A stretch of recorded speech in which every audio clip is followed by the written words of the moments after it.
Chapter 328. Deviant Ghosts Can Talk. Danny was so shocked that her heart almost stopped beating. They can talk, communicate, and have language.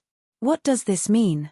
Deviant ghosts have the foundation to develop their own civilization. Then, the long night is not a just war of humans to destroy monsters, but a conflict between two civilizations. However, when the deviant ghosts walked over, she had already regrouped and placed 3 layers of shield-wielding barbarians in front of her. Dragon Queen's courage was directly proportional to the thickness of the meat shields. And there were hundreds and thousands of barbarian warriors behind her, all waiting to die for Her Majesty. With courage came a temper. Do any of you know what this bastard is saying? Dragon Queen turned her head and asked the barbarians behind her. Deviant ghosts could understand human language, and the word bastard made their deep blue eyes flash with anger. This made Danny feel surprised. How could he have so many emotions? After a while, Morona, who was wearing a weirwood mask, came to her side and whispered, "They seem to be speaking the ancient language." "What is the ancient language?" Danny asked in confusion. "The language of the ancestors." "Then why did you say seem? And there are so many free people around us who can't understand it." Danny looked at her strangely. "Sigh, the common language we speak now is actually the Andal language. The ancient language of the ancestors has been lost.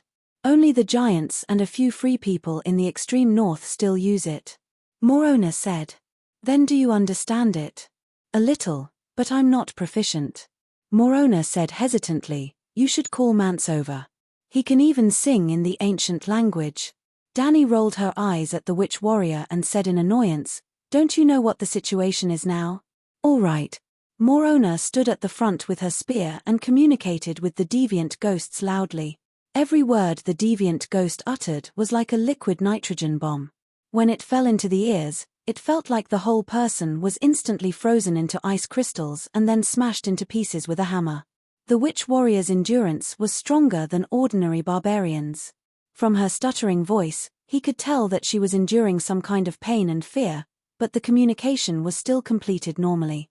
Yes, the pronunciation of the ancient language was rough, sonorous, and rigid. If one listened carefully, it did sound somewhat similar to the words used by deviant ghosts. "It wants to duel you," White Mask Morona said. "What?" Danny was a little dumbfounded. Morona glanced at Harley, who was skewered like a stick of candied hawthorn, and quickly explained, "The other ghosts heard Hunter Harley's challenge and knew that you were the one who made them shout. Now, they have agreed to your request to have a fair battle with you." "Are you kidding me? You saw it too." Danny couldn't help but point at her chest and shout, "Just now, that ice sword was only half an inch away from my heart. If not for my quick reaction, I would have become an ice lick." "You call that a duel?" "It was obviously a sneak attack. You're a huge threat to the deviant ghosts. Of course, they want to kill you. Now that the assassination failed, perhaps they're planning to kill you openly in a duel. Even if they fail, they can still test the limits of your power." Morona was very calm. She judged the deviant ghost's abnormality from the previous conversation. It's been more than 10 years, and the deviant ghosts have never challenged the free people. They only surrounded and hunted us like wild beasts. Some people cursed loudly, but they didn't respond. Their attitude was as cold and arrogant as the ice sword in their hands. Now, they've condescended and patiently repeated their challenge 3 times. Danny glanced at the city gate from the corner of her eyes. There were already hundreds of rangers holding torches gathered there. They also saw the sudden appearance of the white ghost and hesitated. "I'll duel with the deviant ghosts." Danny lowered her voice. "Go find 2 chiliarchs. While I'm dueling, lead 200 free warriors and sneak behind the deviant ghosts. Today, we're going to kill all 6 of these bastards." Morona looked at the Dragon Queen in surprise. She didn't expect her to be so flexible. "Go inform Whale and Solan," she whispered to a spearwoman behind her. The spearwoman was right next to them. She heard their crafty scheme very clearly. She understood everything. After Blackie held it in for 10 seconds, a bright red fireball the size of a dustpan appeared. Danny held the fireball in her left hand and unsheathed Valeglia's steel sword in her right hand. She stepped out from behind the shield wall and shouted at the deviant ghosts, "Who dares to fight with me?" As the fireball rose, it was as if a small sun had risen from the vast earth. The scorching and bright light radiated in all directions, and the thick ice fog in the vicinity dissipated at a visible rate. Even the howling cold wind gradually stopped, and light and heat once again enveloped the space. Long live the Dragon Queen! Long live the Dragon Queen! From the light and heat, the barbarians regained the ability to speak and move. From the Dragon Queen pointing her sword at the group of deviant ghosts and loudly inviting them to fight, they regained their courage and hot-blooded fighting spirit. She's really going to duel with the deviant ghosts. On the Great Wall, Bo and Maxie was shocked. Hearing the barbarians' shouts and seeing the Dragon Queen and the deviant ghosts drawing their swords, the Night Watchers guessed what was going on. 7 gods above, the Night Queen is going to duel with the deviant Ghost King. This is a story that only exists in ancient legends. Galen couldn't control his emotions. His voice trembled as he shouted, "I can't believe we're witnessing history." The Dark Castle's chef, Three-Finger Habu, murmured, "She's a warrior. She's a girl." Friar Sileda excitedly pointed at the Dragon Queen and announced to the people around him, "Dani Rise is the incarnation of the 7 gods in the mortal world. She's the child of prophecy who will save mankind from the deviant ghost." Melisandre turned her head. Her indifferent red eyes exerted an invisible pressure on the drunkard friar. "Ooh!" The old friar shivered and turned his head away. He muttered in a low voice, "If the deviant ghosts are real, then the Church of the 7 gods can't fall behind. We should have our own savior." Crunch, crunch, crunch. Stannis ground his teeth, and the shadow of a demon king seemed to rise behind him. The gloomy aura made the Night Watchers and the cavalry of the Stag Party shudder. Like the knights of the Deer Gang, giant killer Gordifalin was not happy. At this moment, the person who should be fighting against the deviant Ghost King should be Stannis, the messenger of light. However, he couldn't bear to see the Dragon Queen's divinity in front of the masses. He forced a smile and said in a calm tone, "What deviant Ghost King? It's just an ordinary deviant ghost minion. Why are you making such a fuss? Killing it won't end the long night. It's not a legend. Just like how everyone knows Yasore Ahai, but who remembers the soldier who killed the normal deviant ghosts?" Clutton Songe nodded and said, "That dragon which is holding a big fireball. Even a blind person can see that she's cheating with magic. It's not a duel between knights. At least she's the first human to challenge the deviant ghosts. She's 10,000 times braver than you people who are chatting on the Great Wall." Professor Pereztan glared. To be honest, the old professor was in great pain. It was even more painful than being stabbed in the heart. The pain of his body being torn apart was nothing compared to the despair and confusion brought by the shattering of his worldview. At this moment, he should be in a daze, looking at the deviant ghosts below and suffering from the pain of having his beliefs shaken. But for some reason, when he heard the people from the Deer Party badmouthing the Dragon Queen, he suddenly woke up and couldn't help but want to refute. When he was in the Old Town, he would rather have Stannis on the Iron Throne. "Look, what are the deviant ghosts doing?" Scholar Yimont, who was behind the star observation mirror, exclaimed and interrupted the quarrel. One deviant ghost stepped forward to fight, while the other 5 observed quietly. The deviant ghost that stepped forward let out a roar that sounded like broken ice. He clenched his fists and a cold wind swirled around his body. Snowflakes and fingernail-sized ice crystals appeared out of thin air. Gradually, a small tornado of ice and snow enveloped his body. In a trance, a faint blue halo appeared between the deviant ghost's clenched fists. It was the same color as his star-like blue eyes. In Dany's vision, she could also see a large number of mysterious runes that were growing, tangling, and forming into a shape like vines. The ice flakes and snowflakes in the storm fell into the runes and quickly condensed into a 2-meter-long crystal sword.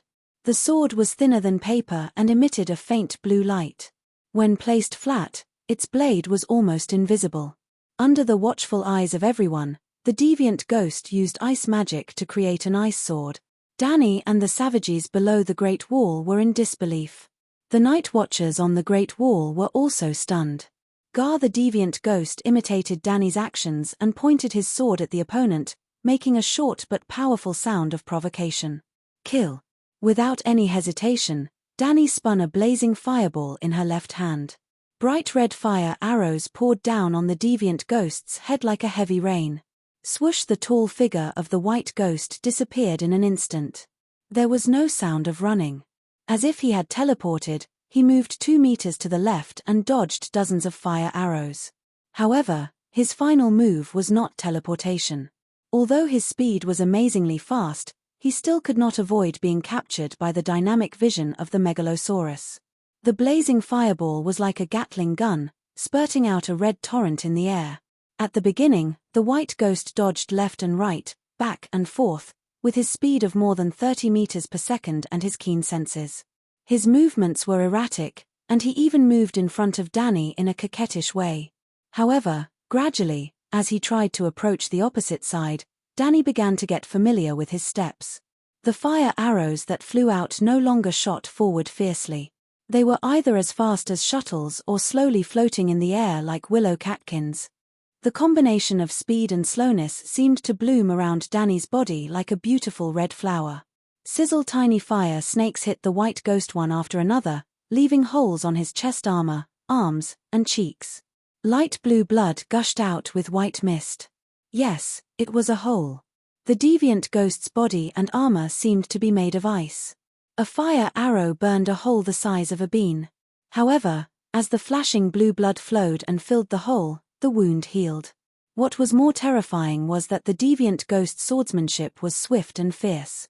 Many of the fire arrows that could not be dodged were shattered by his sword, or blocked with a palm-sized blade. The blade shone with a faint blue light, and there was not even a scratch on it. Hiss! The savages and night watchers gasped. Previously, a flame could easily ignite the ghoul, but this deviant ghost suffered at least 20 attacks and was unharmed. Bo and Maxie said with a pale face. How can it be unharmed? Melisandre's red eyes shone with a strange light. The deviant ghost consumed a lot of magic power. Chapter 329. Clang! The deviant ghost roared, and a circle of white ice and snow swirled around him again. He was in the center of the storm, and he completely gave up on the dragon flame arrows. He ran in a zigzag pattern and dashed directly toward Danny. Kai kai kai! The dragon flame arrows rained down on the ice and snowstorm. Some were extinguished directly, and some were deflected and slid past the white ghost. There were also a large number of fire arrows that turned into dragon flame in the storm, leaving mottled black holes on the white ghost's armor. Suddenly, Danny's expression froze. In the dragon spirit state, a great terror fell from the sky like a millstone, smashing fiercely into her heart. Swoosh! The deviant ghost that was 3 steps away from her suddenly disappeared. The next moment, an icy blue shadow appeared behind Danny, and in the next moment, an icy long sword might pierce her heart from the back. Unfortunately, Danny had 6 eyes. Other than her own pair of eyes that were looking forward, Little White scanned the entire battlefield from the sky, and Dahe was behind her, seeing the entire battlefield clearly. Boom! Almost at the moment when the white ghost in front of her disappeared, the blazing fireball that was shooting fire arrows suddenly expanded and exploded into a ring of fire. With Danny as the center, it spread in all directions. Bang! The white ghost that jumped behind Danny with a strange step was like a rag doll that ran into a train. It shattered into a few large pieces of ice in the air, mixed with blue blood and milky white flesh, and fell 7 or 8 meters away. Some of the juice even splashed on the faces of Morona and the other savages who were watching, making a kai kai kai sound. A layer of frost quickly spread on their skin, and the savages screamed in pain. The deviant ghost was not destroyed by the impact of the ring of fire. In fact, with the sturdiness of the deviant ghost's body, it would not shatter into ice even if it was hit by a train. Because the surface of its body seemed to be made of ice, but it was actually made of flesh. Just like how a human would not be torn apart in the air after being hit by a car for more than 10 meters. The real fatal damage to the deviant ghost was the dragon flame. When the ring of fire hit its body at close range, it was like being hit by the dragon flame of a megalosaurus. The dragon flame destroyed the stability of the deviant ghost's body structure. The broken corpses that fell to the ground were like ice cream in summer. They were soft and quickly melted into a pool of light blue liquid that emitted cold air. At the same time, in Danny's space of consciousness, there was a burst of milky spiritual rain with icy mist. Just when she was inexplicably surprised, the milky spiritual rain blended into the ringband meditation foundation without any sluggishness. The incomplete Green Prophet's meditation runes spread out like a spider web. The runes appeared out of thin air and began to deduce on their own.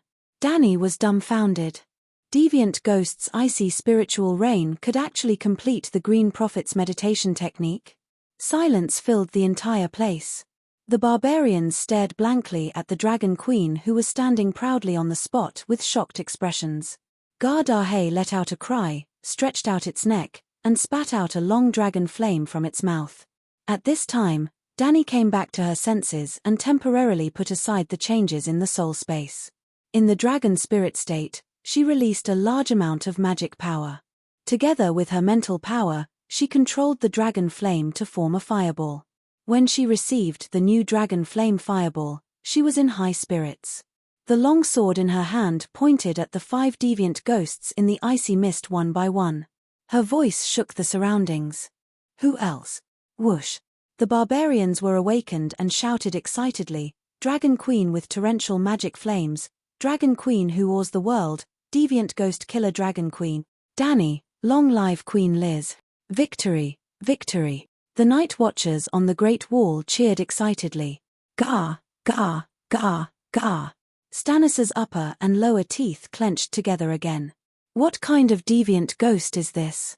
It looks so majestic, but it shattered after being hit by the ring of fire. Gordy Farlin muttered in disappointment. Why don't you go down and try? Bowen Maxey could not help but feel a little angry. The deviant ghost is so fast that you can't even see its shadow clearly. It didn't die after being hit by dozens of fire arrows. Isn't it strong enough? Who else? Danny shouted again. Finally, other ghost took a step forward and called out to Danny with a voice that sounded like the shattering of a frozen lake. Milky white skin, an invisible armor that changed color according to the environment, blue eyes that shone like stars, and pale white hair that floated on top of his head like flames. If it were not for the wrinkles on his cheeks under his eyes, Danny would have thought that he was the brother of the previous deviant ghost. Gah, clang. That deviant ghost turned around and shouted at his remaining 4 companions. The deviant ghost on horseback showed obvious hesitation. Then, the deviant ghost who accepted the challenge pointed at Blackie, who was surrounded by shield men, then pointed at his own chest and said a few words with a voice as cold as ice. Be careful, he wants them to help him. Morona's expression changed as she reminded Danny loudly. What? They want to attack me together? Danny was shocked. She could not care less about acting cool anymore. She quickly turned around and ran back to hide in the shield formation. No, not attacking. The deviant ghost suddenly spoke in human language. West Eros common language. His tone was difficult, as if his vocal cords could not support such pronunciation. Duel, fair, duel. The deviant ghost's neck muscles tensed up as he spoke slowly and loudly. At this time, 2 deviant ghosts on horseback also climbed down and surrounded the challengers with the other 2. Under the shocked gaze of Danny and the others, the 4 deviant ghosts each extended a palm and placed it on their companions' chests and backs. In an instant, a circle of ice and snow rose from the ground. It was misty, and the snow danced in the air, enveloping the 5 deviant ghosts. Faint blue runes could be seen spreading on the ice crystal armor of the challengers like a spider web. Up, it spread across their chests, shoulders, necks, and heads. Down, the runes spread across their abdomens, thighs, calves, and ankles. Catcher. Visible to the naked eye, an ice helmet as thin as a cicada's wing gradually condensed on the head of the challengers. Their invisible armor also absorbed the ice and snow in the storm, covering them with a layer of sparkling ice armor. It seemed to be made of the same material as the ice sword that blocked the dragon flames. With the combined strength of the 4 deviant ghosts, they created a magical ice armor for the challengers. This ice armor lost its invisibility feature, and the deviant ghost's body was no longer faintly discernible. It stood proudly in front of Danny. The fireball of dragon flames reflected waves of red light on the deviant ghost's body, as if there was a mirror in front of it. The surrounding savages were almost dazzled. Duel. The Gundam version of the deviant ghost pointed its sword at the Dragon Queen. This deviant ghost was covered with a layer of sparkling and translucent ice from head to toe. Not only was its body size larger, its ice crystal armor was also very geometrically beautiful, a little like a well-defined Iron Man suit. To be fair, it was more beautiful than Tony's Mark battle suit. It was shiny, and had a faint blue glow. When external light shone on it, it could even reflect a colorful halo. It was as if it was wearing a rainbow-colored robe. The deviant ghost is too cunning. It actually cheated and created an armor. Morona swallowed her saliva and looked at Danny. What do we do now? Whale and Solan have already brought people back to the crematorium. The Night Watchers have also secretly circled around and blocked the northeast side. It seems like it's time to launch an attack. Danny hesitated. The deviant ghost using a Gundam sounded terrifying. However, this was only a deviant ghost, and it was still many levels away from the Night King. If the dragon flames could not kill this deviant ghost, it would naturally lose its effect on the Night King. Without a doubt, the deviant ghost thought of the Megalosaurus as an imaginary enemy and planned to duel with her to test the strength and limits of the dragon flames. However, at the same time, Danny also wanted to know the deviant ghost's background and even find their weakness. I'll go and try. If I can't even deal with a small deviant ghost, how can I end the long night? Danny's gaze was firm and heroic. Hearing this, the dozens of shield-wielding savages felt their blood boil. They immediately shouted excitedly, "All hail the Dragon Queen! Long live the Dragon Queen!" Danny waved her hand and lowered her voice. Word by word, she said solemnly, "Always prepare for the worst. If things go wrong, you must immediately rush over to save me. Savages, Ivildor, this king will take care of you." Danny held a fireball in her left hand and a fire sword in her right. She held her head high and chest out majestically. "Cake." The deviant ghost said in a mocking tone. Then, it turned into a rainbow and rushed towards Danny. With the addition of the ice armor, its movements were slower, but it was still nimble. "You're asking for death," Danny roared. She focused and the fireball in her hand shot out a dense rain of dragon flames. TSK. In just 1 or 2 seconds, more than 100 fire arrows hit the colorful ice armor. The other party didn't even raise her sword to block. The result was shocking. Other than being charred, there wasn't even a hole in the ice armor. Not even a drop of ice water melted. 7 levels of hell. The deviant ghost's ice armor is made of the same material as the ice sword. It's completely immune to dragon flames. Scholar Yimont exclaimed in shock. Nothing can be immune to dragon flames. The color of the armor has dimmed. Melisandre's red eyes were as deep as the abyss. Even though she didn't have binoculars, she could see more clearly than anyone else. Boom! A ring of fire exploded beside the Dragon Queen, just like before. Just like the deviant ghost before, the Gundam deviant ghost also used a strange footwork. It rushed in front of Danny and suddenly turned to her left as if it was gliding. But when the ring of fire exploded, the result was very different. The Gundam deviant ghost didn't slash. Instead, it held its sword with both hands and slashed the dragon flames in front of it apart like butter. Of course, the dragon flames were invisible and couldn't be completely avoided. Boom! The bright red dragon flames exploded on the deviant ghost's body. The deviant ghost retreated. TSK. 2 shallow trenches were left on the ground by its feet. For the first time, the deviant ghost made a sound and left behind footprints when it moved. Crack, crack. The crystal armor was charred. Starting from the shoulder armor, milky white lines cracked like a spider web. Boom. Like a tall full-length mirror being kicked to pieces by a boorish man, the dark ice armor on the Gundam deviant ghost suddenly exploded. Crystalline ice shards flew in all directions. The deviant ghost that lost its ice armor didn't stop moving at all. As soon as it stabilized itself, it immediately pounced on Danny like a whirlwind. It pounced on her directly. There was no zigzagging, no dodging, no hesitation, no mercy. For the first time, The deviant ghost rushed to the Dragon Queen's side and slashed with its sword. Dani raised her sword to block it. The blades clashed. Clang! The ice sword that was as thin as a cicada's wing clashed with the clear sky. However, it didn't produce the crisp sound of metal clashing. Instead, it was a sound that was at the edge of a human's hearing. It was high-pitched and sharp, like the cry of a dying beast. The barbarians nearby shook their heads sadly, as if trying to get rid of the poisonous snake-like noise in their ears. However, this was just the beginning. The Dragon Queen and the deviant ghost fought with speed. They didn't stop. The shadows of their swords flashed and the strange clang clang clang sounds could be heard continuously. The two swordsmen went back and forth, switching between attack and defense extremely fast. Their figures were like two after-images, dazzling the barbarians. Coupled with the strange sounds of their weapons clashing, the barbarians felt dizzy and couldn't stand properly. They felt like vomiting. Blind Duosi's body went limp. He held on to his shield and vomited. Duosi was also a Chiliarch and was in charge of a small tribe. Blind was just a nickname because his eyes weren't that good. He wasn't really blind. Damn it, I can't even withstand the sounds of their battle. His eyes were filled with shock as he cursed in frustration. Chapter 330. The sword flashed, and the figure moved. Roar! Suddenly, Dani let out an angry roar at the deviant ghost when the two swords clashed.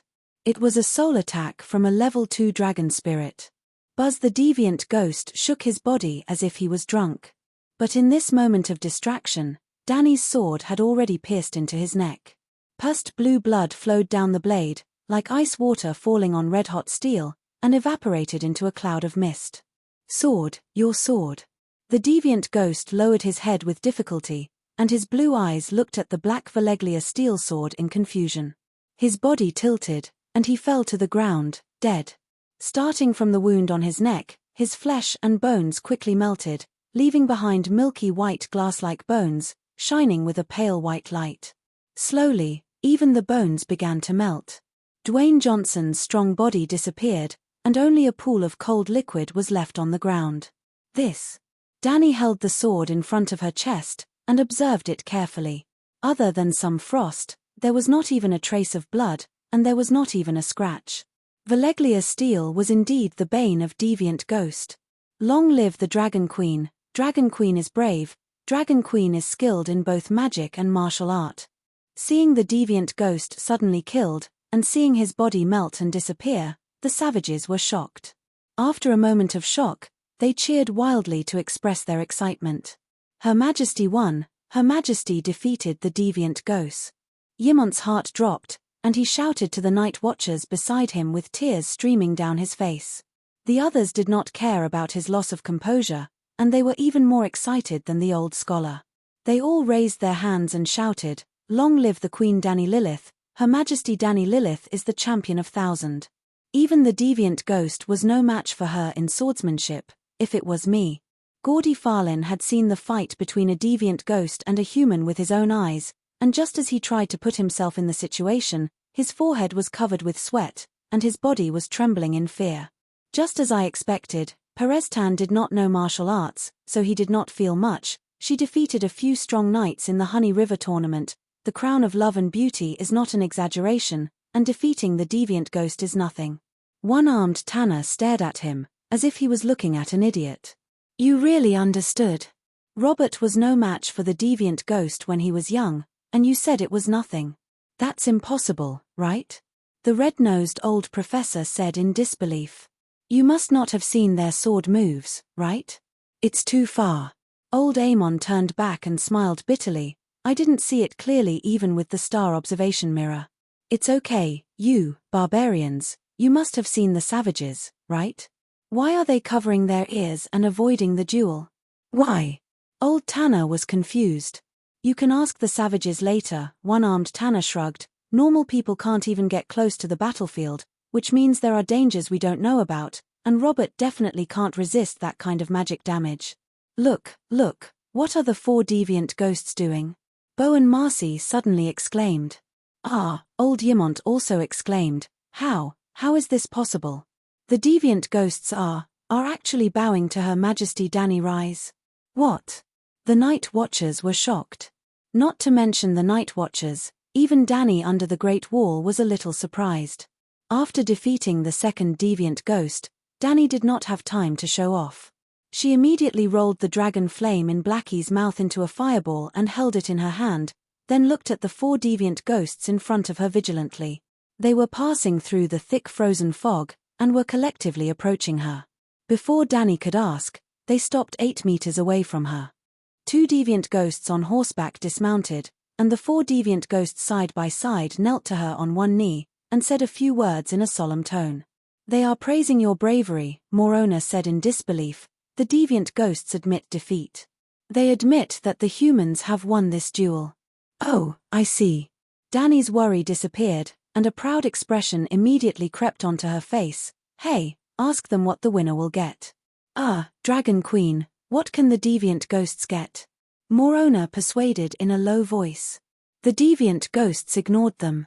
They knelt on one knee, bowed their heads, and stood up on their own. 2 of them climbed onto their horses, and the other 2 walked. They turned around and entered the thick fog in the north, disappearing in front of everyone's eyes. "Bastards, where do you think you're going?" Danny was furious. It was fine if they did not get the spoils, but they did not even leave a single captive. They were too arrogant. "Kill!" she shouted, and threw a big fireball into the frozen fog. Boom, flames spread, and heat waves rolled. The deviant ghosts appeared on the ground again. Danny looked around, and said to Doris, who had a bronze shield in his left hand and an iron axe in his right hand, "Blind, be my servant and follow me to kill the enemies." Yes, blind Doris was a Chiliarch, and had the best shield and weapon. He became her second servant tonight. Dang dang dang dang, beep beep beep beep, kill, kill, kill the deviant ghost. In the next moment, the sound of gongs and horns could be heard from all directions. The barbarians and rangers who were lying in ambush in the north and east started to light up their torches, and rushed towards the deviant ghosts with the wildfire led by Dragon Queen. The whole battlefield was filled with torches, and the sounds of warriors shouting could be heard everywhere. The deviant ghosts who were surrounded by the crowd seemed to have no way to escape. Howl, howl, howl. Suddenly, but it was within Danny's expectations. From the north came the sharp whistling sound of dozens of ice swords flying towards them. TSK, TSK, TSK. In an instant, dozens of barbarians were skewered into frozen candid whores. The northern front line was emptied. The battle cries on the battlefield also stopped for a moment. The barbarians and night watchers were all stunned by the change. However, Danny had already guessed that the deviant ghosts would have reinforcements, and they also had the resolve to exchange their lives for theirs.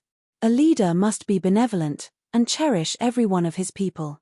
However, when necessary, he should not be afraid of sacrificing his subordinates. To put it bluntly, even if an ice sword could kill 3 warriors, 10 of them would only kill 30 people. However, as long as one deviant ghost was left behind, at least 1,000 people would be saved in the future. It was worth it. Kill, don't be afraid, I am with you, the true dragon is with you. Dragon Queen raised a big fireball, and led the charge under the protection of a group of shield soldiers. "Charge with me! Kill the bastard deviant ghost!" Her shouts shook the sky. Hiss Blackie roared, dispelling the last bit of fear in the barbarians and night watchers. "Kill!" A group of barbarians passed by Dragon Queen, and charged straight at the deviant ghosts. The deviant ghosts seemed to be a little confused. They did not expect the humans to be so desperate that they were not even afraid of ghosts. When the barbarians rushed over with torches, the ice swords in the hands of the 2 infantry deviant ghosts had not formed yet. Yes, each deviant ghost only had 1 ice sword. Throwing the ice swords felt good for a moment, but after throwing them away, they had to consume the power of ice to condense them again. TSK, TSK, TSK, TSK. A few torches were thrown at the infantry deviant ghosts, and the sound of charcoal falling into water could be heard. The deviant ghost riding on the horse beside them roared, and raised its wide and long ice sword, waving it in the shape of a huge crescent. The barbarians wailed, and broken limbs flew everywhere. Blood spurted out, and ice fog filled the air. Boom! Danny's eyes were cold. The dragon flame fireball turned into a thick pillar of fire, and directly hit the back of the cavalry deviant ghost. Catcher, catcher boom. While flying in the air, the deviant ghost exploded into dozens of pieces. The juice that splashed out left a layer of frost on the ground and the barbarian's skin. Kill. She was multitasking. While she was turning the dragon flame from Blackie's mouth into a fireball, she was also waving her sword at the infantry deviant ghost that was killing the barbarians. At this moment, he had already condensed an ice sword. Dang! The deviant ghost turned around, and the ridge of the ice sword happened to block Danny's stab. Kill. She activated her soul attack, and the dragon soul roared. The deviant ghost's body swayed, and the ice sword passed through the clear sky. It hit the deviant ghost's chest armor, and it was stuck. Damn it, the deviant ghost's armor was actually so sturdy that it could even block Valeglia's steel. Danny cursed in her heart. Gar the deviant ghost came back to its senses, and opened its mouth to let out a piercing screech. The ice sword in its hand slashed at Danny's shoulder. Blind Duos, who was acting as an attendant, immediately raised his shield to block it. Dang! The sword and shield collided, and a sharp and resounding sound was heard. A layer of frost condensed on the thick bronze shield, and then it split into two along with Blind's body. In Blind's chest that had been cut open, hot blood and slippery internal organs were emitting white steam as they slid to the ground. The second attendant of the Dragon Queen was dead. Huala Kai. Without having the time to find a new attendant, Danny lowered her body and went under the deviant ghost's right arm. The tip of her sword deviated, and a shallow groove was drawn on the deviant ghost's invisible armor. The blade of the sword stuck close to the groove and slashed upwards. It was like an axe chopping firewood. It had the power to slow down, but it was unable to stop it. Kai. Blue blood spurted out, and the pale right arm that was holding the ice sword fell off. The deviant ghost let out a miserable cry that did not sound like a human's howl, and staggered backwards. At this moment, the fireball in Blackie's mouth flew over. She used her left hand to catch the fireball. Not dead. Seeing that the deviant ghost's severed arm was only bleeding and not melting, Danny was delighted. She shouted, "Tie him up, use ropes and chains to pin him down. Catch him." As she shouted, she even kicked the deviant ghost's lower abdomen. When the deviant ghost staggered and fell to the ground, 4 to 5 barbarians immediately pounced over. "Ouch, it's freezing me to death." The spearwoman who was holding down the deviant ghost's left leg cried out and spat out a stream of white mist. "Use a shield." I had already guessed that this cold-blooded bastard would be very cold. On the other side, the barbarian who was holding down the deviant ghost's head with a wooden shield laughed out loud. Danny walked a few steps to the spearwoman's side and waved her sword continuously, cutting off the deviant ghost's 2 calves and the other elbow from its joints. Blue blood splattered everywhere, and the barbarian once again cried out in pain from the cold. "Leave a 10-man team behind and look after him." Then, Danny called out to the barbarians beside her. She chose a large barbarian who was holding a huge oak shield to be her third attendant. Together, they ran towards the deviant ghost cavalry that was slaughtering the deviant ghost cavalry. After getting close, Danny had the illusion that she was watching the arcade game Romance of the Three Kingdoms. At the start of the game, she picked up the heavenly sword from the horse and quickly swung the arrow keys. Pressing A, she slashed at the soldiers who were surrounding her. The light of the sword flashed, and the barbarians howled as they were cut into two. The wooden shields and bronze swords were all unable to block it. When they met the ice sword, they were immediately cut into two or frosted and suddenly exploded into dozens of metal shards. The barbarians were also very brave. They advanced dauntlessly, wave after wave. Some of them squatted down to cut off the horse's legs, some of them held torches and greeted the deviant ghost. Then, they were all cut into two by the deviant ghost. In fact, there were a few times when the deviant ghost's warhorse was ignited. Deviant ghosts were not easily flammable, but the resurrected deviant ghosts were very flammable. But every time the warhorse was on fire, the deviant ghost would emit a cold air from its body and extinguish the flames. Fire snake. Danny ran quickly. When she was 5 meters away from the deviant ghost cavalry, she shouted in a low voice. A bright red fire snake that was as thick as a wrist and 7 to 8 meters long shot out from the fireball in her hand. It slithered through the gaps between the barbarians' heads, causing their hair to be burnt. Finally, it arrived in front of the deviant ghost and wrapped around its waist like an immortal rope. Chapter 331. Fire Snake. Danny bellowed. A bright red fire snake that was 7 to 8 meters long flew out of the fireball in her hand. The fire snake zigzagged through the gaps above the barbarians' heads and wrapped around the waist of the deviant ghost who was on a killing spree. It was like the immortal tying rope catching demons. However, the deviant ghost was not an ordinary demon. In the dark frozen fog, the fire snake was too bright, too hot, and too eye-catching. It was impossible for him not to notice it. The deviant ghost stepped on the stirrups and flew towards the fire snake. In the air, the 2.5-meter-long ice sword in his hand stirred up a cold ice whirlwind. The deviant ghost's figure just happened to fly past the broken part of the deviant ghost's body. Seeing this, Danny let out a proud smile. In the next moment, the two halves of the fire rope turned into two new fire snakes and suddenly rolled backwards, one on the left and one on the right, coiling around the arms of the deviant ghost like chains. Oh, the deviant ghost let out a sharp cry. Its body that was flying in the air tumbled and fell. Danny's sword was like the wind. The smoky black blade stirred up two sword flowers at the deviant ghost's legs at a speed that ordinary people could not see clearly. Kai, the two calves that were connected to the feet fell off the deviant ghost's body. Blue blood splattered on Danny's helmet and shoulder armor. However, it was different from leaving a large piece of frost on the barbarians' bodies. It was like clear water falling into a red-hot iron pot. The blue blood sizzled and evaporated into a cloud of white steam, disappearing into the night air. There was no burnt or fishy smell. Instead, there was a faint fragrance of mint and jasmine. Crack, crack. At this time, the immortal tying rope wrapped around the deviant ghost's arms also burned through the pale skin, milky white flesh, and crystal bones. The deviant ghost was like a broken porcelain doll. There were uneven gaps and grayish-white cracks on the remaining parts of its arms.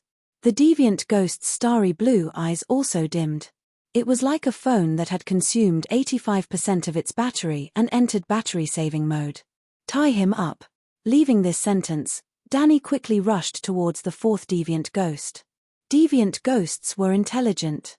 When they saw that the situation was not good, they did not intend to fight to the death. When Danny was tormenting the other three deviant ghosts, the remaining infantry deviant ghost retreated into the frozen fog, hid its body, and quickly fled to the north.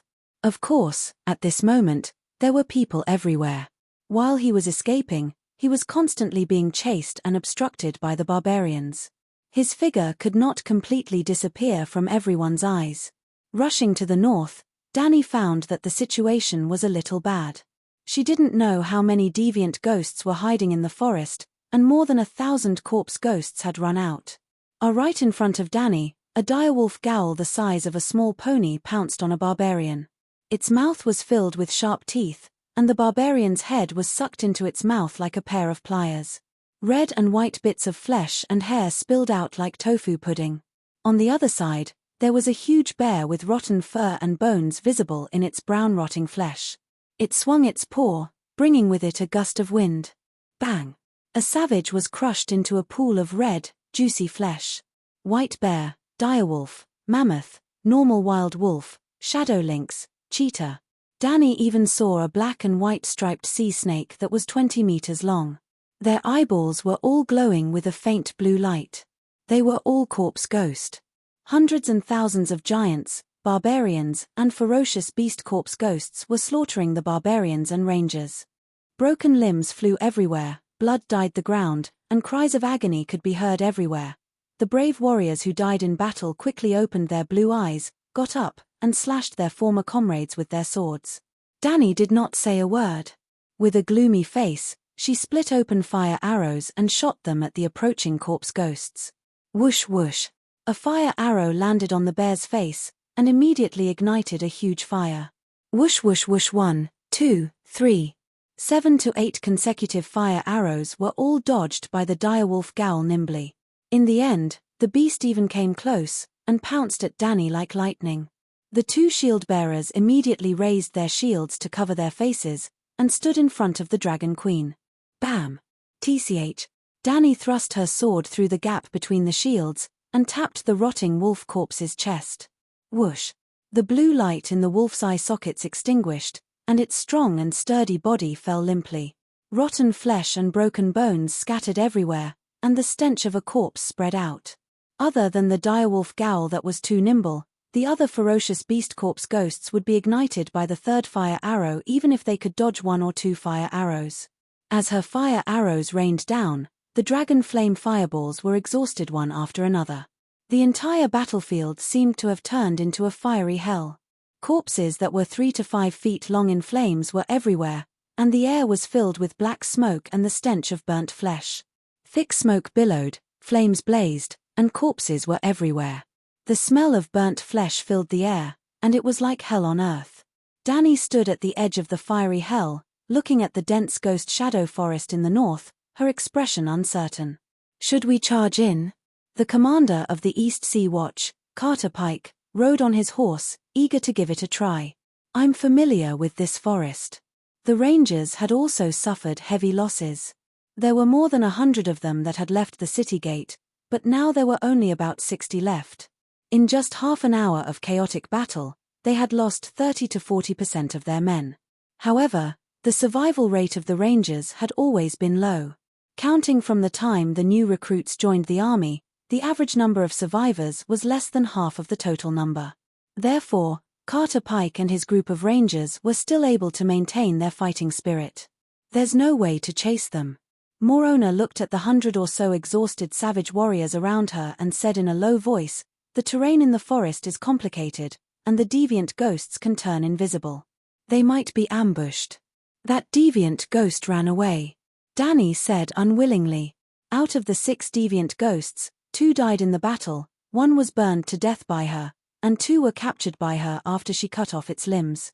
The remaining infantry deviant ghost took advantage of the chaos to hide in the group of Gowls and escaped. The deviant ghost that had thrown the ice swords had been hiding in the forest, controlling the Gowls from a distance and did not come out. So what if it ran away? This is an unprecedented victory. We killed thousands of Gowls and even captured 2 white Gowls. Before this, we have never killed a white Gowl. However, the freedmen also suffered heavy losses.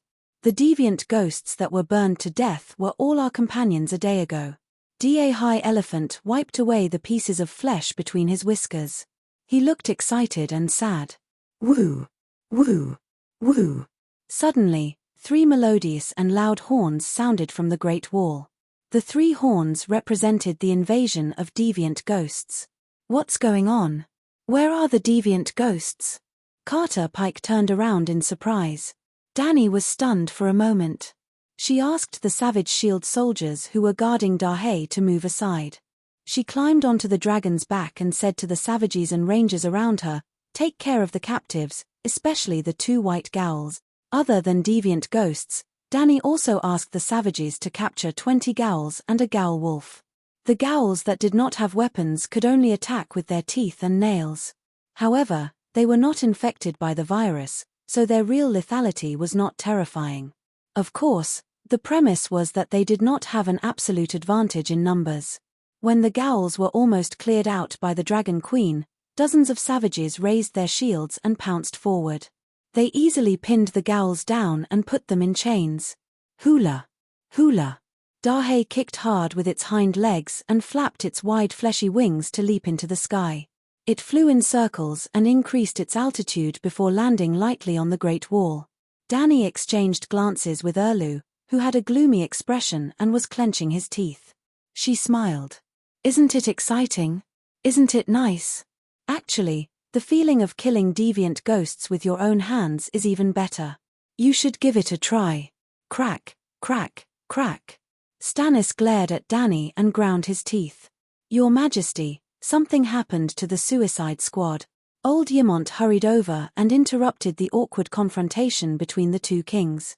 Suicide Squad? Dany quickly turned her head and looked towards the north. It was completely dark. She could not see anything. The next moment, she entered Dragon Spirit mode. Dahe stretched its neck and looked towards the north. Sparks of fire rose in the forest.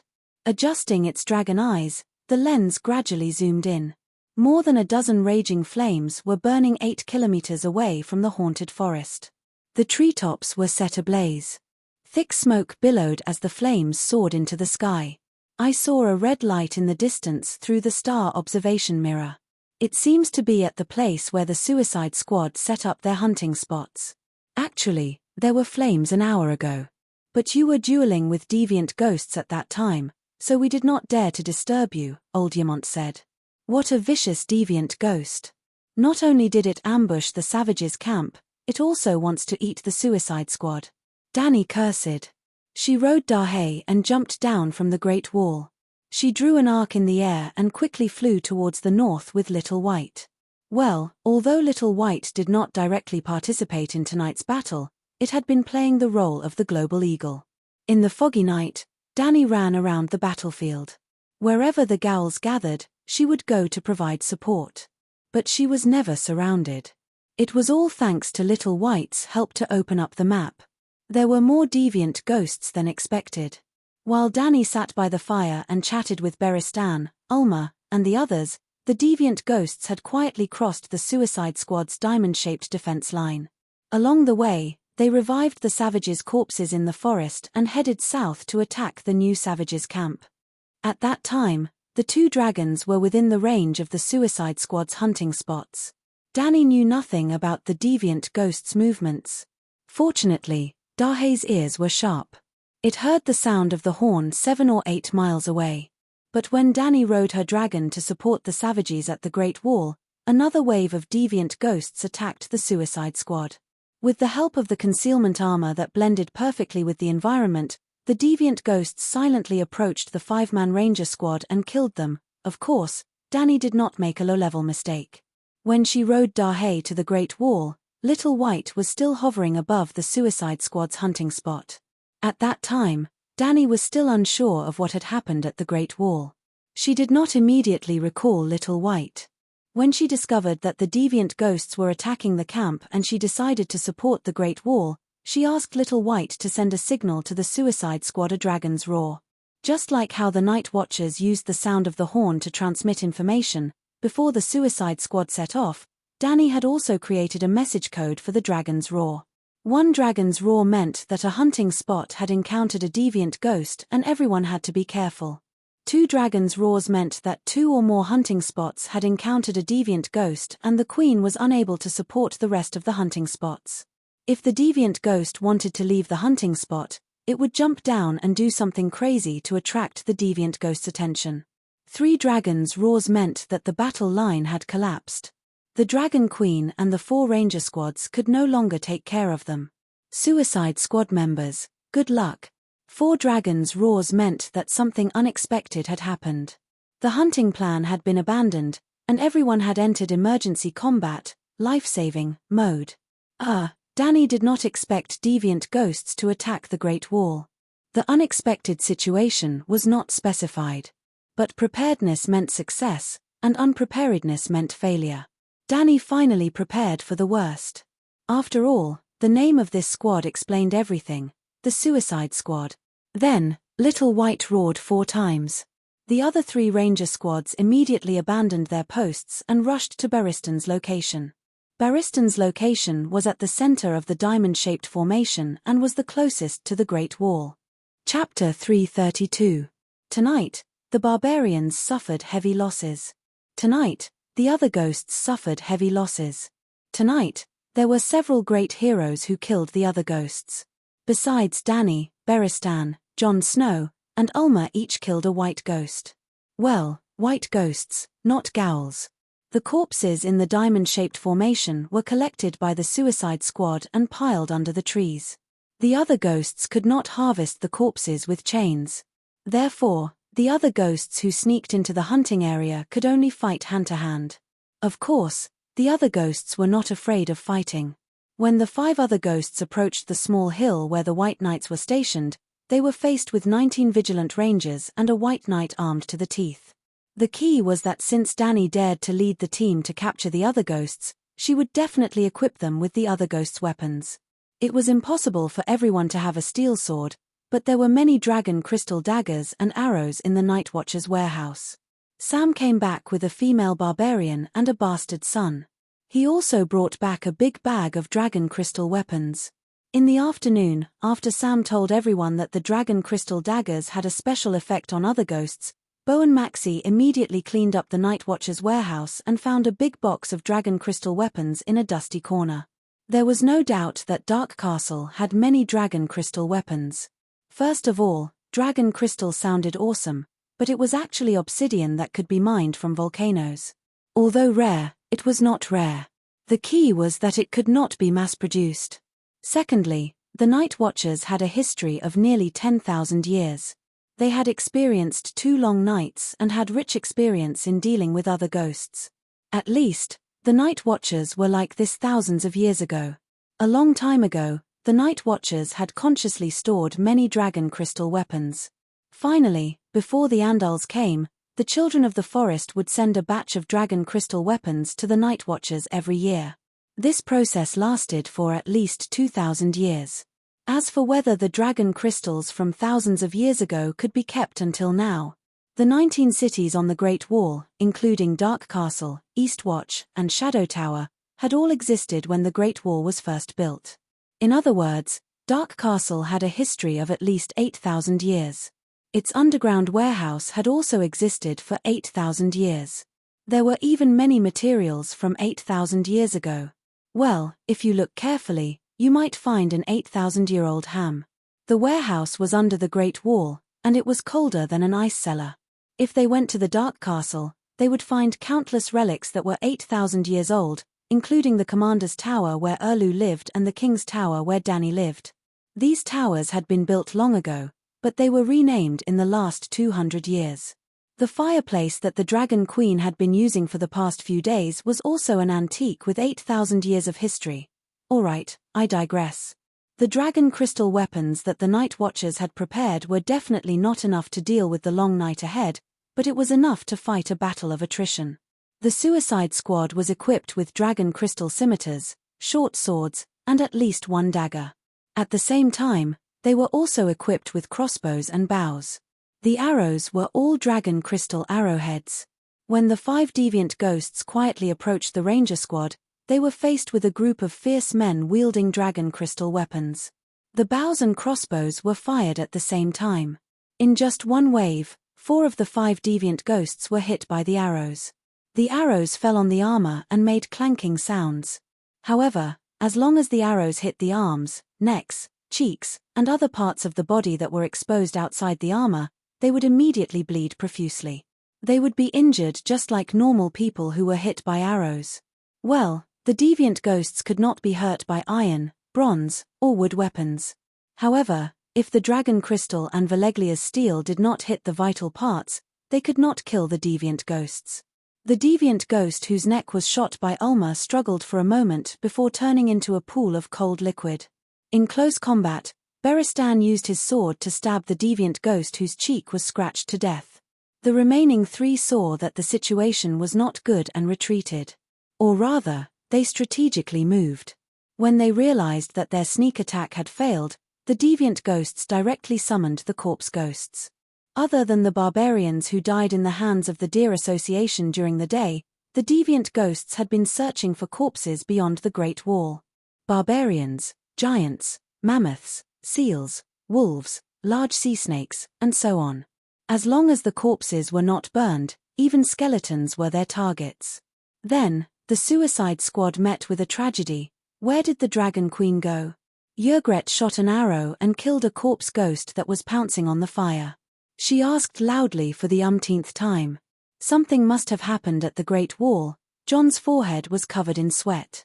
He swung his sword and killed the corpse ghost that was pouncing on him. He said without turning his head, "Hold on for a little longer. Even if Her Majesty Danny Rise is held back, the deviant ghosts will retreat when the sun comes out." When the gong sounded for the first time, the squad of rangers who had killed 2 white ghosts and had their confidence boosted immediately rode their horses to provide support. Then, they saved John, Alisa, and Yrgret who were being chased by the ice spiders. Well, John, who was at the northernmost end, was the first to be attacked. The ones who attacked them were not corpse ghosts, but two deviant ghosts riding ice spiders. Again, if hiding in the trees was useful, the long night would not be called the apocalyptic disaster. Even Yasore Ahai was once chased by the ice spiders. There were such stories in the northern land, Asia, the barren land, and the western continent of Ursus. Before forging the light emissary, Yasore Ahai challenged the deviant ghosts many times and ended in failure.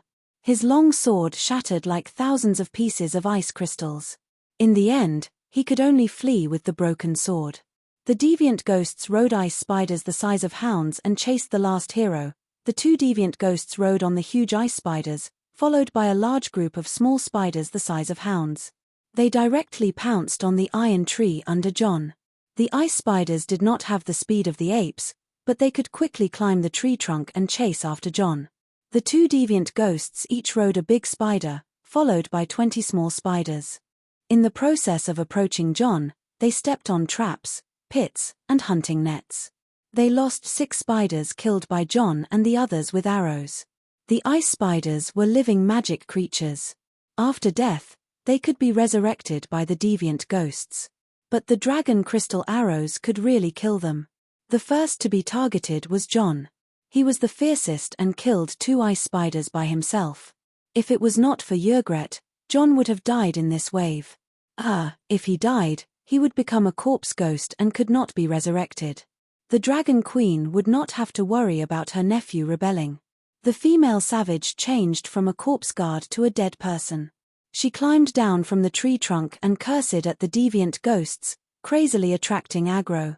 The ice spiders that were approaching John changed their direction and pounced on the red-haired woman. Fortunately, the ranger team was close enough. It was a straight line distance of 300 meters, so they rushed over in 5 minutes. After that, John and Yrgret combined their sword and arrow to kill an ice spider knight.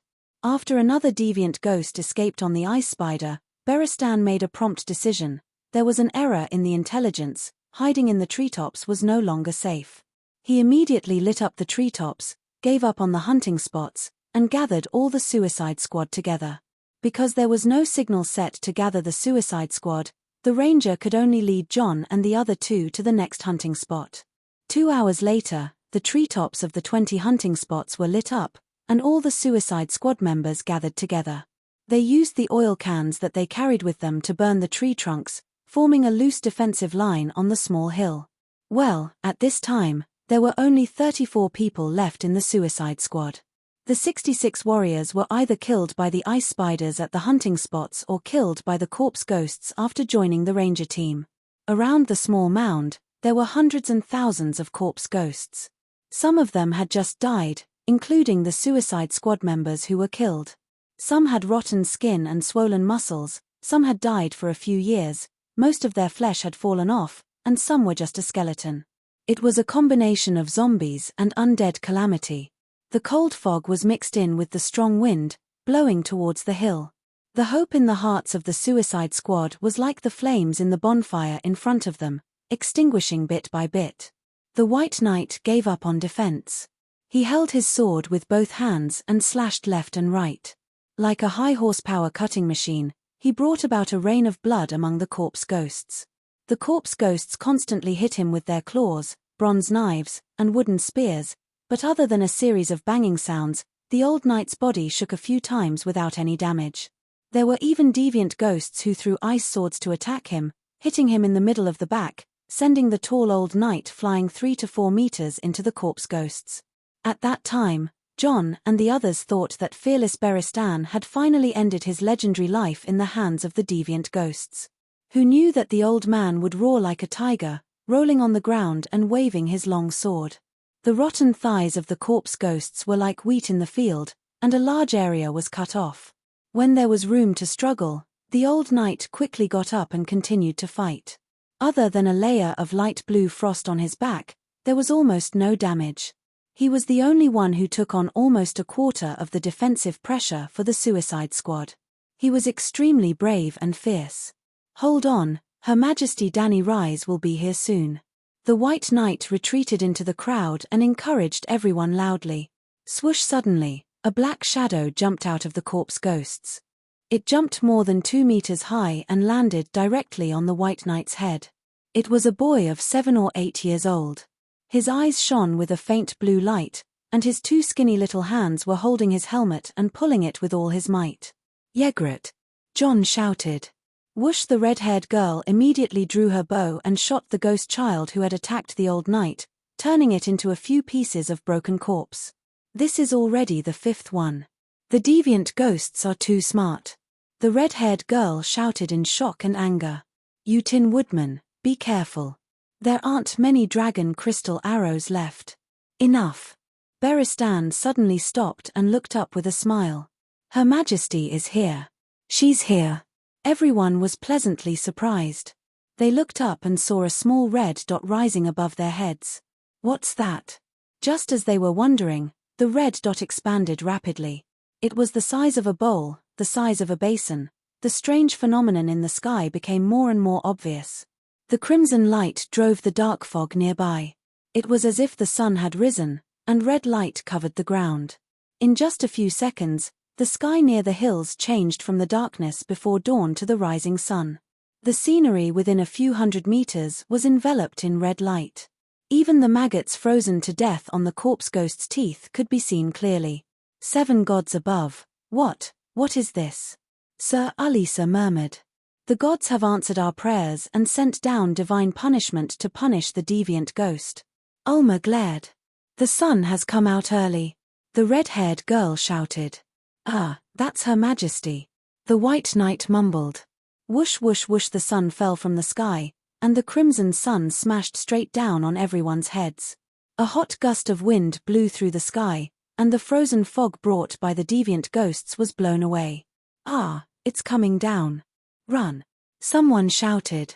"Don't run. Quick, climb down," the White Knight shouted. Suddenly, the falling great sun suddenly expanded, pulling the round dough into a donut. This time, the old knight didn't need to shout. Everyone knew what the Dragon Queen meant. She was hiding in the donut. Boom boom boom, starting from 500 meters in the air, the donut grew bigger and bigger.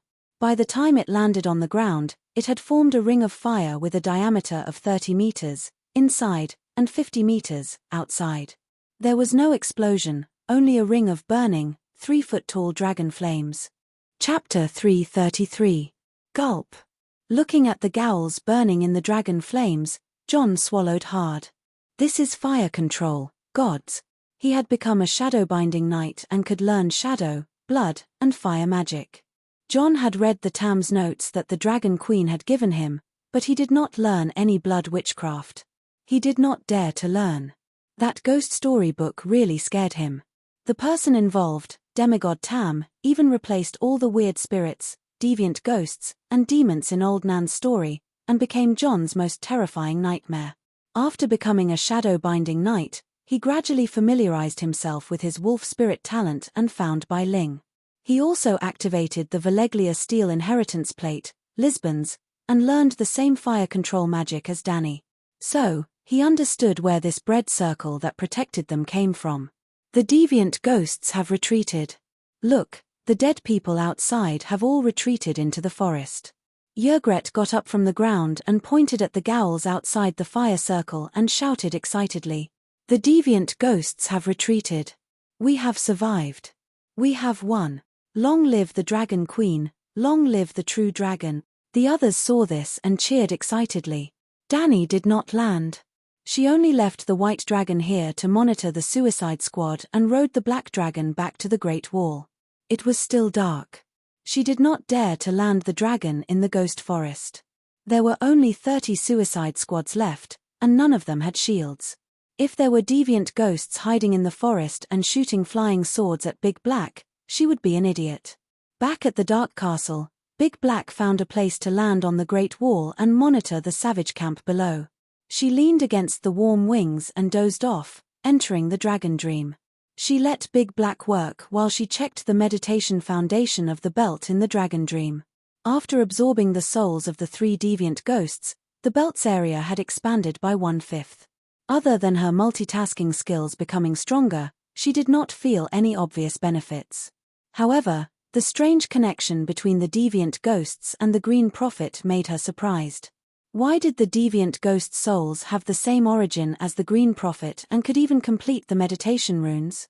It seemed that she had to find a chance to talk to Melisandre again.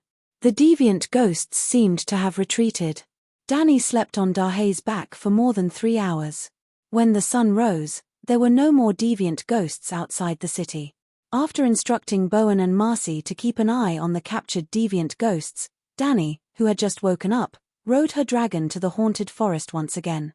Early in the morning, the golden sunlight shone on their faces. The 34 members of the Suicide Squad snuggled together and slept soundly. Well, when they saw the white dragon hovering above their heads, they knew that their safety was under the protection of the Megalosaurus. Everyone was at ease and didn't even arrange for someone to be on night duty. Hiss Blackie roared and landed on the scorched and cracked soil of the mound. The savages and the night watchers rubbed their eyes and stood up. "Your Majesty, you're here," White Knight greeted. "Let's get ready to go back," Dany said loudly. "What happened at the Great Wall last night?" Jon asked. A dozen deviant ghosts led thousands of Gauls to attack the camp of the barbarians outside the Great Wall. "What?" the savages exclaimed. They quickly gathered around and asked, "What's the situation? How many died?" "It's a bit bad," Dany said with a sour expression. Before she came, Whale had already reported the losses of the camp to her. 5 of the 12 Chiliarchs had died in battle. Nearly 1,000 raiders and spearwomen had died. These were the true elites of the barbarians, other than the warriors, for to 500 ordinary people had died. Before Dany arrived, the camp had already fallen. They had all died then. About 1,500 people. More than 30 night watchers died as well, she said. "Only 30. Yegaret raised her voice and shouted, "Are the crows hiding inside the Great Wall? How many rangers do we have?" "The elites have all joined the Suicide Squad. Dark Castle has already done its best to send out 100 riders," Jon said with a frown. "Where's Stannis?" White Knight asked with a frown. "He's watching from the top of the Great Wall." Dany was relieved to see the dissatisfaction and anger on everyone's faces. "All right, let's pack up and leave. This damned forest is not a place for the living to stay," she said as she clapped her hands. "What about the Gauls? Are we not going to capture them? We can at least go to the hunting grounds and escort the chained Gauls back," Sir Mallister suggested. "I captured 2 deviant ghosts and dozens of Gauls last night. The Suicide Squad's mission was completed by accident," Dany said. "There are also ice spiders. I caught 2 ice spiders over there," a night watcher said with a frightened expression. "The 7 hells. I didn't expect the stories to be true. Deviant ghosts are really riding ice spiders in the forest to capture the living.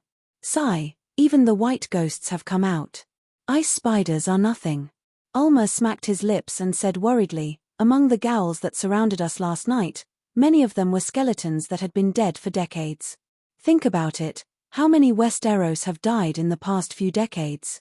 Ice spiders." Dany frowned. She had never seen that thing before, but she thought that it was a legendary creature unique to this world, just like the shadow lynx and the direwolf. The deviant ghosts are not stupid. If there really were ice spiders caught in the beast-catching net, they would have been rescued by now. Jon shook his head. He guessed right. 2 dragons soared in the sky. Dany and a group of Suicide Squad members went south and left the ghost forest. There were 14 horses left. Other than the seriously injured, Her Majesty the Queen was also given a horse. Not long after the group of 35 people went south, they came across a hunting ground.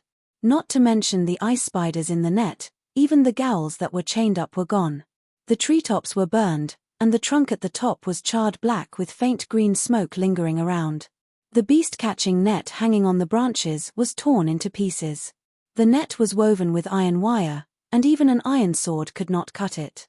The chain was still wrapped around the tree stump, but the black iron handcuffs that bound the Gauls at the other end were broken into a dozen pieces, and the fragments were covered with light blue frost. "Hiss, so cold." Sir Alisa squatted by the tree trunk, picked up a piece, and shivered, then threw it away. Dany walked over and picked up a piece. "Feeling the abnormal chill," she sighed.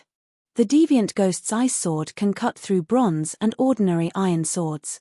Dragon crystals are too brittle, and Valeglia steel is too rare. In the future, when facing the deviant ghost army, it's best to take advantage of the terrain and use dragon crystal arrows to shoot down from above. Yes, I killed one deviant ghost with one arrow. One dragon crystal arrow for one deviant ghost, it's too worth it. Ulma said proudly. I also killed one. Yrgret smiled, revealing a mouthful of uneven white teeth. With John, he blocked the deviant ghost's ice sword, and I used a bow to sneak attack. Your Majesty, don't you think that the deviant ghost last night was a little strange? John asked with a frown. Dany thought for a moment, then said, deviant ghosts have intelligence and can speak. They're very smart. Even if they're as smart as humans, our hunting plan was perfect. It shouldn't have failed completely, John said. Dany's expression was serious. What are you trying to say? Our plan was leaked, and there's a traitor in the suicide squad. John, are you suspecting us freedmen? Yrgret's flat nose was crooked from anger. No. John hurriedly shook his head.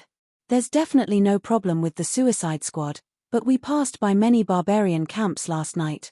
What evidence do you have? The freedmen all know that I'm willing to accept them. Even if they go to the other side of the narrow sea with an uncertain future, it's still better than relying on deviant ghosts. I don't know what they think, but...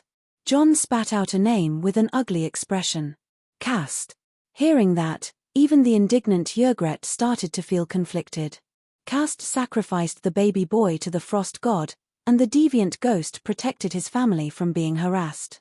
Your Majesty, the relationship between the barbarians and deviant ghosts is much deeper than you think, and it has a longer history, John said.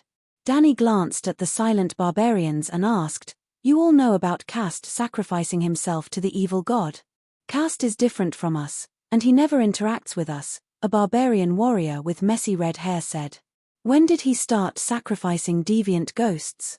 Why didn't you kill that scum? Dany asked.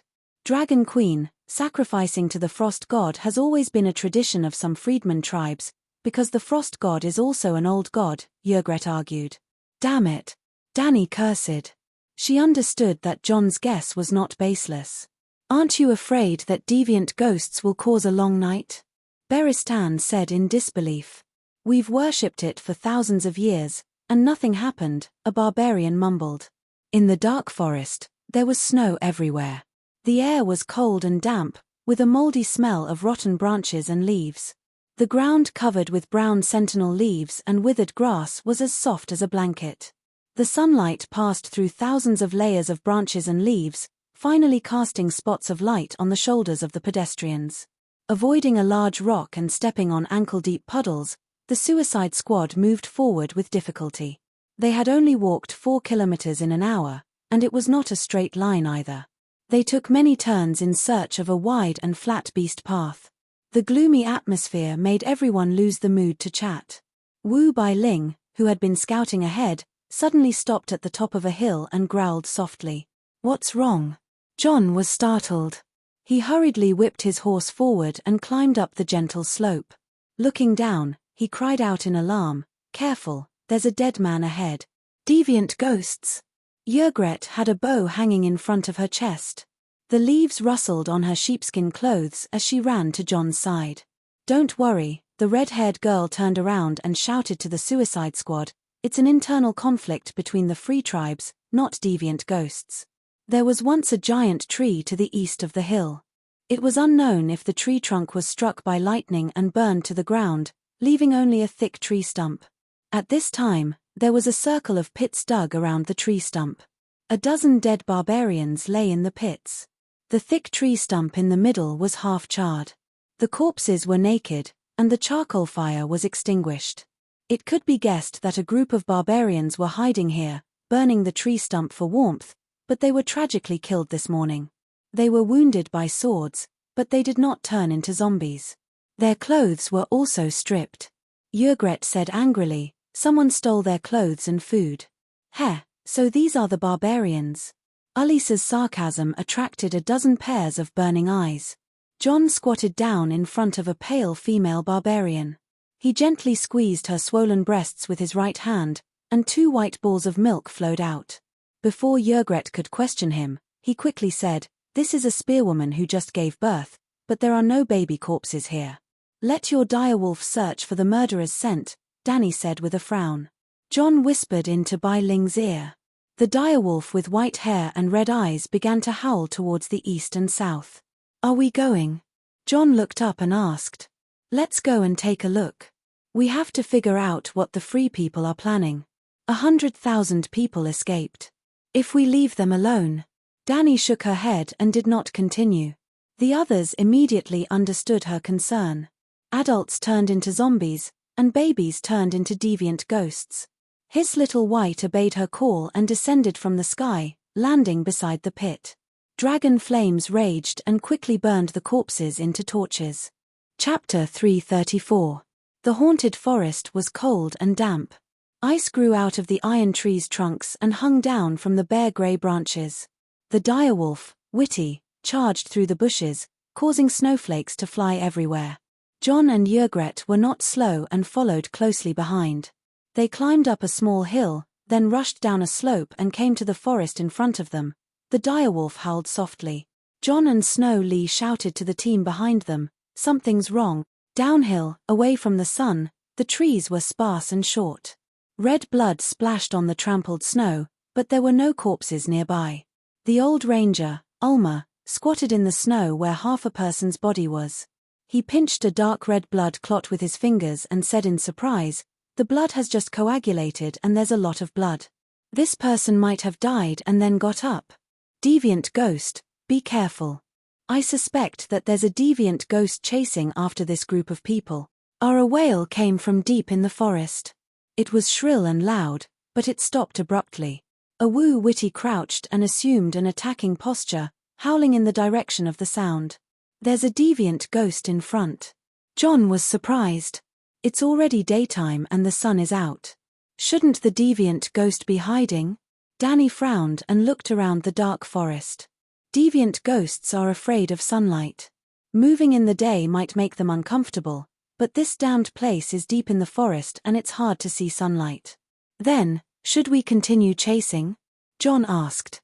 "Yes. Jon, Yrgret, Ulmer, Sir Beristan, Sir Alisa, the 5 of you will be the vanguard. Immediately enter the forest and stop the deviant ghost. It's best if you can leave a few savages alive. I want to know if the deviant ghost is taking revenge for its believers," Dany said. The others agreed readily. Only Alisa, the hardcore member of the Dragon Gang, hesitated. He looked at the Dragon Queen with resentment in his eyes. "Why do I have to be on every dangerous mission? It was not easy to survive the deviant ghost attack last night. I'm scared of those ice monsters. Why do you want me to deal with them?" Dany, however, pretended not to see it. She only cared about giving orders and arranging for the Suicide Squad to set up the battle formation. Of course, he had to mention Alisa. After all, everyone knew that he belonged to the Dragon faction. Only by placing the Dragon faction's hardcore members in the most dangerous missions would the Dragon Queen be able to convince the masses. Only then would her orders be credible. Only then would she be able to keep her nephew, Jon, as the vanguard. Anyway, once you put on the black clothes, you will be a night watcher forever. Sir Alisa would never be able to leave the wall for the rest of his life. If he didn't take advantage of this opportunity to shine for the Queen, when the Queen left the wall in 2 days, he would no longer be able to serve her. Roar, roar, roar, clang, clang, clang. After a short while, the howling of wolves and the sound of gongs could be heard from the forest ahead. Wisps of white mist began to spread outwards. SSSS Dahe, which was hovering over the sky, screamed. Dany pulled out her long sword and rushed over. More than 20 of her minions followed her, screaming. The forest was dark. The shadows of the tree trunks were indistinct. The ground was covered with moist leaves and a small amount of snow. A faint cold mist spread. Alisa and Ulmer were surrounded by 5 ghouls. The ghouls were wrapped in blood-stained white goatskin cloaks. Their eyes emitted a faint blue light, as if they had just died not long ago.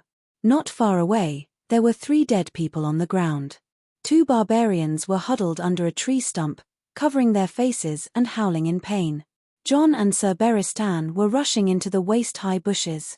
The red-haired girl followed behind them with her bow and arrow. Dany rushed over, swinging her sword and cutting a ghoul in half. With another stab, she pierced another ghoul's heart. The members of the Suicide Squad also swarmed forward, using their dragon crystal daggers and short swords to stab the 3 ghouls full of holes. It's really a deviant ghost.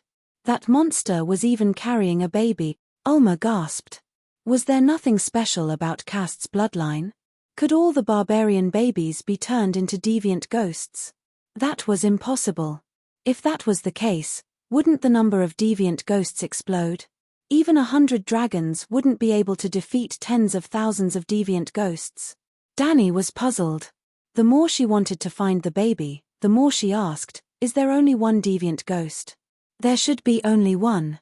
When we came over, he was standing by the side with the baby in his arms, watching the 5 ghouls kill the 5 barbarians. It didn't seem to be prepared for our arrival. That damned thing was very surprised, Alisa said. The rest of you stay here. Rangers, follow me. Dany immediately mounted her horse and led the 13 cavalrymen into the bushes. It was rare to see a large patch of southern sky bamboo in a dark, dark green forest. Almost all of its reddish-brown leaves had fallen off. Strings of bright red fruits wrapped in ice crystals hung from the small, dense branches. Soon, the group of 14 cavalrymen passed through the low bushes and re-entered the dark forest. They caught up with the red-haired girl and Beristan in front. Well, the 2 of them had actually fallen behind. The shadows of John and Bai Ling could be vaguely seen further ahead. The deviant ghost runs too fast. It's not affected by the terrain. I can't even see its ghost shadow. Beristan leaned on his sword and panted. Dany waved her hand towards the sky, and Blackie crushed a bunch of tree branches and landed in the middle of the southern sky bamboo. Tie a rope to Big Black's leg. I'll send you ahead to intercept the deviant ghost. Dany took a roll of hemp rope from the saddle and threw it on the ground. Dany and White Knight had discussed this tactic a long time ago. Because there were many times and places where Dany didn't dare to let the Megalosaurus take off and land casually. In the Battle of Kayuan, Dany had used this method to save the little assassin Dany Sai at the top of the Great Pyramid. I'll go too. I have a bow and arrow. Ygritte shouted. Okay, each of you tie a leg. She tied it to one of Big Black's hind legs with a slipknot and tied it in a few seconds. Big Black flapped its wings and flew into the sky again, then drew an arc across the ground at a low speed. Beristan and Ygritte immediately grabbed the hemp rope hanging below the hind legs of the Megalosaurus. Unable to immediately pull up, Big Black flapped its wings and accelerated. The 2 pulled the rope and ran on the ground. Their bodies gradually left the ground and flew into the sky. The whole process was troublesome, but in fact, in the state of the dragon spirit, Big Black easily completed this task in 20 seconds. After that, Big Black flew to a quasi-safe height of 300 meters and listened to the howling of the wolves in the forest. Well, John had also lost track of it. At this time, his physical body leaned against the trunk and panted. His soul entered the state of the wolf spirit and followed closely behind the deviant ghost with Bai Ling's body. Dany also climbed on Little White's back and put John in the state of the wolf spirit in front of her. She left the cavalry and flew away. Under the canopy, the dense forest was dark and decaying. Above the canopy, the sky was blue and the sun was shining. The endless evergreen forest was like a green carpet, covering the northern land. The warm southeast wind blew into the mask, and Dany closed her eyes comfortably. 2 Megalosaurus, one white and one black, hovered over the forest, firmly locking on to the howling of the wolves below. Dany began to calculate the running path of the deviant ghost. Gradually, Dany had some ideas in her mind. Little White flew over Big Black and the direwolf, and quickly condensed a huge fireball of dragon flame in his mouth. Little White's speed was not fast, because the deviant ghost's speed in the forest was very slow, so he could stabilize his body and breathe fire. There was a 9-color meditation vortex in his mind, and Little White had evolved into a demon dragon. His magic power had greatly increased, and he could breathe out dragon flame for 30 seconds in one breath. 30 seconds of dragon flame condensed into a huge and heavy fireball, which was not much smaller than the fireball that Big Black breathed out in the old town of school. Even in broad daylight, the savages and night watchers who looked up at the sky in the distance had the illusion that a second sun had risen in the sky. Boom! The sun fell 100 meters in front of the deviant ghost, and the airwaves rolled, flames rose into the sky, and the trees within a radius of 20 meters were set ablaze. Danny slapped John a few times to wake him up from the state of the wolf spirit, and asked, "How is it? Did you kill the deviant ghost?" John opened his eyes in a daze. It dodged. As soon as he finished speaking, his eyes turned white and he lost consciousness. "That's so frustrating. You can't even do two things at once." Danny despised him. In fact, she misunderstood, or perhaps she had set her standards too high, and all the shapeshifters followed the standard requirements of the Green Prophet. The Green Prophet could control thousands of crows at once, split his consciousness into thousands of parts, and do thousands of things at once. But the difference between a shapeshifter and a Green Prophet was like the difference between a fire wizard and the Great Wizard of Valeglia. There was a qualitative difference between the two, and they could not be mentioned in the same breath. For example, the hexagon Valamir, he had 7 animal companions, but he could only occupy one animal companion at a time.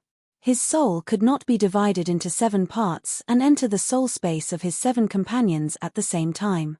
Just like John at this time, when he spoke with his body, his soul had to be separated from his animal companions. Rumble, rumble, rumble, explosion is art. Crack. Danny seemed to have turned into Daedara, leaving flame bombs in the forest. Clusters of fire rose in the quiet and peaceful ghost forest, and the flames and grayish-black smoke were like the fingers of the gods, piercing into the sky from the dark green earth. The night watchers on the Great Wall and the savages in the ghost forest looked at the falling red suns and the red and black smoke rising into the sky, and were stunned. "This is too scary, too crazy." At the top of the Great Wall, Todd widened his toad-like eyes. Did the blazing fury really only burn 5,000 people to death? With this power, even 50,000 people would not be enough to kill, a bald, short, and fat man murmured. His name was Clydes, and he was the personnel officer of the Night Watchers, and Yimont's assistant. He could read and knew some of the history of the 7 kingdoms. What is His Majesty doing? Is he chasing after the deviant ghosts? But isn't this a little too big? Old Yimont leaned in front of the star observation mirror and muttered to himself in confusion. The old scholar stayed up until dawn last night, and only rested for 4 hours before climbing the Great Wall again. Ever since he saw the dragon and Danny, the old man seemed to have been rejuvenated and gained a second life, and his gloomy and bleak future became bright. As long as he saw the dragon, even if they were far away, even if they were just hovering in the sky, he could still watch with great interest. Is there a need to do this for a deviant ghost? In the forest, Sir Mallister and Sir Ulisa lamented. Within an hour, Little White shot out the 47th dragon flame bullet, and the forest within a 5-kilometer radius was almost completely bombed. Finally, the change in quantity led to a change in quality. The ghost forest, which was said to have never had a forest fire before, had a large-scale fire for the first time in history. Thick smoke billowed, and fire clouds rose into the sky. On a rocky hill where there were few trees, the deviant ghost hugged a grey bag and looked at the rising flames in all directions. It raised its head and let out a desperate roar. Hiss Blackie drew an arc and quickly swept across the ground 50 meters away from the deviant ghost. White Knight and the red-haired girl rolled and landed on the bottom of the hill. At this time, the deviant ghost had already raised its ice sword and started running. It sped up and threw a fatal blow at Blackie. Howl. Unfortunately, Little White was on top of the deviant ghost's head and saw its movements clearly. Under the second-level dragon spirit state, Blackie shared Little White's vision and nimbly leaned to the side, dodging the flying ice sword and letting out a proud dragon roar. "Demon, put down the child," White Knight shouted. Chapter 335. Throwing the ice sword felt good for a moment. But without the sword, how could the deviant ghost be a match for the fully armed White Knight? Moreover, the red-haired girl and the direwolf were helping her. The old knight raised his sword to slash and stab, the red-haired girl shot an arrow, and the direwolf controlled by John bit the deviant ghost's leg, In just 2 rounds, the deviant ghost at the end of its road had its limbs broken and fell to the ground. The white dragon flapped its wings and landed on the hill. Before Dani climbed down from the dragon's back, the White Knight came over with the baby in her arms and said, "There's something wrong with this child." Dani curiously took the fur package and looked down at it. She was shocked. The baby's white skin was dyed with a layer of grayish-blue, and its sparse hair was in the shape of pale ice whiskers. There was also a pair of blinking eyes, like stars, emitting a faint blue light, with a calmness and coldness that did not belong to a child. Did the transformation really succeed? It shouldn't be. Wasn't only the Night King able to transform into a corpse ghost? Dani had more and more doubts in her heart. John came over to take a look and groaned, 7 levels of hell, deviant ghost baby. Kill it, it's a monster. Yurgarit pulled out the dragon crystal dagger and was about to stab it. Dani took a step back and dodged the attack. She still lowered her head and stared at the deviant ghost baby's eyes. Almost without any obstruction, she saw countless ice blue and milky white runes in the depths of its eyes. They were combining and building a flower of ice flame, a strange reverse spiral vortex. It was somewhat similar to her dragon-shaped meditation foundation, except that it was ice blue and pale white, and it was a reverse spiral. "John, look after your wife," she said. "She's not." John quickly denied, but when he met the angry red-haired girl's eyes, he swallowed the rest of his words. "We can't stay here for long. Let's leave quickly." Dani carried the deviant ghost baby and rode on Little White's back, immediately getting up and leaving. She saw the deviant ghost's basic meditation form from the little deviant ghost, and this little thing's consciousness seemed to be connected to an inexplicable existence. Night King? Dani wasn't sure. However, she knew that the deviant ghosts might have found out that she knew the secret of the deviant ghost's meditation technique. It's a bit of a mouthful. The ringed meditation foundation from the Green Prophet perfectly complemented the spirituality from the deviant ghosts. This made Dani suspect that the Green Prophet and the deviant ghosts had the same source of magic. The old gods did not have priests or churches, but in ancient times, shapeshifters were considered to be God's chosen. They were equivalent to God's priests among the ancestors, and the Green Prophet was even a high priest in name only. Both the Savages and the red-robed Melisandre had said that deviant ghosts were the servants of the Frost God. But the Frost God was also an old god. The old god was not a specific god, but a general name for the ancient god of nature. The Inami worshipped by Tiemin and the storm god worshipped by the Three Sisters were both old gods. In theory, the king of light Lalo was also considered an old god.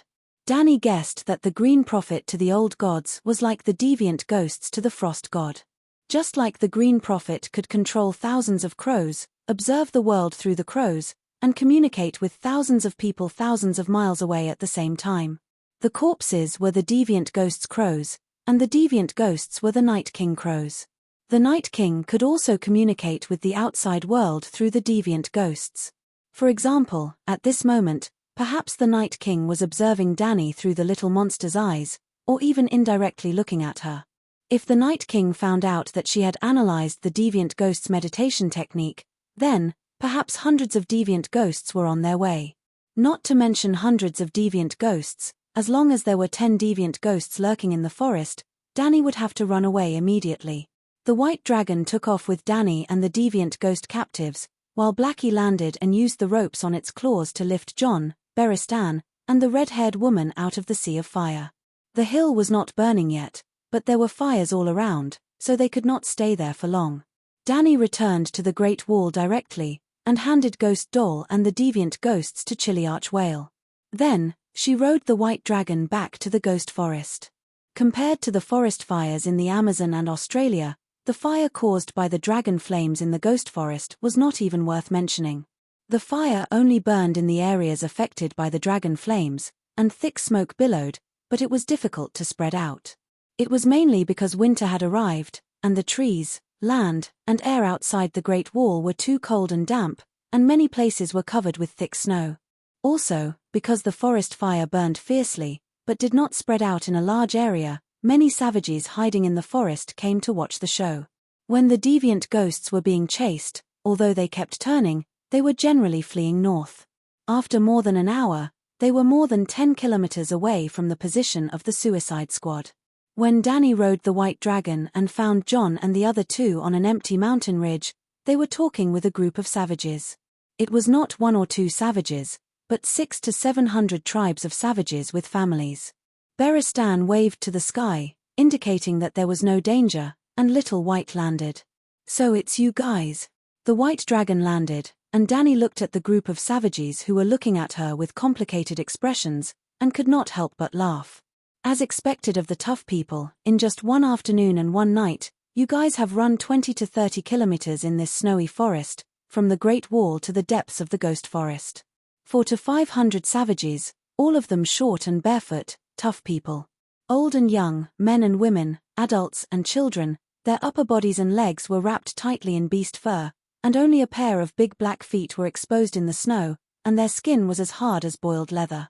Yes, the hobbits of the world of ice and fire, the knockoff version, the savage version, and the bitter version of the hobbits.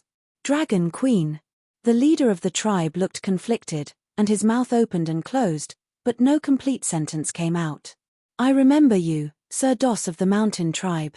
Danny sat on the dragon's back, looking down at the middle-aged savage with a weathered face. "Where's the Mountain Tribe leader?" The tough people had two big tribes, and they lived in the Frostfang, which was known as the spine of the Great Wall, so they were named Mountain Tribe and Mountain Ridge, two very simple names. The two tribe leaders of Mountain Tribe and Mountain Ridge had both participated in the last tripartite meeting, and Danny also had a deep impression of the tough people that only existed in folklore. The Mountain Tribe leader gripped the weirwood spear on the ground and said nervously, "They may have gone with the Weeper to the Milk River in the west." "They plan to attack the Shadow Tower?" Danny asked with a frown. "Yes." At this time, the Great Wall had 3 checkpoints, the Dark Castle in the middle, the East Watch in the east, and the Shadow Tower in the west. The fortresses on the east and west were close to the sea, and the East Watch's Great Wall extended directly into the sea for 100 or 200 meters, while the Shadow Tower ended at the mouth of the Milk River. The Milk River flowed from the north under the Shadow Tower, and into the sea in the west the Frozen Bay. Therefore, if one wanted to cross the sea and cross the Great Wall, the Shadow Tower was the first choice. There was no need to enter the sea, and a few rafts could cross the calm Milk River. In fact, this was also an extravagant hope for the barbarians, because the Night Watchers controlled the sea, and the Shadow Tower had a regular fleet. Most of the barbarians could not even forge bronze, and with such low productivity, it was impossible to build a river-crossing fleet. It was safer to climb the Great Wall than to fight against the fleet and the Sentry Tower with rafts. Of course, now that the barbarians had nowhere to go, if they were not afraid of sacrifice, they could build 2,000 or 3,000 rafts and risk losing half or more, and still rush to the south bank. "Dad, it's a dragon." A little tough person quietly approached the Mountain Tribe and looked at Little White with curiosity and fear. It was a little girl who was less than a meter tall. She was wrapped in goat fur and her face was red. Her black eyes were blinking, and her little feet were bare as she stepped on the ice and snow. "Your daughter." Danny searched her body for a long time, but it seemed that she did not have anything on her. She had no choice but to take the dagger from the sharkskin sheath and threw it over. "Take it and play with it." "Oh, thank you." Dos hurriedly took the dagger and handed it to his daughter, who was hiding behind him and poking out her furry little head. Danny had taken a Valeglia steel dagger from Slave Bay, but it was later lost by Lisbon. Then, she spent a few gold royals to buy a new one at the Long Bridge of Volantis.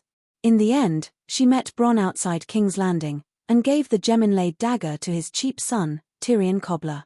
After coming to the Great Wall, she found the blacksmith Tanner to make another one, and in less than 2 days, she gave it to the little barbarian again.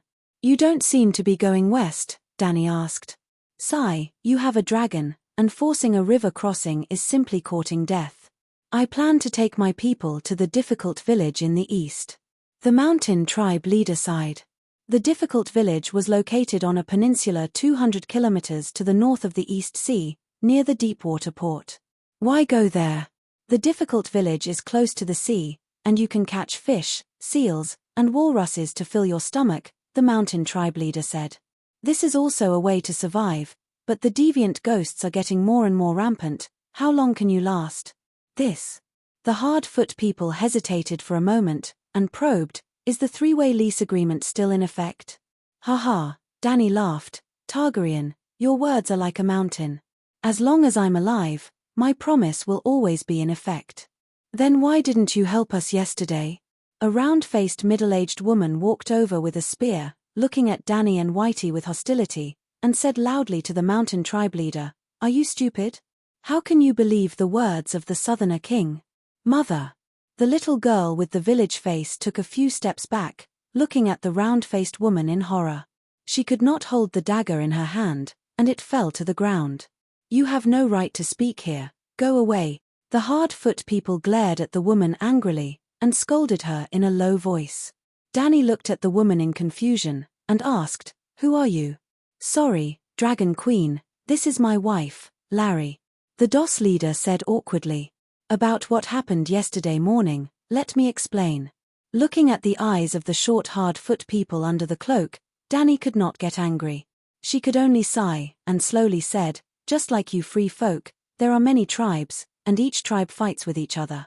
The Southerners also have many kings, but the 7 kingdoms have more than 7 kings. Stannis and I are only 2 of them. Before Manslade became the king of the Beyond the Wall, you also fought with the Nightwalkers for many years, and the blood feud was as deep as the sea. Stannis and I are in a similar situation. The Southerners still do not have a king of the Beyond that everyone recognizes, and the kingdoms are still hostile and fighting with each other. In the end, the three-way lease is only a contract between the free folk and the Targaryens. If the three-way lease has been signed, it means that the free folk are no longer enemies, and I have a reason to protect you. But without a contract, without a sacred oath, the free folk are still barbarians invading the wall, and any king in the south can suppress you. If that's the case, then we can't go to the wall." The hill chieftain's wife said loudly, "The kings of the 7 kingdoms are fighting with each other, and if we rashly join one of them, we will only be viewed as enemies by the other kings. Just like yesterday, Redheart did not want us to become the Targaryens' power, so they did not care about the fact that negotiations were in progress and attacked the free folks' camp. Before the king of the Beyond is born, we should not negotiate with any king." As soon as she said this, not to mention Danny and the others, even the hard-foot people looked at the round-faced woman in surprise. The hard-foot leader said in shock, "Larry, why are you suddenly so? Where did you hear these words from? Even I don't have such political wisdom." Jon stepped forward and looked at the round-faced woman in confusion. "I think I've seen you somewhere before, but I've never seen Hardfoot Larry. Who are you?" Chapter 336. Who are you? Jon stared at the round-faced woman and asked. "Stinky Crow, of course you've seen me before." In the free camp, Larry pointed at White Knight and glared at Jon. "You and this old man were holding a stack of parchment and signing a sacred contract with us. You also noticed the abnormality." Danny slid down from Little White's back and walked to Jon's side. She stared at the woman in confusion. "You also?" Jon was shocked. He leaned close to Danny and whispered, "Bai Ling doesn't like her scent." "Hey, what are you two whispering about? I am me, who doesn't know me here?" The round-faced woman did not look guilty at all. Instead, she was full of vigor and shouted loudly. "What's going on?" The leader looked at his wife, then looked at the Dragon Queen and Jon. He was confused. "Go and rub her face. I suspect that she is faceless," Danny said to Jon. "Faceless?" Jon was horrified. Not only did he not listen to the Queen's suggestion to rub the leader's wife's face, but he also took a few steps back carefully. He retreated behind the Queen. Danny stiffened and looked back. "There are so many people here. What are you afraid of? Let me do it." White Knight had been following beside Danny the whole time. She heard the conversation between the two of them. She immediately pulled down her mask and strode to Larry's side under the stunned and angry gazes of the hardcore citizens. She held the petite chief's wife's arm in her right hand as if she was pinching a chick. Her left hand, which was as big as a fan, rubbed her small round face back and forth. She rubbed until red marks appeared on his skin. Tears were flowing out of her eyes. "What are you doing?" The leader of the Doss clan was furious. He raised his weirwood spear and stabbed it at White Knight's waist. Clang! Jon stepped forward. He did not draw his sword. Instead, he used the sheathed long sword to knock the spear away. He said awkwardly, "Commander, we suspect that your wife has been replaced by Faceless.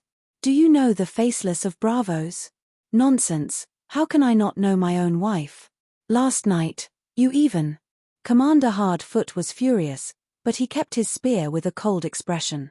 In fact, even the barbarians outside the Great Wall had heard of the name of Faceless One. Every few years, there would be merchants from Bravos who would come ashore at the hard settlements, looking for the barbarians to buy furs, gold, amber, and other things. "I don't think so."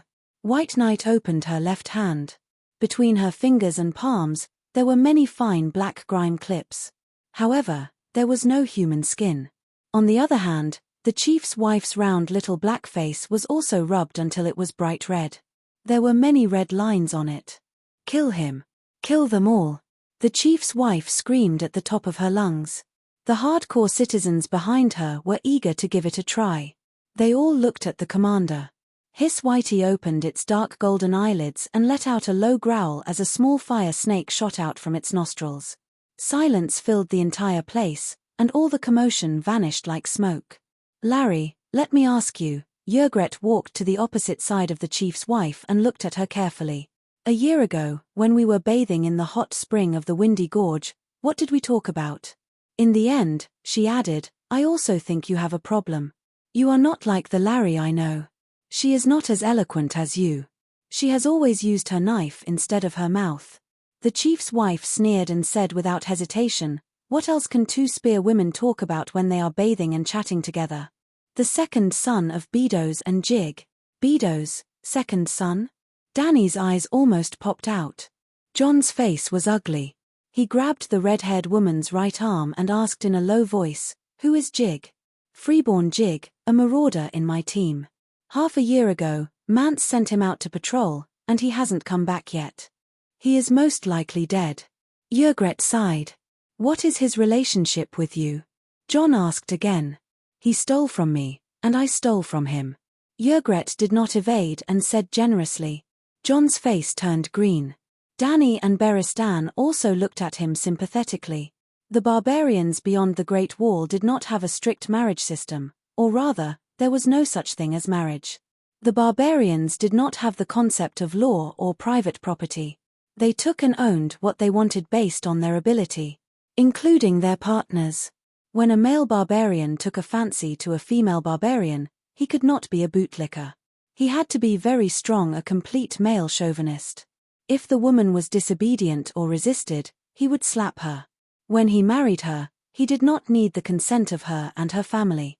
He did not even have a copper coin. He sneaked into the other party's house in the middle of the night, carried the woman away, and robbed her if he was discovered if he was strong enough. And the woman could not be timid and helpless. She could not cry. She had to be unyielding and resist fiercely. If she was unwilling, it was not against the tradition to kill the man. In the minds of the barbarians, a real man would steal women from afar to strengthen his clan. However, there were taboos in the marriage of the barbarians. They could only steal daughters, but not other people's wives. They could not steal women who were related by blood. They believed that marriage between relatives would offend the gods, and the wife would be cursed to give birth to sick children. Of course, this did not mean that the barbarians beyond the Great Wall did not have women's rights. Men could steal women, and women could steal men. No matter how ugly a female barbarian was, if she took a fancy to the most handsome lad, she could steal and rob. When John was undercover among the barbarians, Yrgret had hinted and told him many times to steal her. After discovering that John was an idiot and ignored her, the red-haired woman simply stole from John. Actually, there was no need to be angry. Yrgret was a 19-year-old spearwoman. She was no longer a virgin 6 or 7 years ago. She had stolen from countless people over the years, and no one knew how many times she had been stolen by someone. Danny looked at the chief's wife, who had a smug look in her eyes, smiled meaningfully, and said, "Why does everyone think that you are not you? Mrs. Larry, can you prove that you are yourself?" "Ah." The round-faced woman was stunned, and so was everyone else. Prove that she was herself? How could she prove it? It was too difficult for a country bumpkin from another world to do something that even modern humans could not do. This is Larry. Commander Doss stomped his feet and said, "Look at your daughter." Danny raised her chin at the small-faced woman. "Look at how far she is hiding." The little girl was 4 or 5 meters away from her mother. Her eyes were filled with tears. She was at a loss and did not dare to come closer. "Mph, how can my daughter not be afraid when you are pestering her endlessly?" The round-faced woman shouted with her hands on her hips. "Forget it. Whether it is true or not, we will know after we try." Danny took 2 steps back and entered the second level of the dragon spirit state. Her purple pupils stretched into vertical slits, flashing with a cold golden-red color. A majestic, domineering, noble, and terrifying aura spread out from her body. For a moment, everyone was in a trance, as if time and space had frozen. The air condensed, and time slowed down infinitely. In the extreme silence, the Dragon Queen's pink lips slowly opened, and transparent arc-shaped ripples appeared in the invisible air. The round-faced woman was the first to bear the brunt. The sheepskin hood on her head flew off, and her straw-like chestnut hair flew back. The muscles on her small round face were undulating like waves in the wind. A pair of small brown eyes turned white, and a loud howl came out from her tightly pursed mouth. This was a man's voice, coming from the depths of the soul. The howl of the soul made everyone dizzy, and they almost vomited, but they also woke up from the space-time disorder caused by the dragon's roar. Their ears heard a clear dragon's roar, and in the heavy dragon's aura, they seemed to be cleansed from their body to their soul, refreshing and clean. "Valamir." John pointed at the woman, and his expression changed. "He is the sixth-form man, Valamir." Needless to say, Danny had already found out. Soul attack was a soul attack that directly attacked the enemy's soul. Larry's soul still looked like Larry, but in the dragon's roar, another person's soul was shaken out of Larry's soul, an old and thin man. In short, under Larry's skin was still Larry's soul, but in the depths of Larry's soul, there was another person. A powerful shape-shifting person. 7 levels of hell. Danny was shocked. Possession. This is possession. This is a perfect possession. I didn't expect the legend to be true. Shapeshifters can really possess humans. Evil creature. Doss of the mountain tribe's expression changed, and he raised his spear to stab the woman who was hugging her head and howling beside him. Clang. Danny kicked the spear away with her iron boots and exclaimed, "What are you doing?" Valamir did such an evil thing to possess Larry. Doss was angry and puzzled. "You were the first to find out. Why did you stop me from killing him? You believe it. You believe that a shape-shifting person has possessed your wife." Danny said with difficulty. Why was an indigenous savage more receptive to new things than her? Was it because the ignorant were fearless and didn't understand the meaning of possession? This was a possession in the cultivation world. How could an indigenous person of the light magic fantasy world be so calm? I've seen similar things. The Hardfoot tribe's thin face was full of gloominess and anger. Before death, shapeshifters will try to leave the original rotten body and possess animal companions to start a second life. But some shapeshifters will do evil things. They want to be reborn as human beings. They don't possess animals, but they do it to humans who are close to them. Shit. Many times. Danny's eyes widened, and she was even more shocked. Possession was so common. "I know," Yurgret kicked Larry, who was twitching on the ground, and said in disgust, "The elders in the tribe all tell us that when we encounter shapeshifters who do evil things and possess other people's bodies, we must immediately kill them. Let your dragon burn them." How do you know that shapeshifters possess humans? For example, almost no one noticed it this time. Danny was puzzled. This is the Six Forms man, the most powerful shapeshifters. A white-haired Hardfoot tribe old woman walked over and said, "I've lived for 6 winters and seen too many shapeshifters. When they possess humans, the possessed people will resist fiercely, shouting and scratching with their hands. No one has ever taken over Larry as quietly and unscathed as he did." The Six Forms man was not the strongest. He was deeply jealous and afraid of John's talent, and John was definitely not as good as Bran. Stark's family was full of bugs and monsters. "It's not quiet," a Hardfoot tribe woman said hesitantly. Last evening, when Larry and I were collecting the nearby corpses, she was lying on the ground and howling for a while. Then why didn't you say so earlier? The old woman stomped her spear and said angrily, I don't know. I've never seen a shapeshifter possessing a human, the spear tribe woman said slowly. And when I went over to ask, she only said that she accidentally tripped on a tree root and hit her head on the trunk. Chapter 337. The savages would collect the corpses near the camp and burn them. They knew that the dead could be resurrected, and the resurrected dead would hunt down the living. The mountain tribe also arranged for spearwomen to clean up the corpses around the temporary camp before dark. The chief's wife was a spearwoman who also had to work.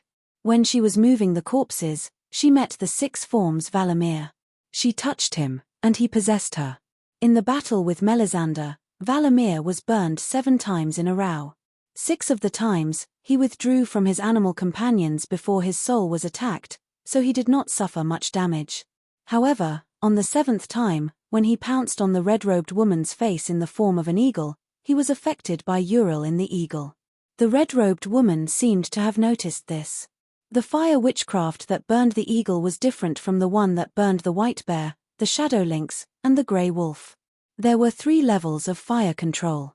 Dany had only mastered the first 2 levels, and the last level was a secret of the Great Wizard. It could ignite other elements with fire elements, like a fire demon. Melisandre's fire witchcraft was also divided into several levels. When she was fighting the 6 forms man, she used 2 different levels of witchcraft. She used fire elements to ignite physical substances, such as the fur, bones, and internal organs of her animal companions. She used blood witchcraft and fire magic to burn the soul under the skin. Simply put, when the white bear was ignited, the fire burned its internal organs and fur. When the eagle was ignited, its internal organs and feathers were burned. The souls of the eagle and the 6 forms man were also attacked. The reason for this was that the eagle belonged to another shapeshifting master, Uriel, not long ago. Uriel's body was killed by Jon, but his soul entered the eagle to start a second life. However, the 6 forms man did not give him a chance to fly freely and immediately took over the eagle. However, the eagle still had part of Uriel's will in its soul. Usually, it was nothing. After all, the 6 forms man's title of the strongest shapeshifting savage was not undeserved. After a long time, Uriel's soul would naturally be assimilated by the eagle.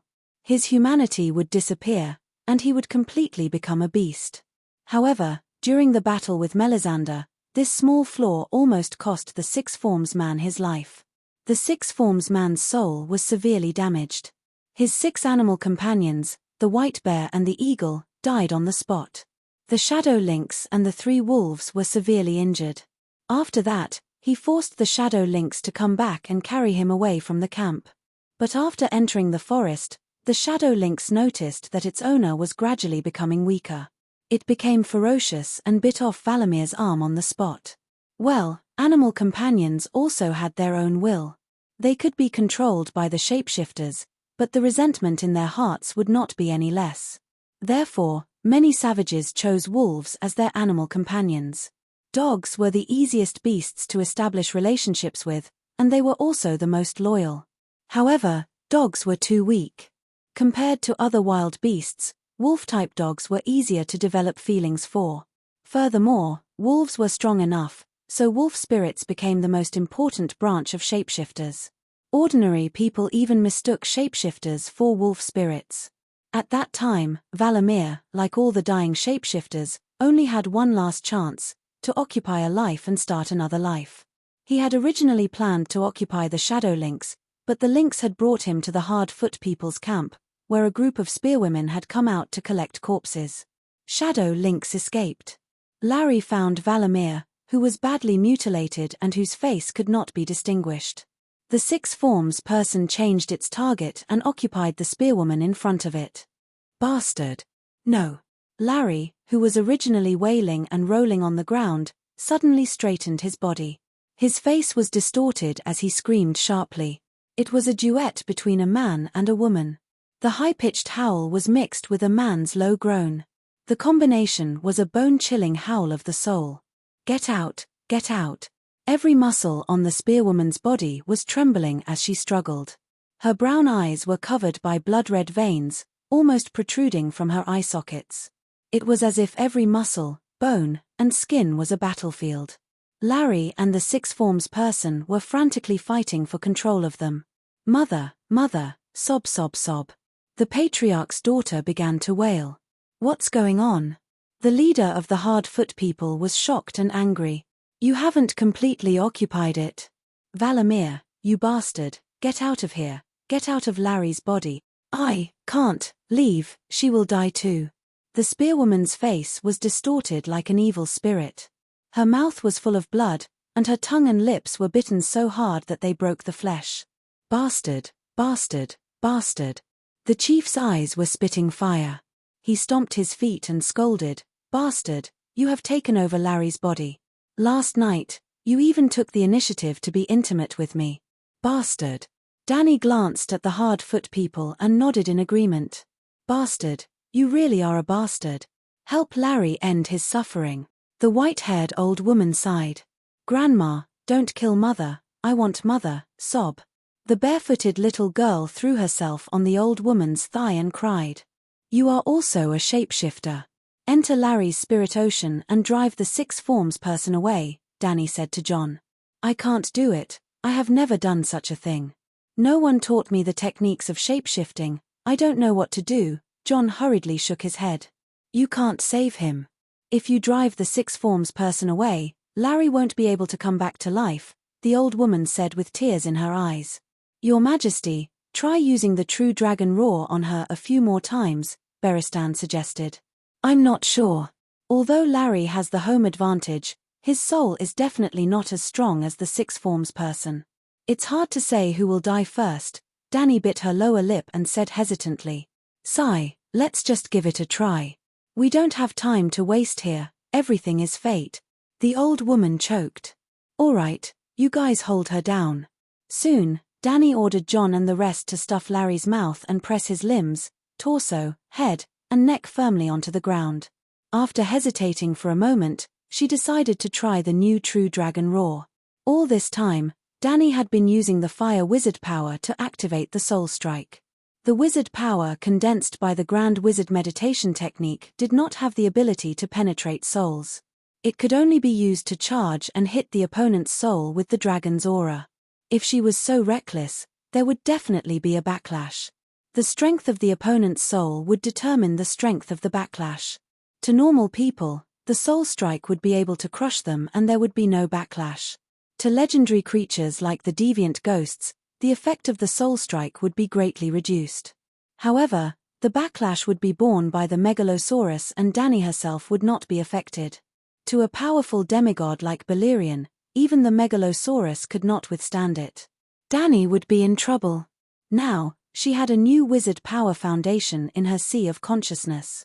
If she used the wizard power condensed by the Green Prophet meditation technique to activate the soul strike, with the characteristics of the Green Prophet's wizard power, high penetration and high toughness, what kind of effect would her soul strike have?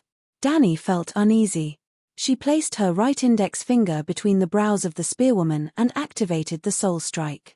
Little White's soul entered her sea of consciousness. The faint red ring of soul light projected a layer of green light.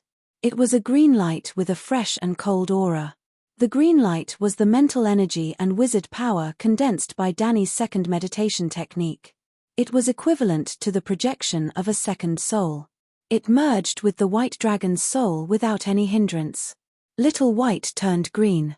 Danny also turned green. The green Danny rode on the green Little White and activated the soul strike. They charged out of Danny's soul realm and pressed down on the spearwoman. If it was a normal soul strike, the combined human and dragon soul would crash into the other party's soul barrier, just like a siege car crashing into a city gate. However, at this moment, what they encountered was not an indestructible city wall, but a ball of mud. There was resistance, but they still passed through quickly. Ah! A green light flashed past the spearwoman's brown eyes. Her body, which had been fiercely struggling, suddenly froze, as if someone had pressed the pause button. Like Danny, Larry's soul space was also like a blue starry sky. However, It was much narrower and thinner than the Dragon Queen's. The Megalosaurus stopped inside and did not dare to move. It was like a tanker entering a wooden fenced car. Evil creature, come out and die. In the soul space, the green Dani was majestic and high-spirited. Her guess had come true. The second soul, which was based on the Green Prophet's meditation technique, actually had the Green Prophet's soul possession characteristic. Compared to the Megalosaurus that covered the sky, Larry's soul was like a caterpillar under a giant's foot. It was small and weak. Dani only said one sentence, and Larry's soul wailed and exploded into millions of faint stars. His soul was destroyed. Larry's soul exploded, revealing the short and old middle-aged man inside. He was looking at the mountain-like white dragon above his head in horror. This is impossible. How can you possess? No, even if you are also a shapeshifter, you can't bring the Megalosaurus's soul here. The short and wretched man waved his arms crazily and shouted. The Megalosaurus could not enter the soul space of other creatures. However, Little White was not Little White. It was a part of Dani. The wolf spirit was a human soul that was above the wolf spirit. The human soul occupied the position of the wolf spirit. Therefore, the shapeshifter's animal companions could easily rebel. No one was willing to have their will taken away, even if it was a beast. The dragon spirit was different from the wolf spirit. The dragon spirit was the fusion of the human and the dragon's souls. The human was the dragon, and the dragon was the human. Little White had fused with the second soul that practiced the Green Prophet's meditation technique. It also had the Green Prophet's characteristic and could follow Dani into the human's soul space. Die, Ivildor. Dani was not in the mood to explain her secret to a minion. She roared and urged the dragon to bite down. Crack! Little White made a crisp cracking sound as if he was chewing on an ice cube. At the same time, there was a strange liquid that melted and flowed into the gap between his teeth. Oh no! The six forms Valamir wailed and suddenly broke into thousands of pieces. A milky white halo that was visible to the naked eye spread in all directions. It even rushed out of Larry's soul space. Perhaps it was because of the six forms Valamir's soul fragment that Dani had a strange connection with him. She could clearly sense his current state of existence. He had really escaped from Larry's soul space and entered an unknown place. Subconsciously, Dani followed the trace of guidance and followed. Boom! A ball of white light exploded in front of her. Dani was spinning and falling in a white world. In a moment, she seemed to have crossed an infinite distance and traveled through thousands of years. She was at a loss. Until she caught up with him. She saw a huge human face in front of her. The red eyes were glaring angrily. The wrinkled cheeks were as white as bones. The expression was serious. The mouth was wide open, as if it was scolding and devouring. Valamir knelt in front of the human face and cried bitterly. He wailed, "Gods, mercy, mercy." Chapter 338. Gods, have mercy. Valamir wailed. It was the beast, not me. Gods, have mercy. The giant face did not respond, but the shapeshifter seemed to have started to repent as he recalled his past sins. Images flashed above his head, almost blinding the eyes. However, Dani, who was in her soul state, could see some of them clearly. It was the life of the six forms Valamir, a lifetime of sins. He was very talented. When he was 6 years old, he awakened his shapeshifting ability. He took over a hunting dog in his family. Because he was jealous of his younger brother, who was more favored by his parents, he killed and ate his 2-year-old brother in his dog spirit state. He was so cruel. He started to eat people at the age of 6, and the one he ate was his own brother. He had a shapeshifting mentor named Hagen, who adopted and taught him since he was 6 years old. He was kicked out by his father because he ate his younger brother. In the end, when he became an adult, he betrayed his mentor and took away Hagen's wolf with his stronger shapeshifting ability. He then took over his mentor's wolf and ate his mentor's heart in his wolf body. Without his mentor's control, Valamir did almost all the bad things that a human could do. He stole, killed, raped women, had sex with animals in his animal form, and was copulated with. When his body became weak, he even took the form of a wolf, a lynx, or even a 4-meter-tall giant bear, and had sex with wild animals, He even feasted on human flesh and was greedy for the hot blood that spurted out from the throats of people who were about to die. Evil creature. Dani was furious. Her eyes almost popped out of their sockets, and she was about to kill him. All the illusionary images disappeared instantly. The six forms person struggled to get up from his repentance. He laughed and roared at the giant face, "I have done evil things. I have committed the darkest of crimes. But so what? This is the talent that you have given me. It is you." The giant face still had that serious and ferocious expression. It did not console the six forms person for his repentance, nor did it punish him for his blasphemous words. However, the six forms person seemed to have crossed the threshold of his heart. Suddenly, his body fell into the giant face's ferocious mouth. Dani, who was rushing over, could not stop in time and fell into the mouth as well. Then, he saw himself. From another angle, she saw Xiaobai lying on the side. Beristan, John, and a few hard-legged people were holding Larry's body down. She squatted on the spearwoman's head and pointed her right hand between the female savage's eyebrows. What's going on? Dani panicked. The next moment, she understood what was going on. Dahe hovered in the sky, acting as a reconnaissance aircraft. Through its perspective, Dani found her position at this time. Inside the weirwood. She was observing herself through the weirwood. Then, under the control of the host soul, she turned her head and looked at the face on the weirwood. When the Andals invaded, the weirwood in the south of the neck swamp was cut down. After thousands of years, there were only a few seedlings of weirwood left in the forest. To the north of Neck Lake, weirwood was more common. This was because most of the people in the north believed in the old gods and would not deliberately cut down the weirwood. Beyond the Great Wall, weirwood could be seen everywhere. Just in the Ghost Shadow Forest alone, the number of weirwood was second only to iron trees, sentinel trees, soldier pines, and a few other cold-resistant evergreen trees. Not far from the hard-legged people, there were a few weirwoods with red leaves and white bones.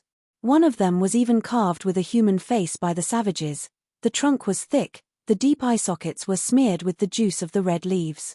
It was blood red, its nostrils were hollow, and a skull was stuffed into its ferocious mouth as a sacrifice. Dani was now looking at the world through the eyes of the person on the weirwood. What's going on? Dani was a little confused. The next moment, the scene in front of her disappeared. Her perspective was rapidly zooming past the treetops, past Dahe, past the low clouds. Suddenly, everything disappeared, and everything seemed to flash before her eyes. She seemed to see nothing, but she seemed to see the wind, the sky, the forest, the earth.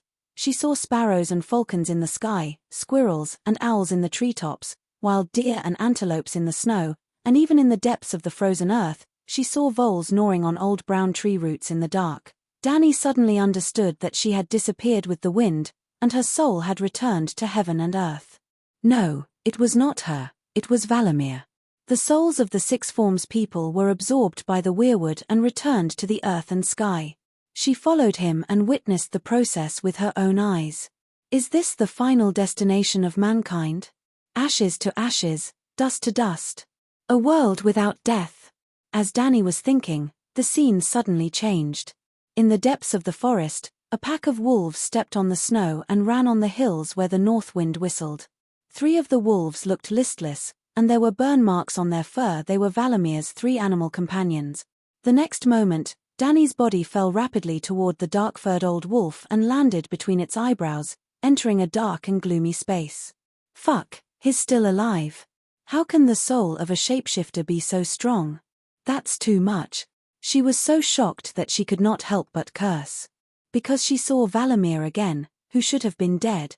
Valamir's figure was more delicate and clear, as if all the filth had been washed away by clean water, pure and holy. He still looked like a sloppy old man, but it seemed that the part of his soul that disappeared when his soul was destroyed was all darkness and sin. He did not become noble, but he was purer. Why won't you let me go? Valamir roared at Dani. Without waiting for her reply, his body suddenly merged with the wolf soul water, perfectly fusing into a wolf that was 1 size larger than the original. The wolf's body and expression, but there was a trace of Valamir's emotions in his eyes, hatred for Dani.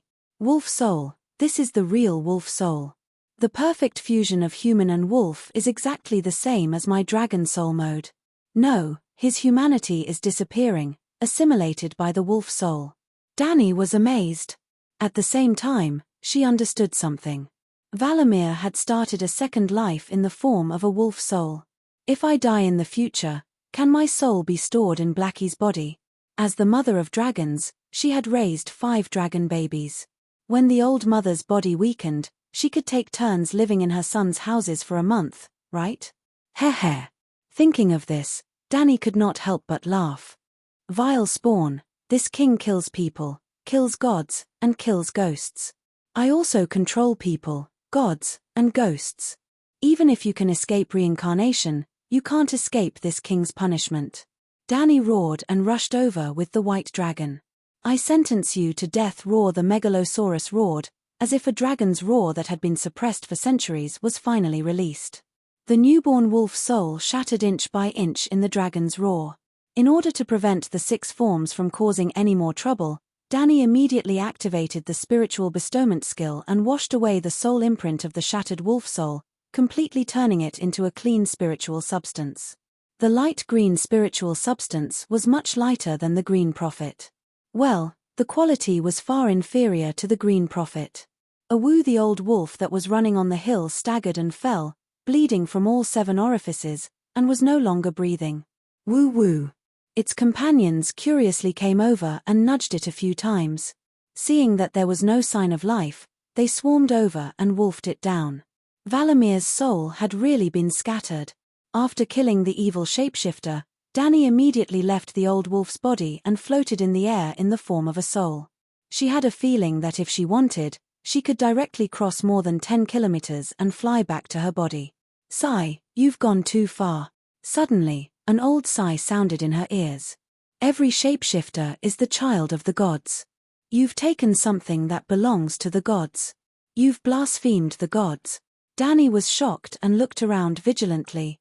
After a while, she saw a weirwood that was as thick as a bowl 7 or 8 meters away. The blood-stained palm-shaped leaf swayed gently, and a mental wave was transmitted to her. You're really not dead. She snorted coldly and mocked. The god who gave birth to such an evil creature must be an evil god. So what if I've blasphemed an evil god? I've done nothing wrong. There are good and bad people. Does the mother who gave birth to an evil person have to be an evil person as well? The 3-eyed crow retorted. Dani paused for a moment, but she didn't argue back.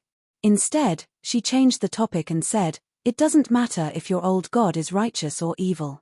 The hexagon Valamir's sins are undeniable. Letting him receive a just punishment is in itself an act of promoting justice. How do you know that the gods won't punish him?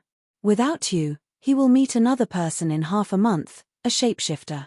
His direwolf will bite this wolf to death and let fate return to its original path.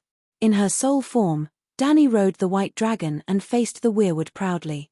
She said softly, I am destiny. I am destiny, slay a tyrant's words. There was a long silence for a long time. Just as Dani was about to leave, the 3-eyed crow sighed and said, you're distorting fate. The future is uncertain because of you. Dani snorted coldly and said impatiently, I don't have time to talk nonsense with you. Either you come out and let us fight again, and then I'll kill you. Or, you can get lost and stop harassing me. Or, you can submit to me and follow me to an unknown but definitely bright future. Sigh, where did I go wrong? Why did fate change so much? How will this long night end? The 3-eyed crow muttered to himself. For the first time, Dani heard weakness and confusion in his words.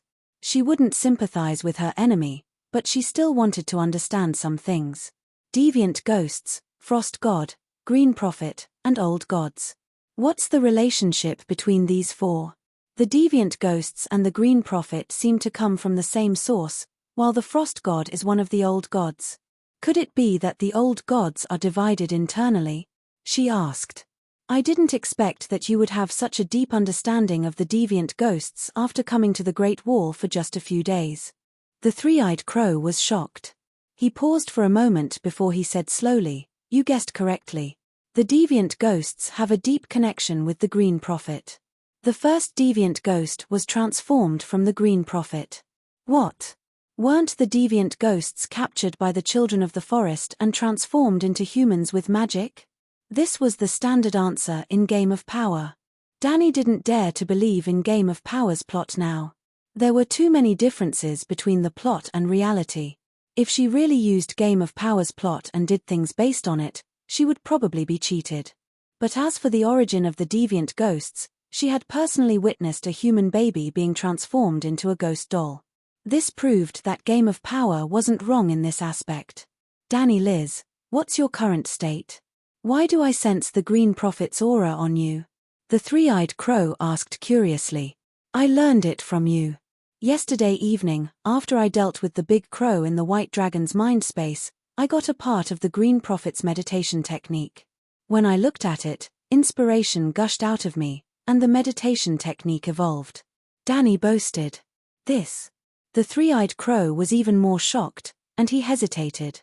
If the Dragon Queen had the talent to become a Green Prophet, should he let her inherit the three-eyed crow's position? Chapter 339. There could be many Green Prophets in the same era, but there could only be one three-eyed crow in each generation. Whether one could become a Green Prophet depended on one's talent. In theory, only one Green Prophet could be born in 100,000 people, and the three-eyed crow had to inherit the legacy left behind by the Green Prophet for 10,000 years, the experience, wisdom, memories, emotions, and will of countless generations of Green Prophets. The value of making the Dragon Queen convert to Buddhism seemed to be higher than the value of the House of Stark's crippled son. The three-eyed crow was tempted. Dani Liz, I have said since the beginning that I don't have any evil intentions toward you, and I just hope to help you become more perfect. The wisp of divine soul I left in your consciousness didn't monitor your actions or thoughts, and I just instilled in you the noble character, benevolence, responsibility, glory, and faith of a great king. Dani sneered coldly. I don't need you to instill in me the noble character of a great king. I'm the greatest queen in the world, and my character is the standard by which the later generations of kings are judged. You are really conceited. The three-eyed crow was rendered speechless. I'm conceited. Who can put an end to slavery? Who can take out several million gold royals to save ordinary people? Who can consider the big picture when the Iron Throne is within reach and unite all forces to fight against the Long Night? Who will take the initiative to challenge the deviant ghosts and even fight against them without caring about their own safety to test their true power? In the foreseeable future, I will surely lead humans to fight against the deviant ghosts and end the Long Night. I heard that the Green Prophet can observe the past 10,000 years' history through the fishbone tree. Tell me, who can be greater than me? Dani's words were shameless, but the three-eyed crow remained silent for a long time, and he couldn't refute her. In this world that was worse than worse, Dani was not bad at all. Moreover, you deliberately ignored the most important point. You want to keep me in the Westeros, and you don't want me to leave. It's because you took a fancy to my dragons, not Blackie or Whitey, but my unborn fifth dragon. Kueishi's prophecy stated that the red crow would land between the mother's eyebrows, and the mother's vision would be obstructed, while her child would be quietly taken away by a white wolf. She inherited a cheap doll from the original owner, but it definitely had nothing to do with the prophecy. As the mother of dragons, the Megalosaurus was also her child. Then, there was no doubt that someone wanted to steal her dragon.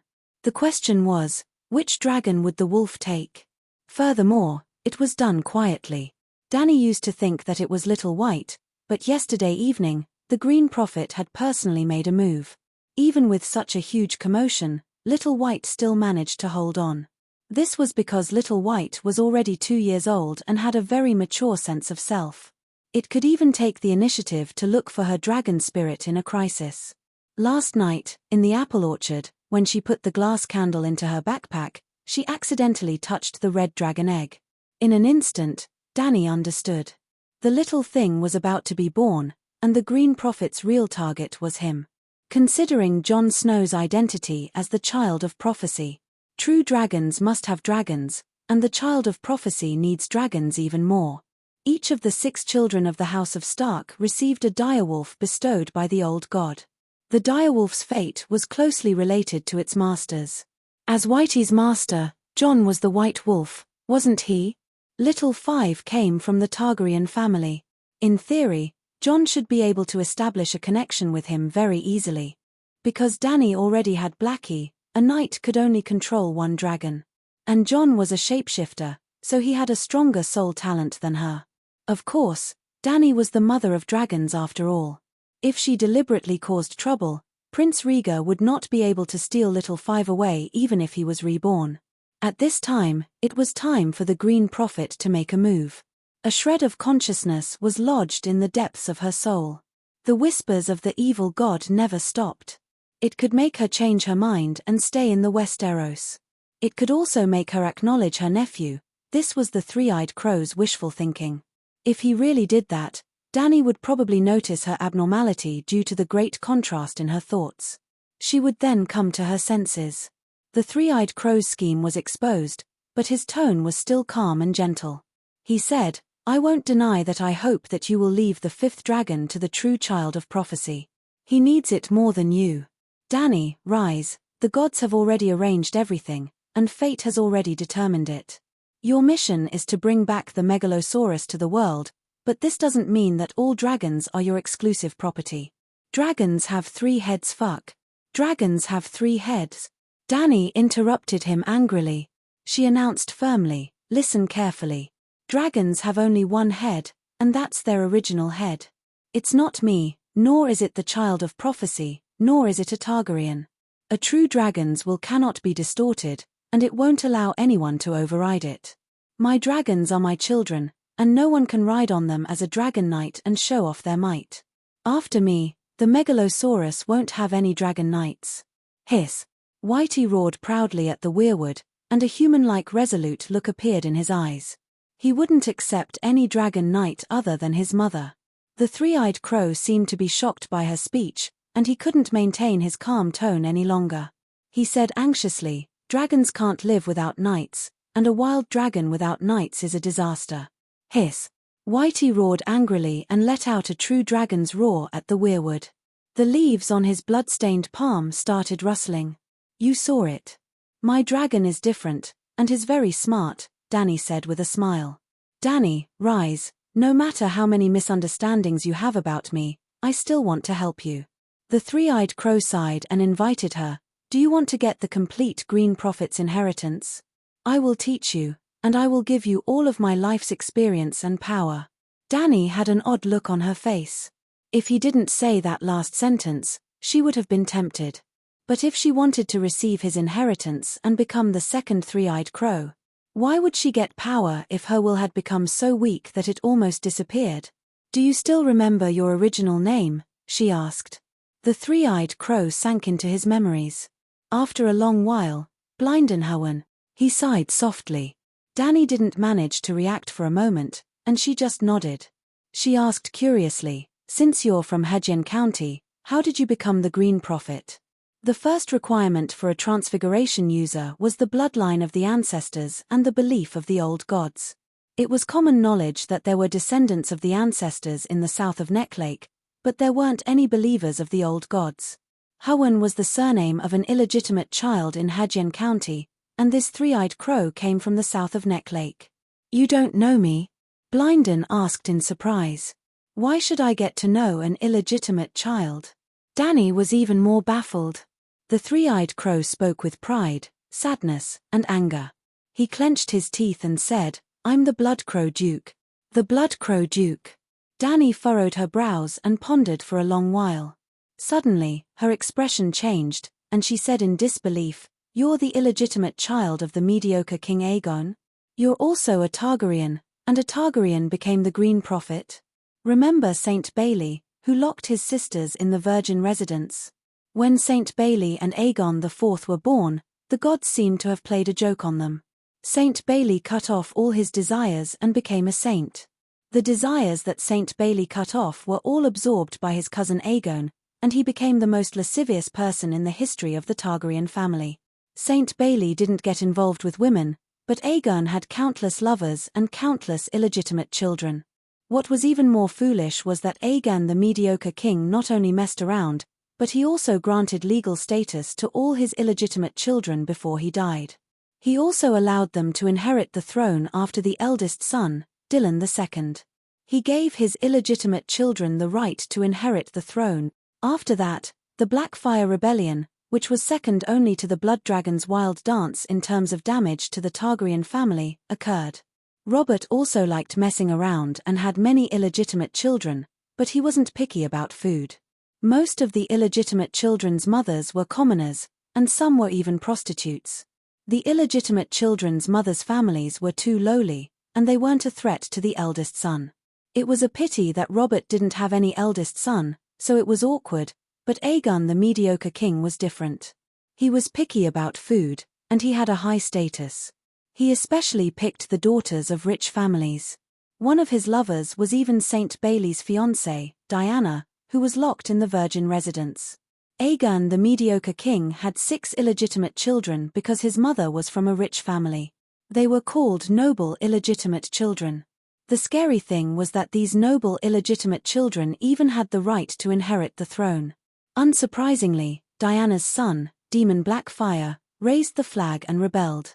The Blackfire Rebellion, which lasted for 100 years, began. Blynden Riverwind was one of the noble illegitimate children. Damn it, he even got to the rank of duke. However, Blynden didn't stand on the side of the rebellious illegitimate children. He even personally killed Demon Blackfire and his twin sons, ending the First Blackfire Rebellion.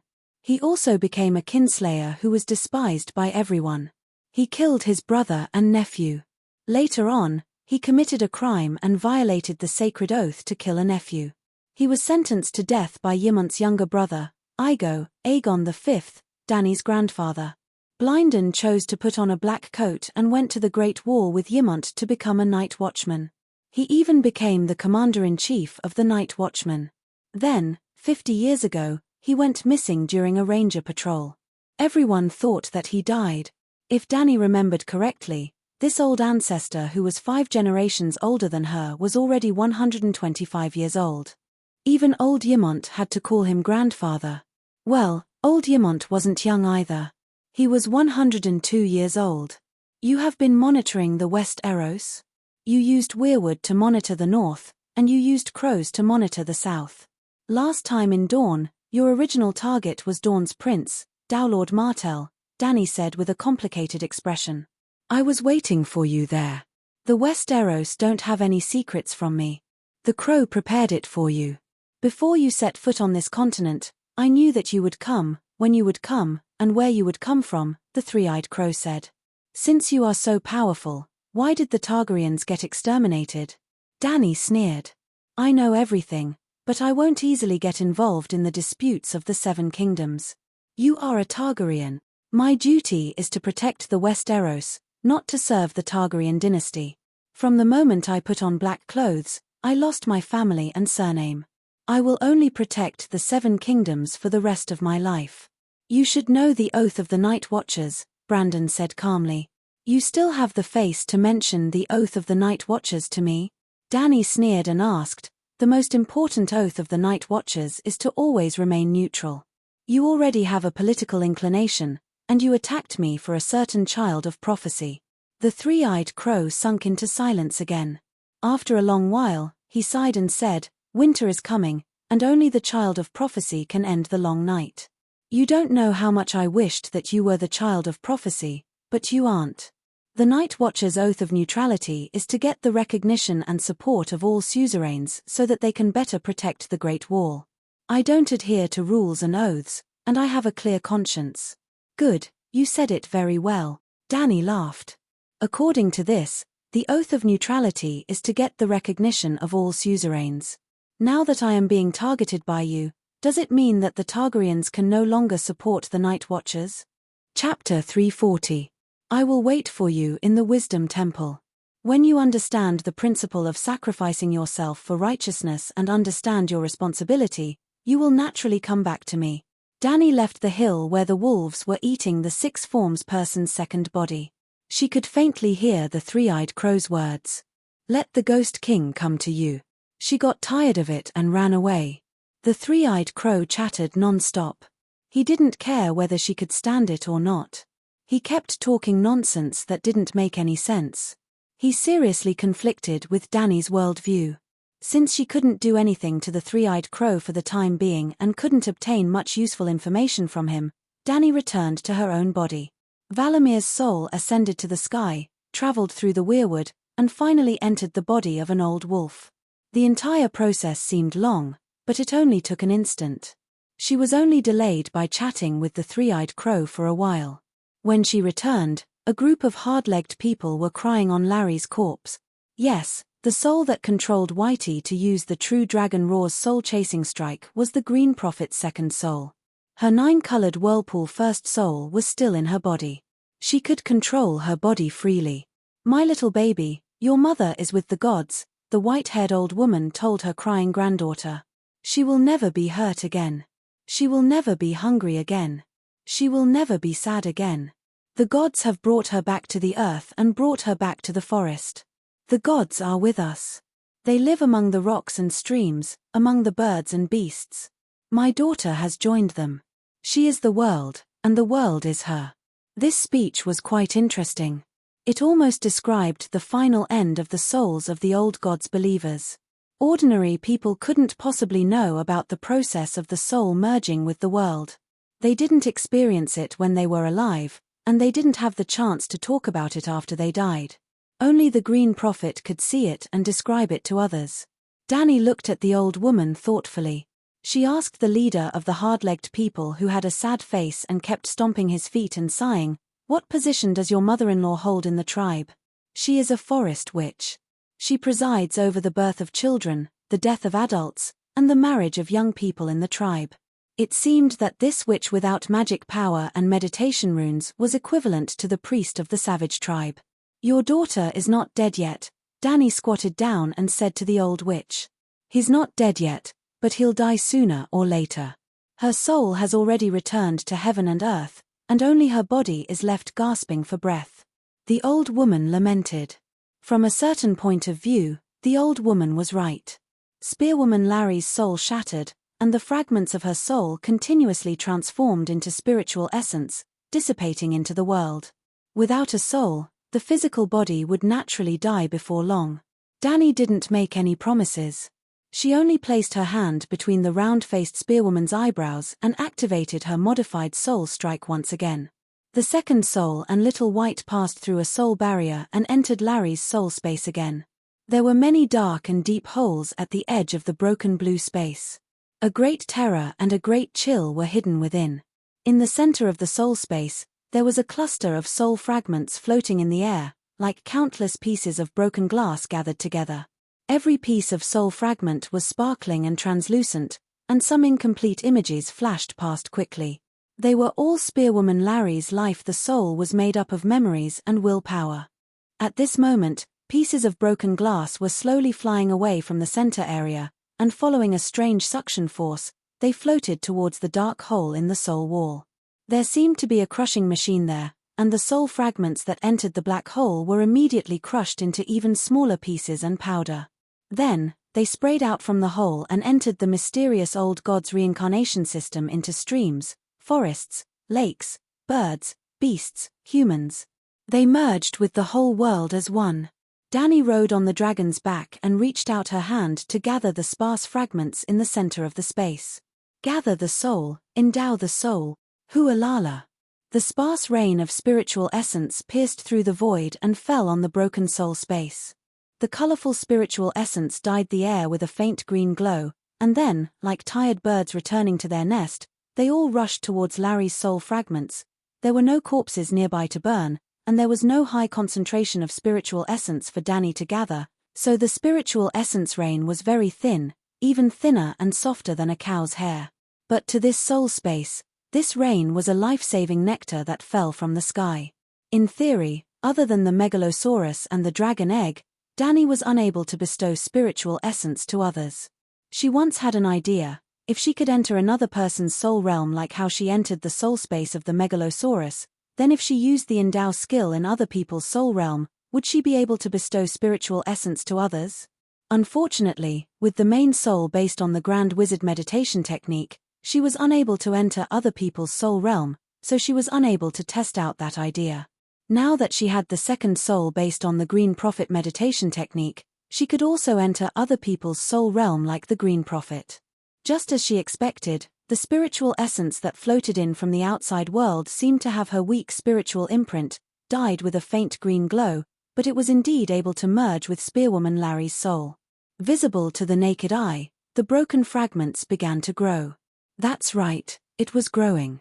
After absorbing a small amount of spiritual essence, small soul fragments began to sprout like saplings, growing branches. Then, the branches connected with each other. Different fragments stuck together, grew together, and became bigger. Gradually, a complete Larry's shadow was formed. At a certain moment, she began to move her fingers. At a certain moment, she opened her eyes, looking at the white dragon that covered the sky above her in surprise and confusion. At a certain moment, the spiritual essence rain stopped falling on Larry. She was saturated. The colorful spiritual essence rain began to flow towards the soul wall. The deep, cold hole quickly shrunk, and the soul space became complete and perfect again. Smiling proudly, Danny rode the white dragon and disappeared in front of Larry's eyes. In reality, half an hour had passed. The old witch and the hill tribe leader had repeatedly tried to persuade Danny to give up on the treatment. To treat the spearwoman Larry. As the main soul had always been in the sea of consciousness, Danny had never lost her consciousness. In the face of the Hardfoot people's request to euthanize the spearwoman, she refused many times, and impatiently said that she was casting divine spells to bring their loved ones back from the brink of death. How is that possible? The dead can't be revived, everyone knows that, the leader of the Hardfoot people complained. Yes, Larry is not a shapeshifter, she can't start a second life. In fact, even the Green Prophet can't be revived in his original body after death, the forest witch vowed to tell her the truth. Your Majesty, isn't reviving the dead the ability of the Red Priest? You really know how to do it. Even the White Knight was doubtful. She's different, she's not completely dead, Danny said calmly. John pulled a tuft of wool from the spearwoman's coat, put it next to the spearwoman's nostrils, and sighed, she's almost dead. Ouch. What are you doing? The spearwoman's eyelids suddenly opened, and she exhaled a big breath, staring at John who was touching her nose and asked. Not only was Jong Nuo scared and fell to the ground, but the Hardfoot people nearby also screamed and stepped back. Be careful, there's a white ghost nearby, Larry has been revived. A savage shouted in horror, holding his spear tightly and looking around. The dead can't talk, the forest witch rolled up her daughter's sleeves, revealing her rough yellowish-black skin, and said in surprise, and Larry's hand didn't turn black, she's not dead. What's wrong with you? Larry struggled to stand up, and said in a daze, I think I saw a dragon just now, a big white R. She turned her head and saw little White's golden eyes, and shouted in panic, that's it, what happened to me? 7 gods above, she really came back to life, Beristan said in disbelief. Your Majesty, how did you do it? John was shocked. Gods, the Dragon Queen saved Larry from the hands of the Grim Reaper. The savages were shocked and looked at Danny with awe. Danny smiled lightly, it's a small matter, don't be surprised. It's getting late, let's go back to the Great Wall. Small matter. For a moment, everyone suddenly felt that the Dragon Queen in front of them was unfathomable. This, Dragon Queen, the Hill Tribe elder's bark-like face turned red, and he stammered, can our Hill Tribe sign a tripartite lease agreement with you? Of course, Targaryen, your words are like a mountain. Thank you, Your Majesty. The savage shed tears of gratitude. With hundreds of Hardfoot people guarding her, Danny was not afraid of the deviant ghosts rushing out of the forest and launching a surprise attack on her. 2 dragons soared in the sky, and she rode on the long-haired pony provided by the savages, walking in front of the team, leading them to find the Death Squad and go south to the Great Wall. Along the way, they also met many savage tribes, some of them planning to return to their homes in the north, some of them planning to go to the difficult village in the east, and some of them going to the Milk River in the west, ready to join the Weeper's team and cross the Milk River by force. There were also some who were lost in the future, waiting for death in the abandoned village in the forest. Danny was willing to help as many people as she could, but she would never lower herself to beg others to help and save them. Just like how she treated the Hardfoot people and the Hill Tribe, she never recruited the savage tribes they met along the way. If they took the initiative to ask about the agreement, she would give her own answer. As for whether the savages were willing to join her team to go south, she did not care. Some of the savages did not trust the king of the south, and they left. Some were hesitant and continued to stay in the forest. Some, like the Hill tribe, decided to sign the sacred agreement with the Dragon Queen. There were also savages who sought death and tried to ambush her, but they were killed by the Megalosaurus dragon flames. At around 2 in the afternoon, the death squad led 2,000 savages back to the Great Wall. Woo! At the top of the Great Wall, a horn sounded. The city gate opened, and a group of night watchers rushed out, together with the savage warriors in the new camp. As if they were welcoming legendary heroes, they loudly welcomed the returning Death Squad members. When the Dragon Queen was 1 kilometer away from the Great Wall, she rode on the Black Dragon, hovering low above the heads of the heroes. She was the king of the heroes.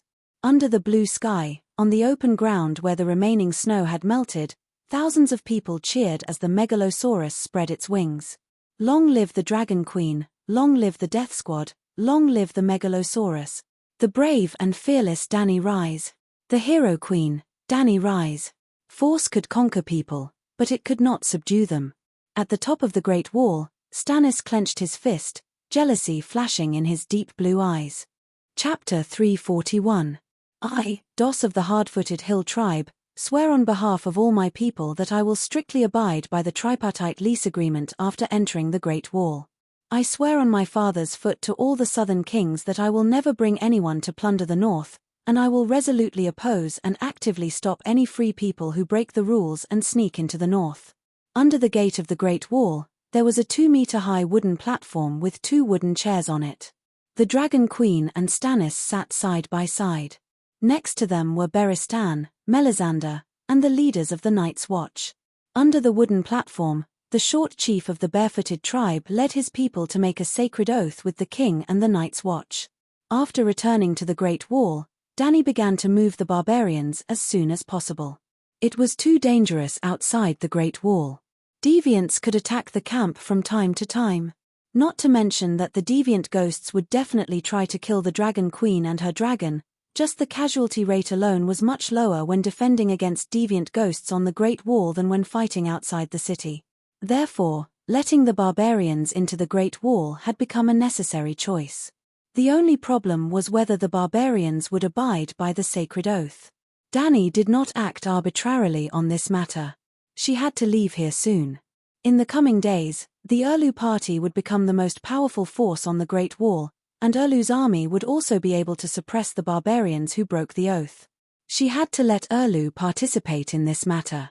Before seeing Ghost Child, Stannis was determined not to agree. He did not trust Dani, did not trust the barbarians, did not want to see Dani take the barbarians in for her own use, and did not want to bear the infamy of letting the barbarians into the Great Wall. When the nobles and the people of the 7 kingdoms knew about this, they would definitely curse because they did not feel the danger of deviants, but deeply hated the barbarians for 8,000 years. But Ghost Child changed his mind. Not to mention Urlu, any living person who saw Ghost Child, no matter how much they hated the barbarians before, would have to admit that keeping the barbarians outside the Great Wall was equivalent to providing soldiers for the deviants.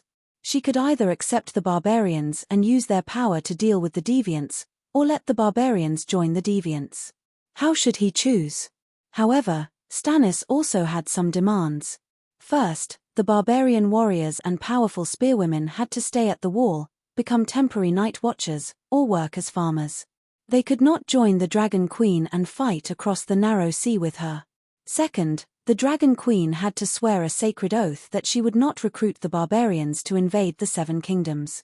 Third, the Dragon Queen could not interfere with the barbarians changing their faith and joining the Light King. To sum it up in one sentence, restrict the barbarians from siding with the Dragon Queen, prevent the Dragon Queen from using the power of the barbarians to fight for the Iron Throne, encourage the barbarians to join the Deer faction, and allow Stannis to use the power of the barbarians to participate in the Game of Thrones. Ah, shameless. Stannis himself was too embarrassed to say these words to the Dragon Queen. The negotiation was between Sir Oshier Floren and the White Knight. Ysir Florence is the uncle of Queen Selyse, a follower of the Lord of Light, and leader of the latter party. His elder brother was Count Alistair of Brightwater, who was sacrificed to Lalo because he advocated peace with Duke Tywin. He was burned alive. To be honest, Stannis and his aides never thought that Dany would agree to such an unfair treaty. Some of them were even rubbing their palms in anticipation. They had prepared many arguments and reasons, waiting for the Dragon Queen to object. Then, they would stand out and argue with the crowd. But the Dragon Queen did not even think about it and directly agreed. Dany did not intend to spend much time in the Westeros. Once she had defeated, captured, and studied the deviant ghosts, she would leave the northern region.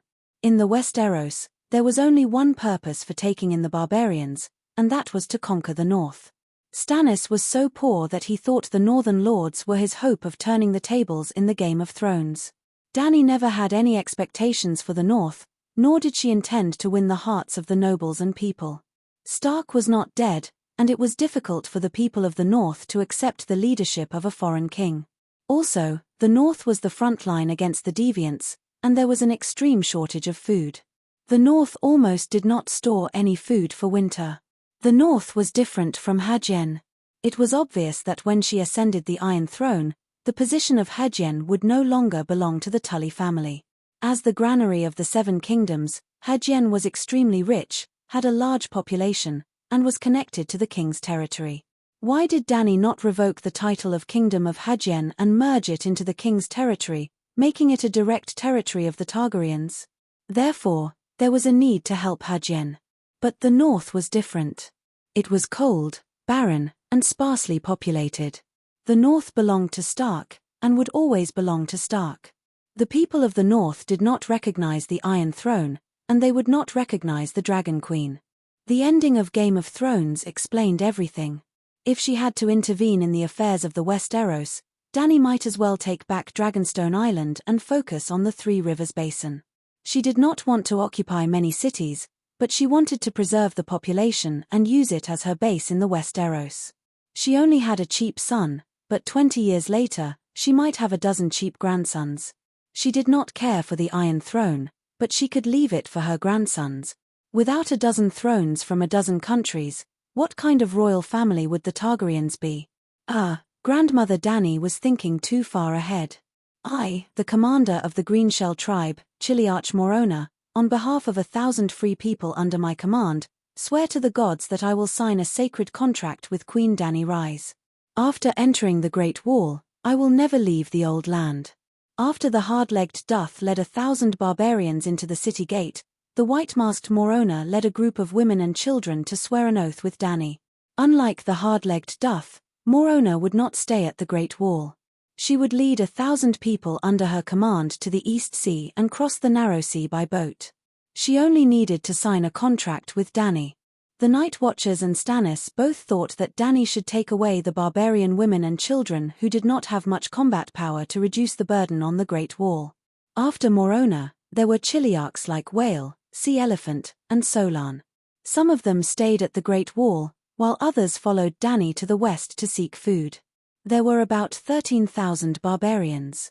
2,000 joined the Night Watchers, 5,000 went to farm if they could still farm, 5,000 went to the East Sea. Before the sky turned dark, all the barbarians passed through the city gate and entered the other side of the Great Wall. Although resources were scarce, there was still a bonfire banquet tonight. The mission of the Suicide Squad to capture captives was finally completed. 1 ghost child, 3 other ghosts, and more than 100 ghouls. What a great harvest! There were too many barbarians. Dark Castle could not accommodate them. Other than arranging rooms for the old, young, and sick, the barbarians also set up a new camp on the east side of Dark Castle. The banquet was held between Dark Castle and the camp. Thousands of bonfires rose from the vast land. They were like stars in the dark sky, shining with a glimmer of hope. The barbarians took out their home-brewed fruit wine and exchanged it with the ale of the Night Watchers. The aroma of roast lamb, roast pig, and roast beef spread between the sky and the earth. Some people bragged loudly while drinking, some took out harps and wooden guitars to sing poems, some hugged each other in the cheers of the audience, some sang loudly, and some barbarian girls sang and danced. The barbarians temporarily forgot about the danger on the other side of the wall and began to party to their heart's content. The night watchers built a straw shed on the side of Dark Castle to block out the cold wind. There were 3 long tables in the shed, forming a 10-meter-long main table. Dany and Stannis sat at the same table. Among the 20 or 30 people at the same table, there were high-ranking members of the Night Watchers, important members of the Deer Party, and chiliarchs of the barbarians. "I'll go back to the Shadow Tower tomorrow morning." Sir Mallister put a piece of roasted lamb chop into his mouth and said while chewing, "The Weeper is recruiting. Dark Castle better send me 100 rangers. There are more than 10,000 freemen here." Red Pomegranate's chief steward looked at the barbarians who were drinking and eating and said awkwardly, "There are only 320 night watchers left in Dark Castle. We can't manage them all. Besides, Her Majesty Dany Rise is here. As long as the messenger crow comes, we can ride the dragon and go there in an hour. No amount of rafts will be enough." Old Ymont frowned and looked at Dany, as if to remind her, "Your Majesty can't stay at the wall for long, right?" "You're right. Don't blame me for shirking my responsibility. I'm different from some kings who live a leisurely life. I really have a lot of work to do every day." Dany smiled at the man who was grinding his teeth. Now, the cities of Queers, Volantis, Lies, and other cities have formed the Alliance of Slavery Defenders. They call it the Million-Man Army and thousands of warships. "A world war is waiting for me." "Million-Man Army?" A piece of dried apple fell from Ygritte's lips. She looked at the Dragon Queen in a daze and said, "You're bluffing. Is there such a huge army in the world?" Well, the red-haired girl also became a chiliarch. First of all the barbarians who joined the Suicide Squad were free. She was no longer Dany's captive. Second, almost half of the 12 chiliarchs died last night, and Ygritte was the only one among the barbarians who killed another ghost, together with Jon. She had made a great contribution. In the summer, there were never more than 200,000 free people outside the wall. "How many are 2 million? Vaena asked. "The population of the Northern Territory has never exceeded 500,000. Jon's mouth twitched. Seeing that everyone had an expression of Dragon Queen really knows how to boast, Dany smiled with a sense of superiority and said, "You guys are still too ignorant.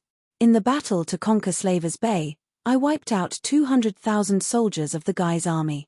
If you don't believe me, you can ask King Stannis or any merchant of the free cities. There were not even 100,000 regular soldiers, but if the slaves who served the Guy's army were included, 200,000 was not too much." "Wow, 200,000? The barbarians and night watchers exclaimed. Even Scholar Ymont had a look of disbelief. "Don't ask me, I don't know anything," Erlu said with a wooden face. "Sigh, Westeros are too closed to information. You guys still don't know what the people of the world knew half a year ago. Think about it and you'll understand. Slavers Bay has 1.5 million people.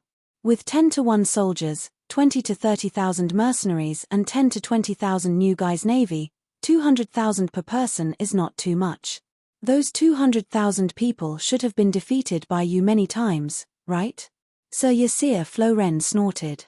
"No one in the world can gather 1 million soldiers at the same time, not even the Anti-Dragonmother Alliance. Sigh, it's true that there are more than 1,000 warships. If each warship has 100 sailors, the navy will exceed 100,000. The army will not be less than the navy, at least 100,000. Including the supply teams, the total military strength will be at least 300,000 to 400,000. Is 1 million an exaggeration?" "Ah!" Everyone was silent. The barbarians and night watchers looked at the Dragon Queen in shock and admiration. 1 million soldiers. In comparison, deviant ghosts did not seem so scary. Chapter 342. Stannis's expression was uncertain as he asked, "What will happen to the Great Wall after you leave?" Dany shrugged and said, "Send a letter to the City of Knowledge and tell them about the other ghosts. Then inform all the nobles of the 7 kingdoms. There are witnesses and evidence. They should believe me, right? After taking Dragonstone Island, I will fulfill my duty as the Prince of Dragonstone Island and provide the Night Watchers with golden dragons and dragon crystal weapons. But in the Westeros, I have no vassals and cannot send soldiers to the Great Wall. Your Majesty, Danny, rise. Compared to freeing the slaves, the coming long night is a greater threat to humans. Why don't you end the battle at Slavers Bay and send the Unsullied to the Great Wall? Jon asked. Yes, since you can defeat hundreds of thousands of soldiers, your soldiers must be very powerful. Why don't you bring them to the Great Wall to defend against the other ghosts? Maybe you can clear out all the other ghosts in a few months. Bo and Marcy said sincerely. Danny looked at them deeply and asked, will you give up the Great Wall and go to Slavers Bay to deal with the slavers? We are the Night Watchers. Protecting the Westeros is our duty. How can we participate in the struggles of other countries? At this point, Red Pomegranate was stunned. Danny smiled and said, just like you, the soldiers at Slavers Bay have their own duty to protect the freedom of the newly freed slaves. But guarding the Great Wall is not just about protecting the Westeros. Jon frowned and said, the other ghosts are the common enemy of all humans. The long night is not only in the Westeros. The sooner we get rid of the other ghosts and end the long night, it will be beneficial for everyone. The Savior's awareness was just too high. You are right. Danny nodded in agreement and said to Hanno seriously, the people of the world should put aside their disputes and form a united front against the ghosts. As long as the Allied army is willing to give up on Slavers Bay and allow my army to pass through their territory, I will be the first to respond to the call of the Ghost Resistance Front. I will gather volunteers at Slavers Bay and cross the ocean to support the Great Wall. Dragon Queen was so righteous, but the group of Westeros frowned, feeling unhappy. Deep in their hearts, they hoped that the Dragon Queen would immediately give up on Slave Bay, give up on freeing the slaves, and put all her strength into the battle to protect the Westeros. After all, Westeros was the center of the world, the benchmark of the world's civilization, and they were the great and glorious people of Westeros. Furthermore, wasn't the Dragon Queen also painstakingly chasing after the Iron Throne, which was out of her reach? If she wanted to become the Queen of the Seven Kingdoms, shouldn't she contribute to the people of the Seven Kingdoms? Even if you haven't sat on the Iron Throne yet. We can't change the Free City's decision, and we don't have the ability to form an alliance to resist the otherworldly demons, Jon said with a bitter smile. Sigh, you have to understand that the warriors of Slavers Bay also have friends and relatives. Danny shrugged and said slowly, don't think about taking shortcuts. Work hard to gather reinforcements from the Seven Nations. I took the risk to capture the otherworldly demons to provide you with evidence and convince the City of Knowledge first. Hey, where's that old Pereztan? Thinking of the City of Knowledge and the scholar, Danny suddenly realized that she hadn't seen the red-nosed old man for the entire day. The scholar is sick, old Yamont said. What kind of illness? He can't even attend the banquet of the two kings? After seeing the otherworldly demons last night, he was in a daze. He kept mumbling, the otherworldly demons can still appear even without dragons, this world can never eliminate magic, what should we do in the future? The ideal of the real world is completely destroyed, what's the real world? Melisandre suddenly asked. I don't know. The madman talks nonsense. The old scholar spoke nonsense without changing his expression. A look of sympathy flashed across his face, and he lamented, he was fine last night on the Great Wall, but when he returned to his bedroom. When I went to see him in the morning, he was barefooted and lying on the floor with only a thin layer of clothing. The fire in the fireplace was also extinguished. It was as if he was possessed. He pulled his hair and mumbled to himself. His face was as pale as a ghost, and his head was running a high fever. The arrow wound on his hip split open again, and his pants were wet with blood. I fed him a big bowl of poppy milk, and before coming to the banquet, I even put 7 or 8 leeches on him. He's now undergoing blood-sucking treatment. He has a fever and lost a lot of blood. You used leeches to bleed him? Danny's mouth twitched. Old scholar, you hate the City of Knowledge too, so you're tormenting the red-nosed old man on purpose, right? His main symptom isn't a fever. The leeches can help him regain his sanity, the old scholar said seriously.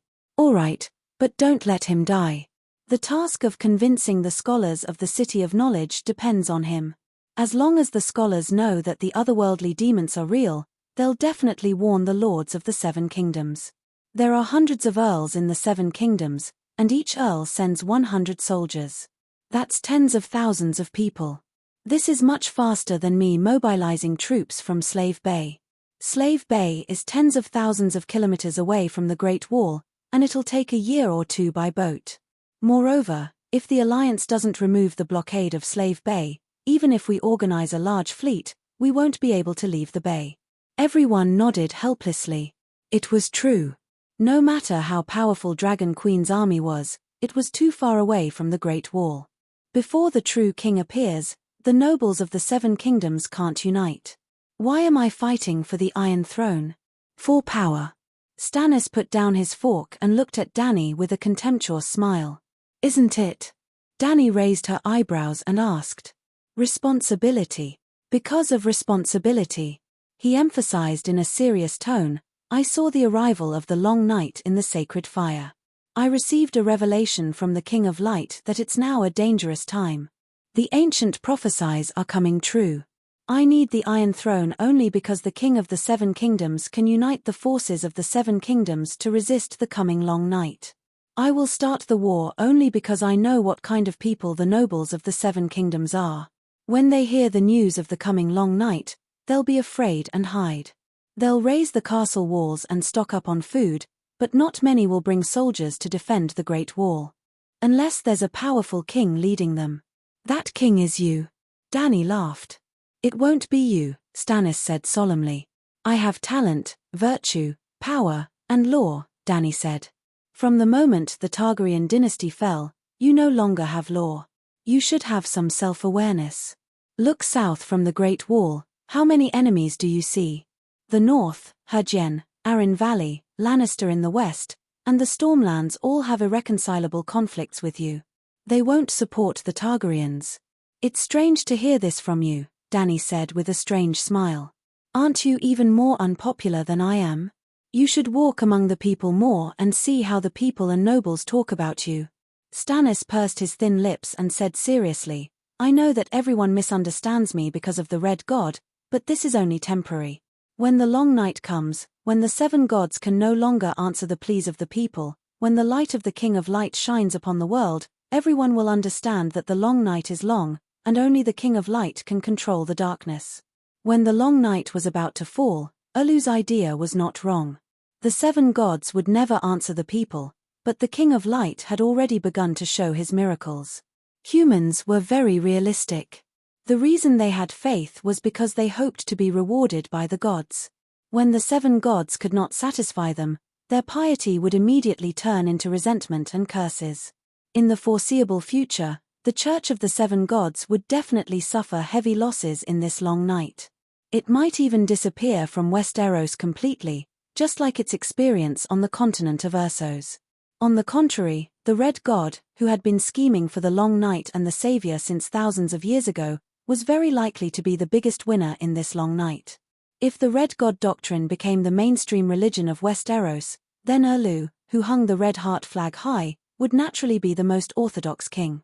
Dany glanced at Ulu, who had a deep gaze and a determined expression, and sighed in her heart. It seemed that she had misunderstood him before. Stannis was not without schemes, nor was he brainwashed or deceived by the red-robed woman. He was very clear-headed and had probably seen through the essence of faith, and guessed that the Red God's faith had a bright future. Ulu had not been completely eliminated from the game of power. He was a hero in the later stages. Well, the premise was that he could last until the later stages. Stannis, with the coming of the long night and the world on the brink of destruction, if we keep getting along awkwardly and being on guard against each other, it will seem too petty and unbefitting of our status as kings. Dany's eyes were as bright as the stars, flashing with confidence and pride. Why don't we sign a king's agreement and compete for the Iron Throne openly? Silence filled the banquet. Everyone stared blankly at the Dragon Queen, not knowing what to do. Even the savages had their mouths wide open, waiting for the Dragon Queen to continue. Stannis leaned forward and gritted his teeth. What agreement?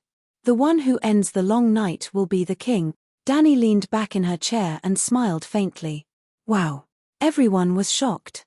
Stannis's eyes flashed, and he asked, how do we determine who will be the one who ends the long night? Dany said, I guess there is a king of deviant ghosts above the deviant ghosts, and the one who kills him will be the king. King of deviant ghosts. Your Majesty, Danny, rise. Are you sure? John's expression changed. Deviant ghosts are intelligent. Everyone has seen it. Intelligent creatures that live in groups must have a leader. It is the same for humans and beasts. Yes, deviant ghosts live in groups. They must have a leader. Everyone nodded in agreement. If deviant ghosts are like humans, killing one king and then another one appears, what will happen? Stannis asked. Simple, whoever kills more deviant ghost kings will ascend the Iron Throne. What if the number is the same? Sir Floren asked. Then we will compare the number of white ghosts killed. You have a dragon. You have too much of an advantage. Floren shook his head. Danny sneered. All right, as long as anyone kills the same number of deviant ghost kings as me, I will automatically withdraw from the fight for the Iron Throne. I feel that the crown on my head is too heavy. Just Slave Bay and the vast and rich free city are enough to keep me busy. Ooh. The faces of the members of the Deer Party twisted. They unconsciously tightened their grip on their spoons. All right, I will sign this treaty of kings with you. Stannis placed his hands on the table and stood up. No, not just you and me. It is for all the kings of the 7 kingdoms and those who want to become kings. This treaty will be sent to all the nobles with messenger crows and will be agreed upon. Everyone exclaimed. Even free citizens? Whale asked. Are you a citizen of the 7 kingdoms? Danny rolled her eyes. This is a fight for the Iron Throne, the position of king of the 7 kingdoms. If a commoner kills a deviant ghost king by luck, will the nobles of the 7 kingdoms acknowledge him as king? Old Ymont frowned. After last night's battle, everyone should have seen the power of deviant ghosts. Deviant ghosts are magical creatures. As you can imagine, deviant ghost kings are far more terrifying than deviant ghosts. Scattered soldiers can't kill them at all. If a soldier under a king kills a deviant ghost by luck, the credit will naturally go to the king. Commoners have no chance of facing a deviant ghost king. If such a person really appears, he must be a legendary hero like Yasuo Ahai. So what if he becomes the king of the 7 kingdoms? Anyone who opposes him will be killed by the kings. This is written in the sacred treaty. Anyway, Targaryen is a man of his word. He will definitely abide by the treaty. Chapter 343. Danny, have you decided to give up the Iron Throne? Old Ymont asked hesitantly. At the top of the Great Wall, east of the city gate, there was a wooden shed built by the Night Watchers in the early years to shelter them from the wind and rain. There was a shortage of manpower now and it had been abandoned for many years. At this time, Blackie was lying in the old shed, while Danny and Ymont sat side by side on the black dragon's soft and tough wings. They chatted as if they were leaning on a sofa. The Night Watchers were short on supplies, so the dinner was not very sumptuous and there were no performances. After eating a steak, Danny left the table and went to the Great Wall. Ymont followed. Why do you say that? I have dragons, magic, and dozens of Valeglia steel swords. No matter how you look at it, I have the best chance of winning, Danny said. Ymont said worriedly, I carefully observed the battle between you and the other ghosts last night. Valeglia steel swords are like iron swords to armored knights. They have the power to kill, but they have to hit the vital points and break the armor first. Dragon flames are effective against other ghosts, but the killing efficiency is too low. Ice armor and ice swords can even block fireballs. It's too scary. But the light emissary is different. It is a divine weapon specially made by Yasuo and Ahai to deal with other ghosts. I suspect that Stannis can cut through the other ghosts' ice swords and ignore the defense of the magic ice armor, just like Valeglia steel swords against wooden weapons. I also have a guess. Only the light emissary can kill the other ghost king. Normal weapons cannot end the long night. Otherwise, Yasuo and Ahai would not have spent so much effort to make the swords. Danny fell silent. The old man's words were not nonsense. In fact, they were very reasonable. Yasuo and Ahai did not defeat the other ghosts in one wave. They fought for many years. It was said that the long night lasted for a generation. There were failures and victories, but they were never able to end the long night. 8,000 years ago, The Valeglia civilization had not yet appeared. Naturally, there was no Valeglia steel, but other than dragon crystals, there was a magic metal called dragon steel. He wasn't sure what kind of steel dragon steel was, but it was similar to Valeglia steel in that it could kill deviant ghosts. With Yasua and Ahai's identities as heroes of the world, it was impossible for them not to have a dragon steel weapon. However, he insisted on forging the sword, and in order to forge the sword, he even sacrificed his wife. P.S. The radiant emissary that was forged at such a high cost must have a powerful ability, and that ability must have a special effect on the Night King. Dani had only watched Game of Thrones. Before that, she thought that with her Valeglia steel weapon, Night King would be a piece of cake. 7 white knights, 3 Valeglia's blood, the little assassin Dani Sai, and herself as a mage. They were all wearing Valeglia's steel armor and wielding Valeglia's steel swords. After finding their target, 11 armored warriors descended from the sky on a megalosaurus and surrounded the Night King alone. Then, the little assassin went invisible at the side. This kind of teamwork was better than Arya's sneak attack, right? However, Dani realized that in this real world, Arya could not sneak attack the Night King at all. No matter how strong a faceless stealth skill was, it was useless against deviant ghosts because deviant ghosts did not observe the world through optical vision. To put it bluntly, many ghouls did not have eyeballs, but their eye sockets still lit up with a faint blue light. They could still find living people. Deviant ghosts and ghouls could sense the breath, temperature, and vitality of the living. It did not matter whether they had eyes or not. Even if Arya used gale steps, she could not hide from the perception of a normal deviant ghost, let alone hide herself. This was a bit of a trap. Knowing the way to kill the big boss should be the biggest cheat for a transmigrator who had read the plot, but this cheat was fake. Dani almost had a face full of blood. Do you think the Lightbringer in Stannis's hand is real? It is exactly the same as described in the book. The sword's body shone with a magical light, and no one could look directly at it. The burning aura also prevented people from getting close to it. Ymont said. Dani shook her head and said, "No, the fluctuating light is real, but it is not burning. We all saw it. When the sword was swung, the flame ignited the giant's hair." The old scholar frowned. "Ha ha." Dani seemed to have thought of something, and she covered her mouth and chuckled. "What's wrong?" Ymont was confused. "Old man, did you notice the difference between the way I eat and him?" Dani held back her laughter and asked. "There is no difference. Your dining etiquette is very standard. Stannis grew up in a noble family, so it is normal for him to know the etiquette of royalty. But Dani, you are too rare. You have been wandering the streets since you were young, and you have never received a proper noble education. But now, you have the style of royalty more than anyone else. You are a natural-born king." The old man looked at Dani with gratification. "You have not seen how I looked when I first walked out of the Red Wasteland." Dani rolled her eyes and said with a smile, "In QRs, when I first met Sir Beristan, he had an expression of disbelief, and he immediately exclaimed, 'Where did this wild girl come from?' So, to show off my kingly aura as a Targaryen, I called the 3 dragons down and spat a mouthful of dragon flames at the old knight's squire. Guess what? He immediately thought that I was domineering and a natural-born king." Ooh. Old Ymont's face was distorted. "Your Majesty, you are exaggerating. When did I say that you are a wild girl?" The White Knight who was standing at the door of the wooden shed as a guard was unhappy. "You did not say it, but your eyes showed it clearly." "Ha ha ha." Old Ymont laughed cheerfully. Dani laughed for a while, and then said seriously, "I am not talking about etiquette. When the roast lamb is served on the table, the brown gravy is still sizzling. How do you eat it?"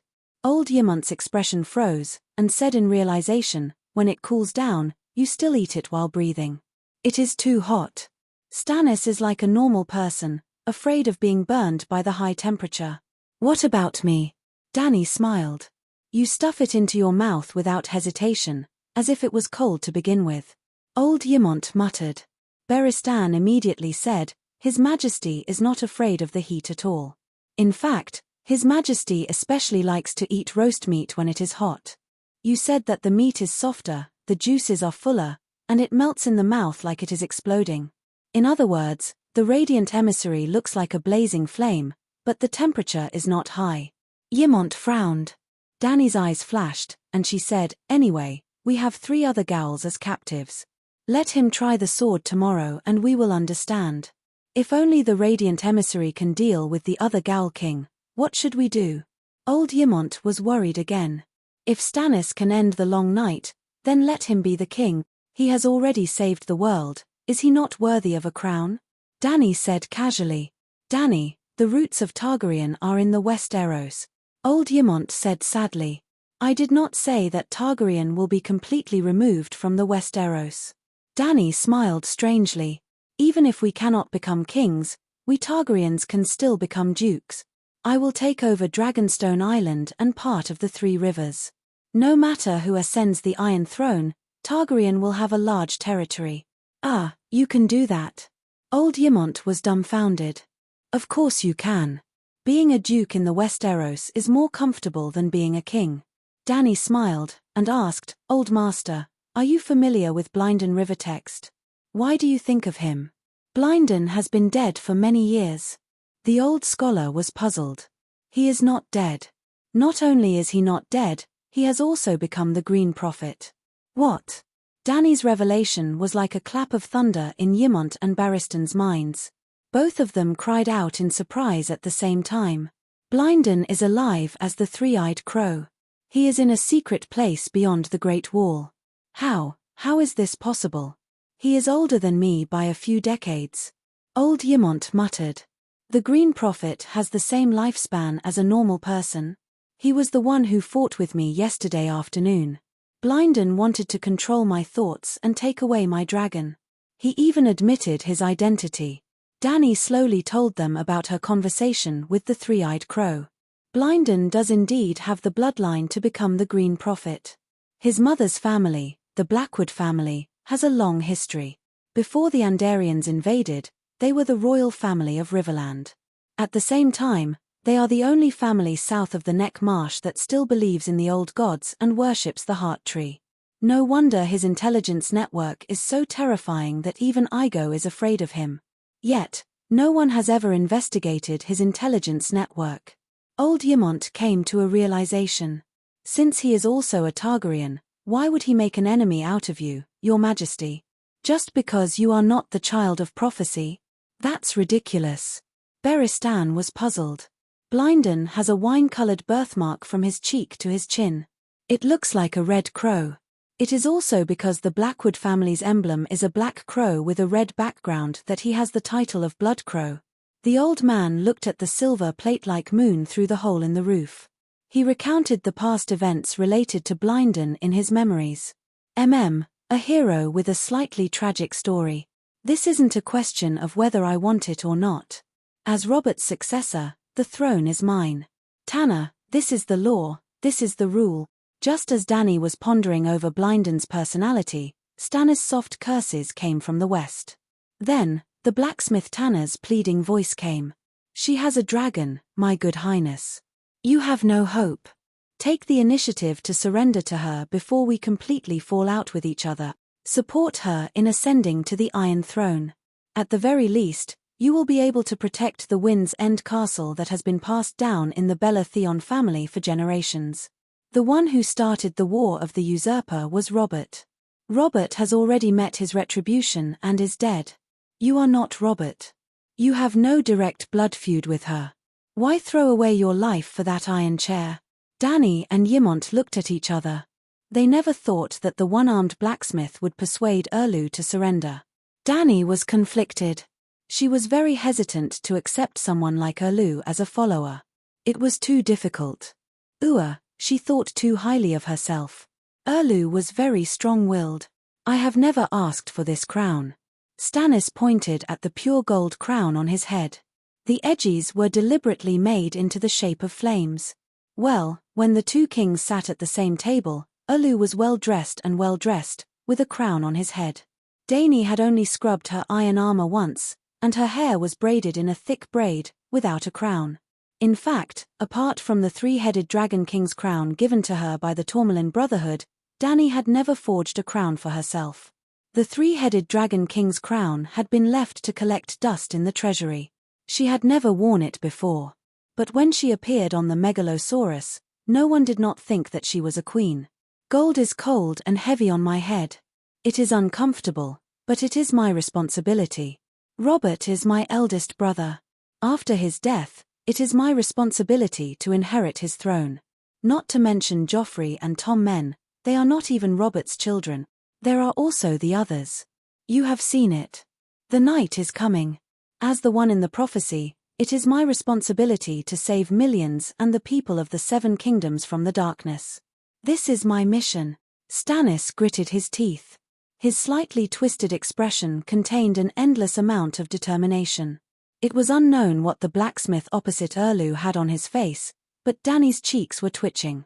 Robert's throne was taken from his father. It is not your responsibility. Besides, even if you are the child of the prophecy, it does not conflict with submitting to her.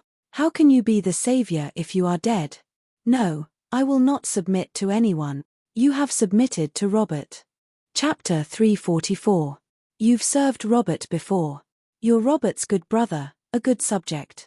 She's obviously more wise than Robert. She's a greater ruler. Why can't you serve her? Blacksmith Tanner advised. Robert. It was as if Stannis had been infected with a virus called Robert. He kept muttering. Suddenly, he waved his hand and complained hysterically, "Yes, I was loyal to Robert and tried my best to be his good brother, his good subject, but how did he repay me? When I was 18, he rebelled. I defended Storm's End for him. The inflatable fish trapped me for more than a year. The castle ran out of food. Even I had to eat dead rats and boiled shoes. But no matter how hard it was, I never thought of surrendering to the Mad King. Before Robert left, he gave the castle to me. It was my responsibility to defend Storm's End for him. In the end, King's Landing was taken by Robert. Tyrell no longer had the determination to serve Targaryen.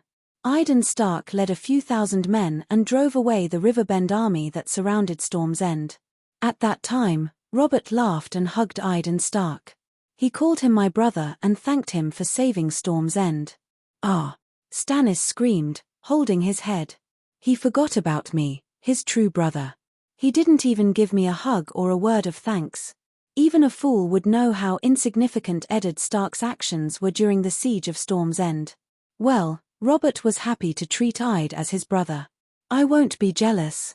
Well, I won't be jealous. But what happened after that? When he ascended the Iron Throne, Storm's End should have been mine, shouldn't it? Regardless of my contributions, as the second son of House Theon, I had every right to inherit Storm's End after my eldest brother became king. But Robert gave Storm's End to a child. Renly was only 4 or 5 at the time. He didn't give me any reward or comfort. Then Robert sent me to attack Dragonstone Island, but there was a terrible storm, and all the ships were capsized, and William d'Ari took the opportunity to escape with the boys to the other side of the narrow sea. However, I managed to conquer Dragonstone Island and complete the mission Robert gave me. However, not only did Robert not see my contribution, he even loudly reprimanded me. He blamed me for running away with the 2 dragons and causing him trouble. He really guessed right. That baby really grew up to be a big trouble, but it had nothing to do with him. The trouble was left to me.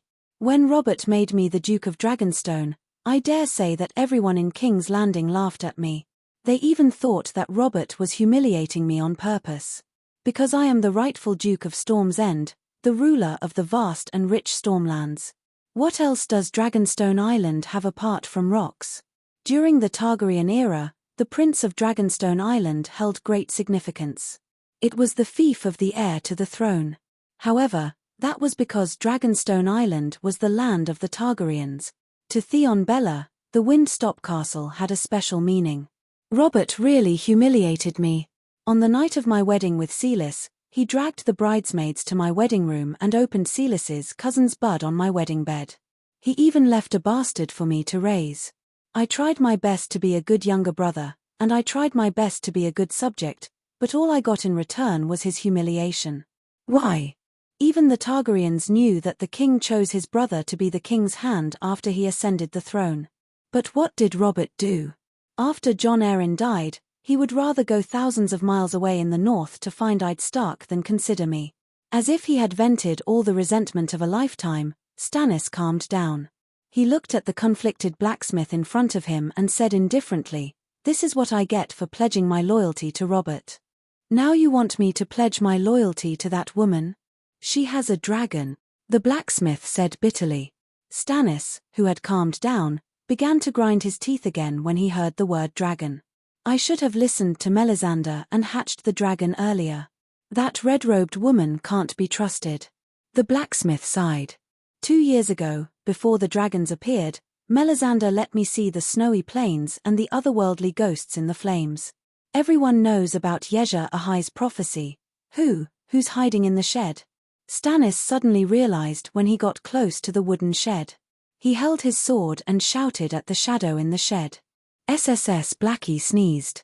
A string of red flames came out of its nose, illuminating the strange and awkward faces of the 3 people and 1 dragon in the shed. In the eyes of the embarrassed Stannis, even Blackie's expressionless stare was a blatant mockery of him. His face turned green, white, and red. His expression changed back and forth. He gritted his teeth and said, "What are you doing here?" "We've always been here. With the shed blocking us, it's warm," Dany said with a smile. He had never hated Dany's smile as much as he did now. "Hey, don't get so worked up. Every family has its own problems." Dany waved her hand and sighed in a casual tone. "Compared to my stupid brother, your brother is good enough. At most, Robert was afraid of you and deliberately suppressed you. He still left you the position of Duke of Dragonstone Island. But because of a woman, Laega destroyed my family and made me a princess when I was just born. I wandered around the trading city since I was young and did not have a full meal all year round. After Sir William Dane died, I did not even wear new clothes for 10 years. Compared to me, what happened to you is nothing." The humiliation, anger, and anxiety on Stannis's face froze, cracked, and fell off his face piece by piece.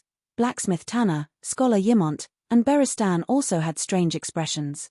They did not expect the Dragon Queen to compete with Stannis to see whose brother was more of a bastard. Could it be that she wanted to compete with him in every aspect? But, thinking about it, she did seem to have it worse than him. Her brother Laega was also worse than Robert. "You said that Robert was afraid of me and deliberately suppressed me?"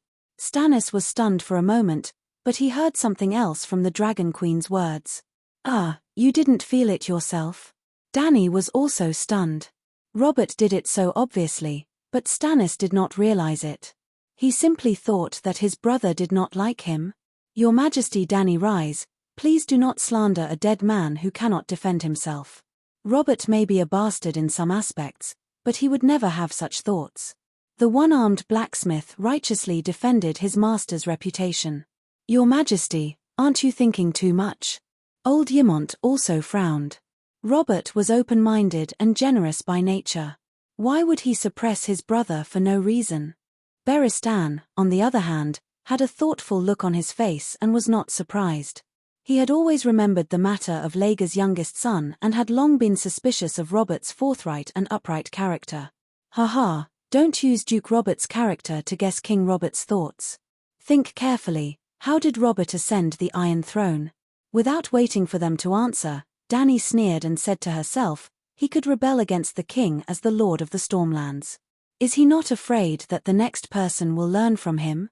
In the history of Targaryen, how many times have there been stupid cases of siblings fighting for the throne? The Dance of the Blood Dragon, the Blackfire Rebellion, 2 incidents that led to Targaryen's fall from the altar were all because the power of the vassals and the king's brothers were too close. Robert was not illiterate. He knew the history. Would he not learn from it? If you did not manage to defend Storm's End and were captured by Mester instead, Stannis, he would definitely let you inherit Storm's End because the cowardly and incompetent you are no threat to him. Don't say that Robert is heroic and upright. A truly magnanimous person should be like me. I could have ignored everything and killed you and Jon Snow with a single breath of dragonfire.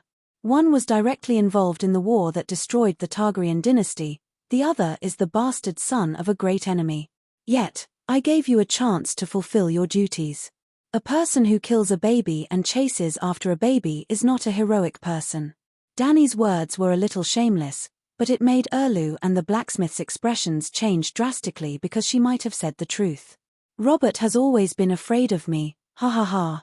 The unsmiling iron face Stannis actually laughed. It was said that Stannis had been lacking in joy since he was young. After seeing his parents die in the storm with his own eyes, he stopped smiling. Well, Erlu's smile was as rare as Bu Jingyun's tears. In any case, the people of the Seven Kingdoms had never seen him smile. Beristan and the blacksmith Tanner, who knew him well, were shocked. What she said might not be true, Your Highness. Don't be so agitated. Tanner looked anxious, afraid that the second young master would go crazy. Hey, Tanner, don't be agitated. I'm fine now, very fine. I've never been better. So Robert was afraid of me. A heavy shadow seemed to have dissipated from Stannis's body, and he seemed to have brightened up. Tanner looked at Stannis carefully and saw that his eyebrows were relaxed, as if he was really happy. He asked doubtfully, You don't blame Robert? Before this, I've never blamed him. But from now on, I don't blame him. He was afraid of me. Stannis laughed. Ha ha ha, Dany rise, the king's pact with you officially begins now. After saying this to Dany, Erlu laughed and walked back. Has he gone mad? Beristan frowned. In everyone's eyes, Robert shines brightly while Stannis has always lived in his shadow. Before this, he also thought that he was inferior to Robert and hoped to obtain the same praise and recognition as Robert through hard work. Now, he has finally obtained what he desired from Dany, but no longer needed. Old Ymont frowned. Maester, what are you talking about? The blacksmith was confused. Why did you think of persuading Stannis to surrender to me? I've already agreed to compete with him for the Iron Throne. You were there yourself to witness my oath. Dany looked at him strangely. The blacksmith said solemnly, After observing you for a while, I believe that you are a brave, benevolent, powerful, and responsible queen. Ha, it's obvious. Dany raised her chin slightly, accepting the blacksmith's praise as if it was natural. The one-armed blacksmith's lips twitched a few times before he continued, Stannis is obsessed with responsibility, but he doesn't have the ability to shoulder it. On the contrary, he will be a good subject. Becoming your subordinate will be beneficial to both of you. First, I have to admit that I have selfish motives. I hope that the House of Theon of Bella can be preserved. Then, you even accepted the most unforgivable enemy, and Theon of Bella has also submitted to Targaryen. When the nobles of the Seven Kingdoms who have grudges with Targaryen learn of this, they will put down their worries and prejudices and take the initiative to approach you. The Seven Kingdoms can quickly unite under your leadership and fight against the otherworldly ghosts. Sigh, it's been hard on you. Dany sighed with a complicated expression and said, Unfortunately, dreams are beautiful, but difficult to realize. Chapter 345. The warm morning sun reflected thousands of rays of light on the milky white glacial walls, like colorful swords scattered between the earth and the blue sky. Today, 5 wooden stakes were erected in front of the dark castle's courtyard. 5 corpses were tied to the stakes with hemp ropes, 2 deviant ghouls with broken limbs, 2 ghouls without any injuries, and a skinned ghoul boar. Dany, Stannis, the red-robed woman, and more than 1,000 people surrounded the courtyard, staring at the deviant ghosts. The sun rose, and the shadows cast by the wooden houses of Dark Castle slowly receded. The sunlight spread in the courtyard, and gradually, the golden warm sunlight fell on the deviant ghosts and ghouls. Hiss hiss hiss. Wherever the sun shone, the deviant ghost's icy hair floated up as if it was on fire. The sound of grilling squid on a metal plate could be heard. White mist rose up like steam and surrounded the white ghost. The white ghost let out a roar, full of pain and anger. Dany's pupils contracted, and she unconsciously walked closer, directly looking into the deviant ghost's cold and vicious blue eyes. She could not see the shape of the meditation runes deep in the deviant ghost's sea of consciousness. When she looked into the deviant ghost's eyes and observed its magic power, it was an icy blue sea of fire, almost like a burning heaven and earth. At this time, under the sunlight, the icy blue flames in the deviant ghost's eyes quickly faded, showing that its magic power was quickly melting, just like ice melting under the sun. Crack! The mirage ice armor connected to the deviant ghost's body flashed with a white light, as if it was trying to reflect the sunlight, but it still inevitably began to crack. Even the deviant ghosts were howling under the sun, and the two Gowls were even worse. As the water vapor spread, the struggling Gowls were like candles under a magnifying glass, slowly melting at a speed visible to the naked eye. The milky white meat juice dripped down the calves, soaking the ground. Then, a rotten stench filled the air. Well, when a corpse turned into a Gowl, it would immediately stop rotting, and the smell of the corpse would not be heavy. If the corpse turned into a Gowl long enough, it would no longer have any smell after the rotting smell dissipated. It was like ice, tasteless. At this time, under the sunlight, the Gowls that had stopped rotting began to rot again. Hey, a few people, send this Gowl to the ice cellar. Dani covered her nose and took a few steps back, pointing at a Gowl. 2 humans and a pig, the 3 Gowls were still struggling and twisting, but their faces melted like wax figures on fire, and their noses and eyes could no longer be distinguished. Although it was smelly and disgusting, 4 night watchers still came over with a bundle of straw curtains. They cut off the hemp ropes that tied the zombie to the wooden stakes and wrapped it with the straw curtains. Then, they carried the zombie to the ice cave.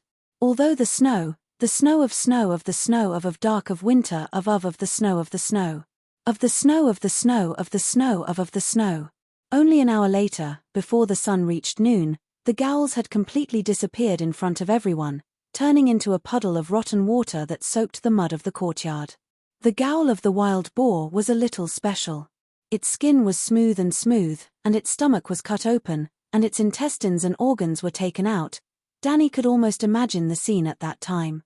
The barbarians had hunted a wild boar, shaved its fur, removed its organs, cleaned it, smeared black and hard salt, and lit a bonfire. The whole family was drooling as they surrounded the wild boar, preparing to roast the wild boar. Then, the Gowls came out of the house and used the spirit summoning skill. The wild boar that had not been put on the grill opened its blue eyes and looked at the barbarians who were stuffing apples, turnips, and wild strawberries into its stomach. You want to eat me? I'll eat you first. In the real version, the cooked duck flew away. Sigh, do you night watchers have salted whole pigs, sheep, and cows? Seeing the wild boar struggling to melt into milky white water, Dani had a strange expression. Scholar Yimont, hurry up and write a letter to all the nobles in the north. From now on, the cured meat must be cut into small pieces, or else it will be eaten by their own cured meat. That would be too funny. Ha ha ha. At the end, she could not help but laugh. Oh no, there are a lot of hams stored in the cellar. Will they break free from the hook? Galen's expression changed as he shouted. Ha ha ha. The scene was too funny, and Dani laughed even more happily. The Gowl's broken arms and legs can really move. John said with an awkward expression. You really have to be careful with salted and cold cured meat. It's best to smoke it with smoke. Half-cooked corpses will not come back to life. Melisandre said lightly. You communicated with the deviant ghosts? Dani was surprised. I tried to communicate with them yesterday, but there was no effect at all. The Gowls and deviant ghosts are all fearless of death. The red-robed woman said. Even the torture of burning under the sun could not make them submit. Look at their miserable state now, they must be in pain. Sir Mal Lister frowned. Witch Otter, Dani waved at the old witch in the crowd. Could you please come over and ask this white ghost if he is willing to surrender with dignity? Don't say surrender, just say cooperate. I would like to ask this knight of the other ghosts to help me with a few small matters. The few knights among the night watchers were embarrassed, and they were complaining in their hearts. Deviant Ghost Knight, are you also planning to make a 3-way lease agreement with the deviant ghosts? It's fine if you use such a method to fool the ignorant barbarians, but now you are even fooling the deviant ghosts. Isn't that too much? Larry's mother was called Mother Otter. Although she was a fake forest witch without magic, she did have a systematic inheritance. There seemed to be a green prophet among the ancestors of the Hill tribe, and the inheritance of witches in the tribe had not been broken for thousands of years. The Hardfoot witches did not necessarily have the talent for witchcraft, But they all knew the ancient language, strange herbal knowledge, and some secrets of the Green Prophet. The reason why Danny suspected that there was a Green Prophet in the Hill tribe was because Mother Otter had a bronze book related to the Green Prophet. It was made of thin bronze sheets, weighed 1 kilogram, and was the size of a 10-inch tablet computer. There were less than 50 pages, and there was no trace of rust.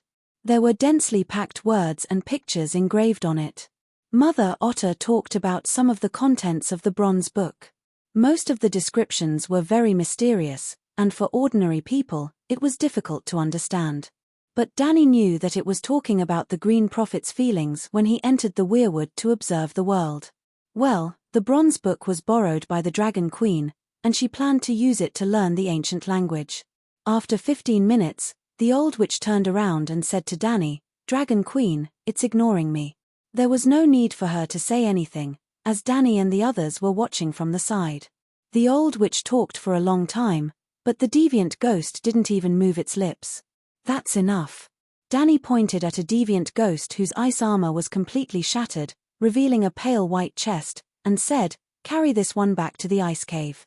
The remaining deviant ghost persisted under the sun until around 3 in the afternoon, when its body began to melt. Either it didn't melt, or it melted faster than the corpse ghost. In a few breaths, it became a pool of ice water emitting white mist. There was no rotten smell at all. Instead, there was a strange cold fragrance. The fragrance was very faint, and except for a few people with good noses, most people couldn't smell it. "Dragon Queen, the corpse ghost we put in this morning died and became a lump of ice. The night watchman came over and reported.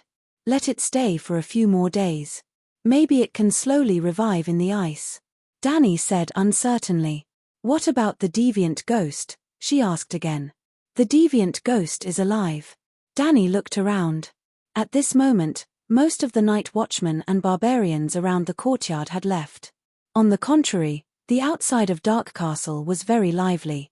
Thousands of barbarians, under the lead of the night watchman, worked together with the giants to build the outer wall. "Are you interested in trying your radiant messenger?" Danny asked as she walked to the opposite side of Stannis. Erlu, like her, had been staying in the courtyard to observe the damage of sunlight on deviant ghosts. As soon as Danny said this, the knights and knights nearby who were bored out of their minds became excited and looked at Erlu expectantly. Stannis's face was wooden and he didn't say anything.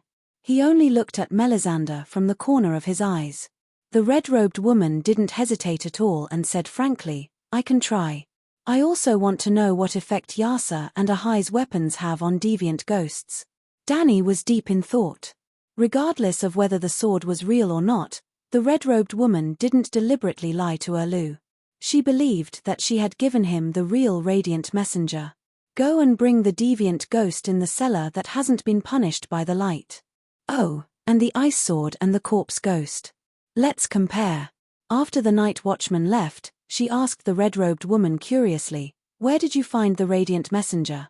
Melisandre glanced at the sword in the black sharkskin scabbard at Erlu's waist and said with a complicated expression, "Since we predicted the long night thousands of years ago, how could we not have prepared a weapon to deal with deviant ghosts? This sword is enshrined in the ancestral altar of the Eastern Kingdom of the descendants of Ha Cologne, waiting for a new savior to appear. Can you let me see the sword?" Danny asked. Erlu glanced at her indifferently, unmoved. "Humph. This is a sword that only the child of prophecy can use. Ordinary people can't even get close to it." Sir Gordy Farlin, the giant killer, said. "I'm very curious about its material. Compared to Valeglia's steel, which one is tougher?" Danny unsheathed clear sky from her waist. The black blade reflected a dim and cold luster under the sunlight. "Why don't we both draw our swords and see whose sword is tougher?" She laughed. At this moment, 7 or 8 night watchmen carried the deviant ghost over and asked, "Queen Danny, should we tie it to the pillar?" Danny put away the sword regretfully, looked up at the sky and said, "Move it to the west and tie it under the shade." Todd, Sam, Eddie, Owen. Holding the leather-wrapped ice sword in the shade, Galen waved excitedly at his friends who were building the wall in the distance. "King Stannis wants to test the sword. The legendary weapon of Asa Yahai, the demonic sword that sacrificed his wife, the Radiant Messenger. The Radiant Messenger slays deviant ghosts. Everyone, come and see. Erlu's face instantly darkened. Wow, Asa Yahai is fighting deviant ghosts. Todd the Toad threw down a large rock and shouted excitedly. What? Stannis wants to fight deviant ghosts, just like what Dragon Queen did 2 days ago? The barbarians at the side exclaimed. In just a moment, the front yard was once again filled with people. Even the giants came over with a few barbarians on their shoulders. Stannis gripped the hilt of his sword and secretly ground his teeth. Chapter 346.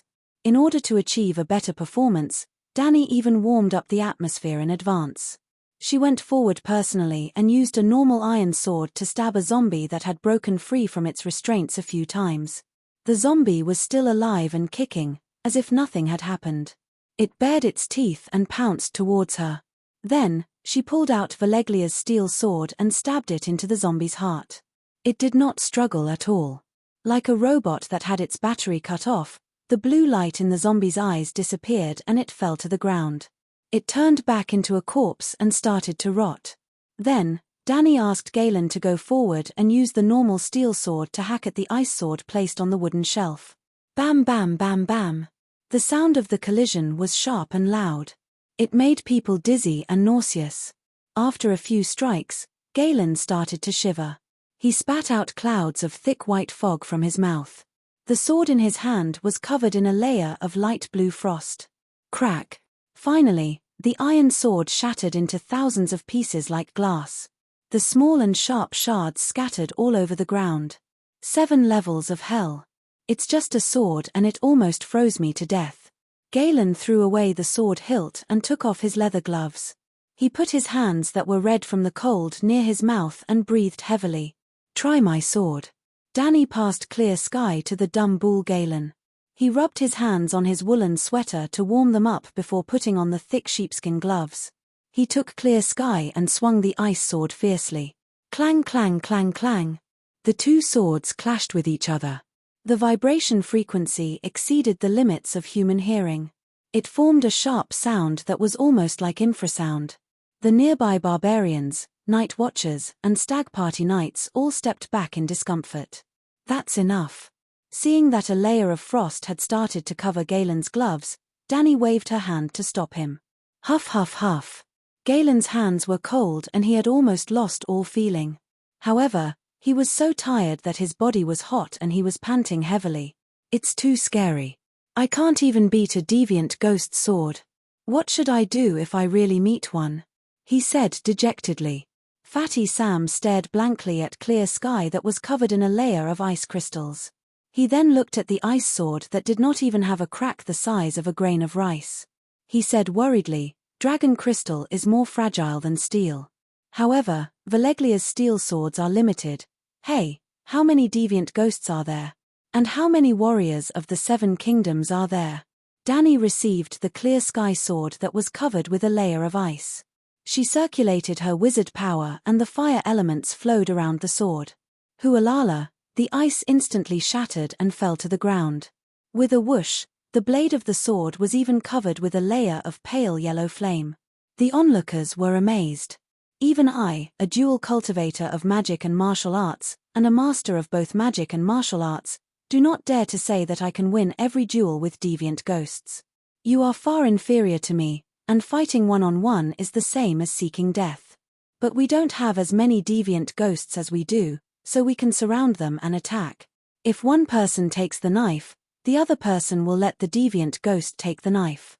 1 for 1, we'll make a killing. Was this considered consolation? Everyone was stupefied. Stannis, it's your turn. Dany lifted her chin at Erlu as the sky returned to its scabbard. Stannis walked up to a Gowl with a solemn expression and pulled out his longsword with a whoosh. The body of the sword was cherry red, and it shone with a faint misty light. It did not have a fixed color, and in the haze, the flames were constantly changing, but there was no oppressive heat coming from it. Wow! The Savages and the Night Watchers exclaimed in unison. The Knights of the Deer Party clapped proudly. This is the Lightbringer, the red sword of the hero. The divine weapon that Azor Ahai used to end the long night. This. Danny frowned and approached, wanting to take a closer look, but Erlu moved to the side and avoided her. He even looked at her reproachfully. Your sword is a little strange, as if. Danny looked conflicted, not knowing how to describe it, but she still took a few steps back and said, try it first. Can you let me take a look at it after you try it? We'll talk about it later. Erlu bit his chin and replied in a low voice. He then stabbed the sword into the gal's chest. Hiss hiss without any resistance, the red sword of the hero pierced through the rotten clothes, the dry and hard flesh, and hit the dead man's heart. Hualala. Similar to the effect of the clear sky sword, the dead man lost his vitality and the rotten corpse fell to the ground. Good. The savages and the night watchers were disappointed that they did not see the gal burning, but the knights of the deer party cheered loudly. Erlu's face did not show any joy or excitement. He only pursed his lips and walked towards the gal, raising his sword to stab. Don't use too much strength, and don't attack the vital parts. Try cutting his ice armor a few times first. Danny reminded. Ding. Erlu's face changed, and the cheers of the knights of the deer party stopped abruptly. The red sword pierced the ice armor, only breaking a small piece of ice crystal. It was not as unstoppable as a hot knife cutting through butter. Danny's clear sky sword had the same effect. Ding. Erlu clenched his teeth and stabbed again. The ice armor was still not penetrated. Ding ding ding. Erlu's eyes began to flash with doubt and uncertainty. He stopped and looked at Melisandre with a frown. Almost everyone looked at the red-robed woman, suspicion growing in their hearts. Melisandre's heart was also in turmoil. This was not logical, not scientific, not magical, not in accordance with the prophecy. If the hero's red sword had this effect, then Yasore Yahai's wife, Nissa Nissa, did not die in vain. Even in the wild continent of the West Eros, there were more than 200 Veleglia steel sword. The prophecy could not be wrong, then. The sword was fake. Could it be that some unfilial descendant of Her Cologne's descendant country had stolen the real sword and hid it? Your Majesty, try cutting the ice sword a few more times. The red-robed woman said calmly. Dang Erlu slashed down with his sword, producing a nauseating sound. The ice sword that was held in place by the wooden frame shook violently, but did not break. Dang dang dang dang. After 7 or 8 consecutive slashes, a crack finally appeared on the ice sword. The thin transparent sword flashed with blue light, and tiny cracks appeared. Silence.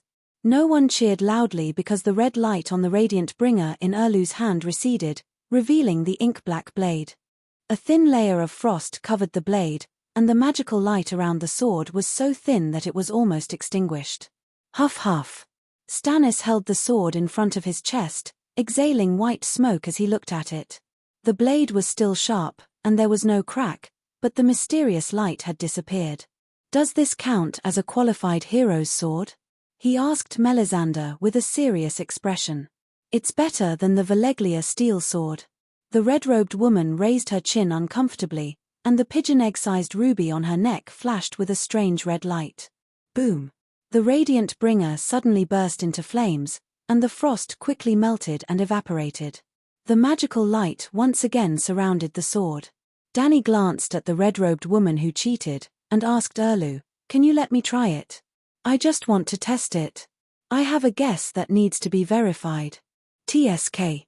Erlu clenched his teeth, and looked at the sword that was flashing with red light. He suddenly stabbed it into the ground, and without a word, he took 2 steps back. Everyone held their breaths, and nervously looked at the Dragon Queen who was walking towards the red sword. She took off her iron gloves, and directly held the leather sword hilt with her fingers and palms with a few pale yellow calluses. There was no anomaly, and the red sword was surrounded by colorful illusory flames. The hero's red sword did not repel the Dragon Queen, and the Dragon Queen did not cause any changes to it. A useless sword with an undeserved reputation? Everyone began to have doubts. Danny, however, had a serious expression. She raised the sword and looked at it carefully. After a while, she sighed and said, "My previous perception was not wrong. There is a soul sealed in this sword. You can sense it." Melisandre exclaimed. For the first time, she lost her composure in front of everyone. Could it be Nissa Nissa? Legend has it that Yasore Ahai pierced the fiery red sword into his wife's chest, and her blood, soul, strength, and courage were all injected into the sword, old Ymont said in shock. Melisandre calmed herself down, and said suspiciously, "Your magic and mental energy are not as good as mine, and your research on souls is not as professional as mine. Why can't I sense any soul ripples? Can I try injecting my wizard power?" Dany asked hesitantly. "Try it." Melisandre was eager to try, and hurriedly urged. What she cared about was the reincarnation of Yasore Ahai, not Stannis. If the Dragon Queen could, this. Dany looked at Stannis and said strangely, "Why don't we find a place where there is no one?" "Why?" Erlu still had a serious expression. "I'm afraid that your followers will run away with me." As she spoke, she glanced at the Red Heart Knight who was craning his neck to watch. "You can make it unleash its true power?" Erlu gritted his teeth. "I don't know why, but I feel that it craves my power very much." Erlu's blue eyes looked deeply at Dany, and he said word by word, "I would like to see it." The next moment, the Red Hero's sword trembled violently in Dany's hand, like the sun that had been awakened from a deep slumber. Endless red light shot out, and the scorching heat waves rolled in all directions. Even Erlu's hair was singed, and he could not help but cover his eyes and quickly step back. The white gowls wailed in the endless red light. Even when they were burning under the sun, they did not have such an intense and painful reaction. The onlookers screamed in panic in the scorching heat, and they struggled to retreat away from the light source. Melisandre's red robe and waist-length red hair fluttered in the heat waves, but she did not take a step back. The red light reflected everything around her red, and even her white heart-shaped face was illuminated red. The radiant emissary is alive. It was activated by Dany Rise. Was I wrong?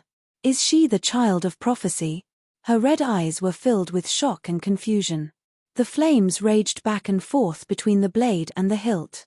Dany's armor was scorched red, and her silver hair swayed in the flames. The air within 3 to 4 meters of her was distorted and wrinkled under the high temperature. The onlookers could not even see her face clearly, and they felt that endless light and heat were surging from her body. But she did not seem to feel the scorching heat, and her small white hand was still holding the black leather hilt tightly. Kai! The red sword slashed through the howling white gowls from head to bottom as if it was cutting through a layer of craft paper. The ice armor did not seem to be tougher than butter. Boom! For the first time, the white gowls did not fuse into a milky white liquid. Instead, they burned with 3 feet of flames. Ding! With a wave of her hand, the 2 ice swords that were stacked on top of each other on the wooden table broke into 2. The wooden table then burst into flames, and the ice swords turned into clear ice water, evaporating in the flames. The onlookers retreated more than 10 meters, but they were still sweating profusely from the heat waves. Seeing the Dragon Queen moving freely with the red sword in her hand, they were all shocked speechless. Suddenly, old Ymont's eyes went wild, and he shouted excitedly, "The hero's red sword, this is the real hero's red sword, the nemesis of Deviant Ghost." Dany glanced at the ashen-faced Stannis, and stabbed the sword into the ground. The flames and the surging heat waves instantly converged into the sword. Chapter 347. The radiant emissary was stabbed into the ground, and it was obvious that the blade was brighter than before. The red was translucent, and the red was vivid. It was like a red crystal made of flames that had a life of its own. However, the magical radiance surrounding the sword had disappeared. A gentle breeze blew through the courtyard, bringing a warm aura from the red sword, as if it was a burning piece of charcoal. This sword is probably the real deal. Dany frowned. Her right hand, which was holding the sword, clenched into a fist and let it hang by her side, unnaturally clenching and relaxing. "How did you do it?" Stannis' eyes dimmed and his voice was hoarse. "Use your blood, wizard power, and soul to activate it." Dany stretched out her right hand and opened her palm. There were dark red lines of blood on her fair palm. The wound had already scabbed over and only a small amount of blood was seeping out. It was as if what she was holding wasn't the sheathed sword hilt, but the blade of the bayonet. "Why do you need fresh blood?" the red-robed woman asked in shock. Dany looked at the red sword stuck in the mud with a complicated expression. In just a few words, The wet ground near the blade was slowly drying. She said, "This is a demonic sword. To use it, one needs to sacrifice one's blood and soul. The damage to the user is too great. Impossible. Yasua and Ahai have used this weapon for decades without suffering any backlash." The red-robed woman shook her head. "The bloodstains on your hands, you must have been burned by the flames, right?" Stannis saw that Dany's cheeks were rosy and showed no signs of being sucked dry by the magic sword. "You can think whatever you want. Anyway, I'm not the one who used the sword." Dany shrugged and said in a relaxed tone. She was not lying. When she used the Green Prophet's wizard power, the Radiant Messenger did not react at all. But when he had just injected the 9-colored whirlpool's wizard power into the red sword, he felt a piercing pain in his right hand that was holding the sword. His blood and soul power were uncontrollably sucked into the sword hilt. What was even more frightening was that the wizard power she had lost was permanent, and she would never be able to recover it. The 9-colored vortex was shrinking.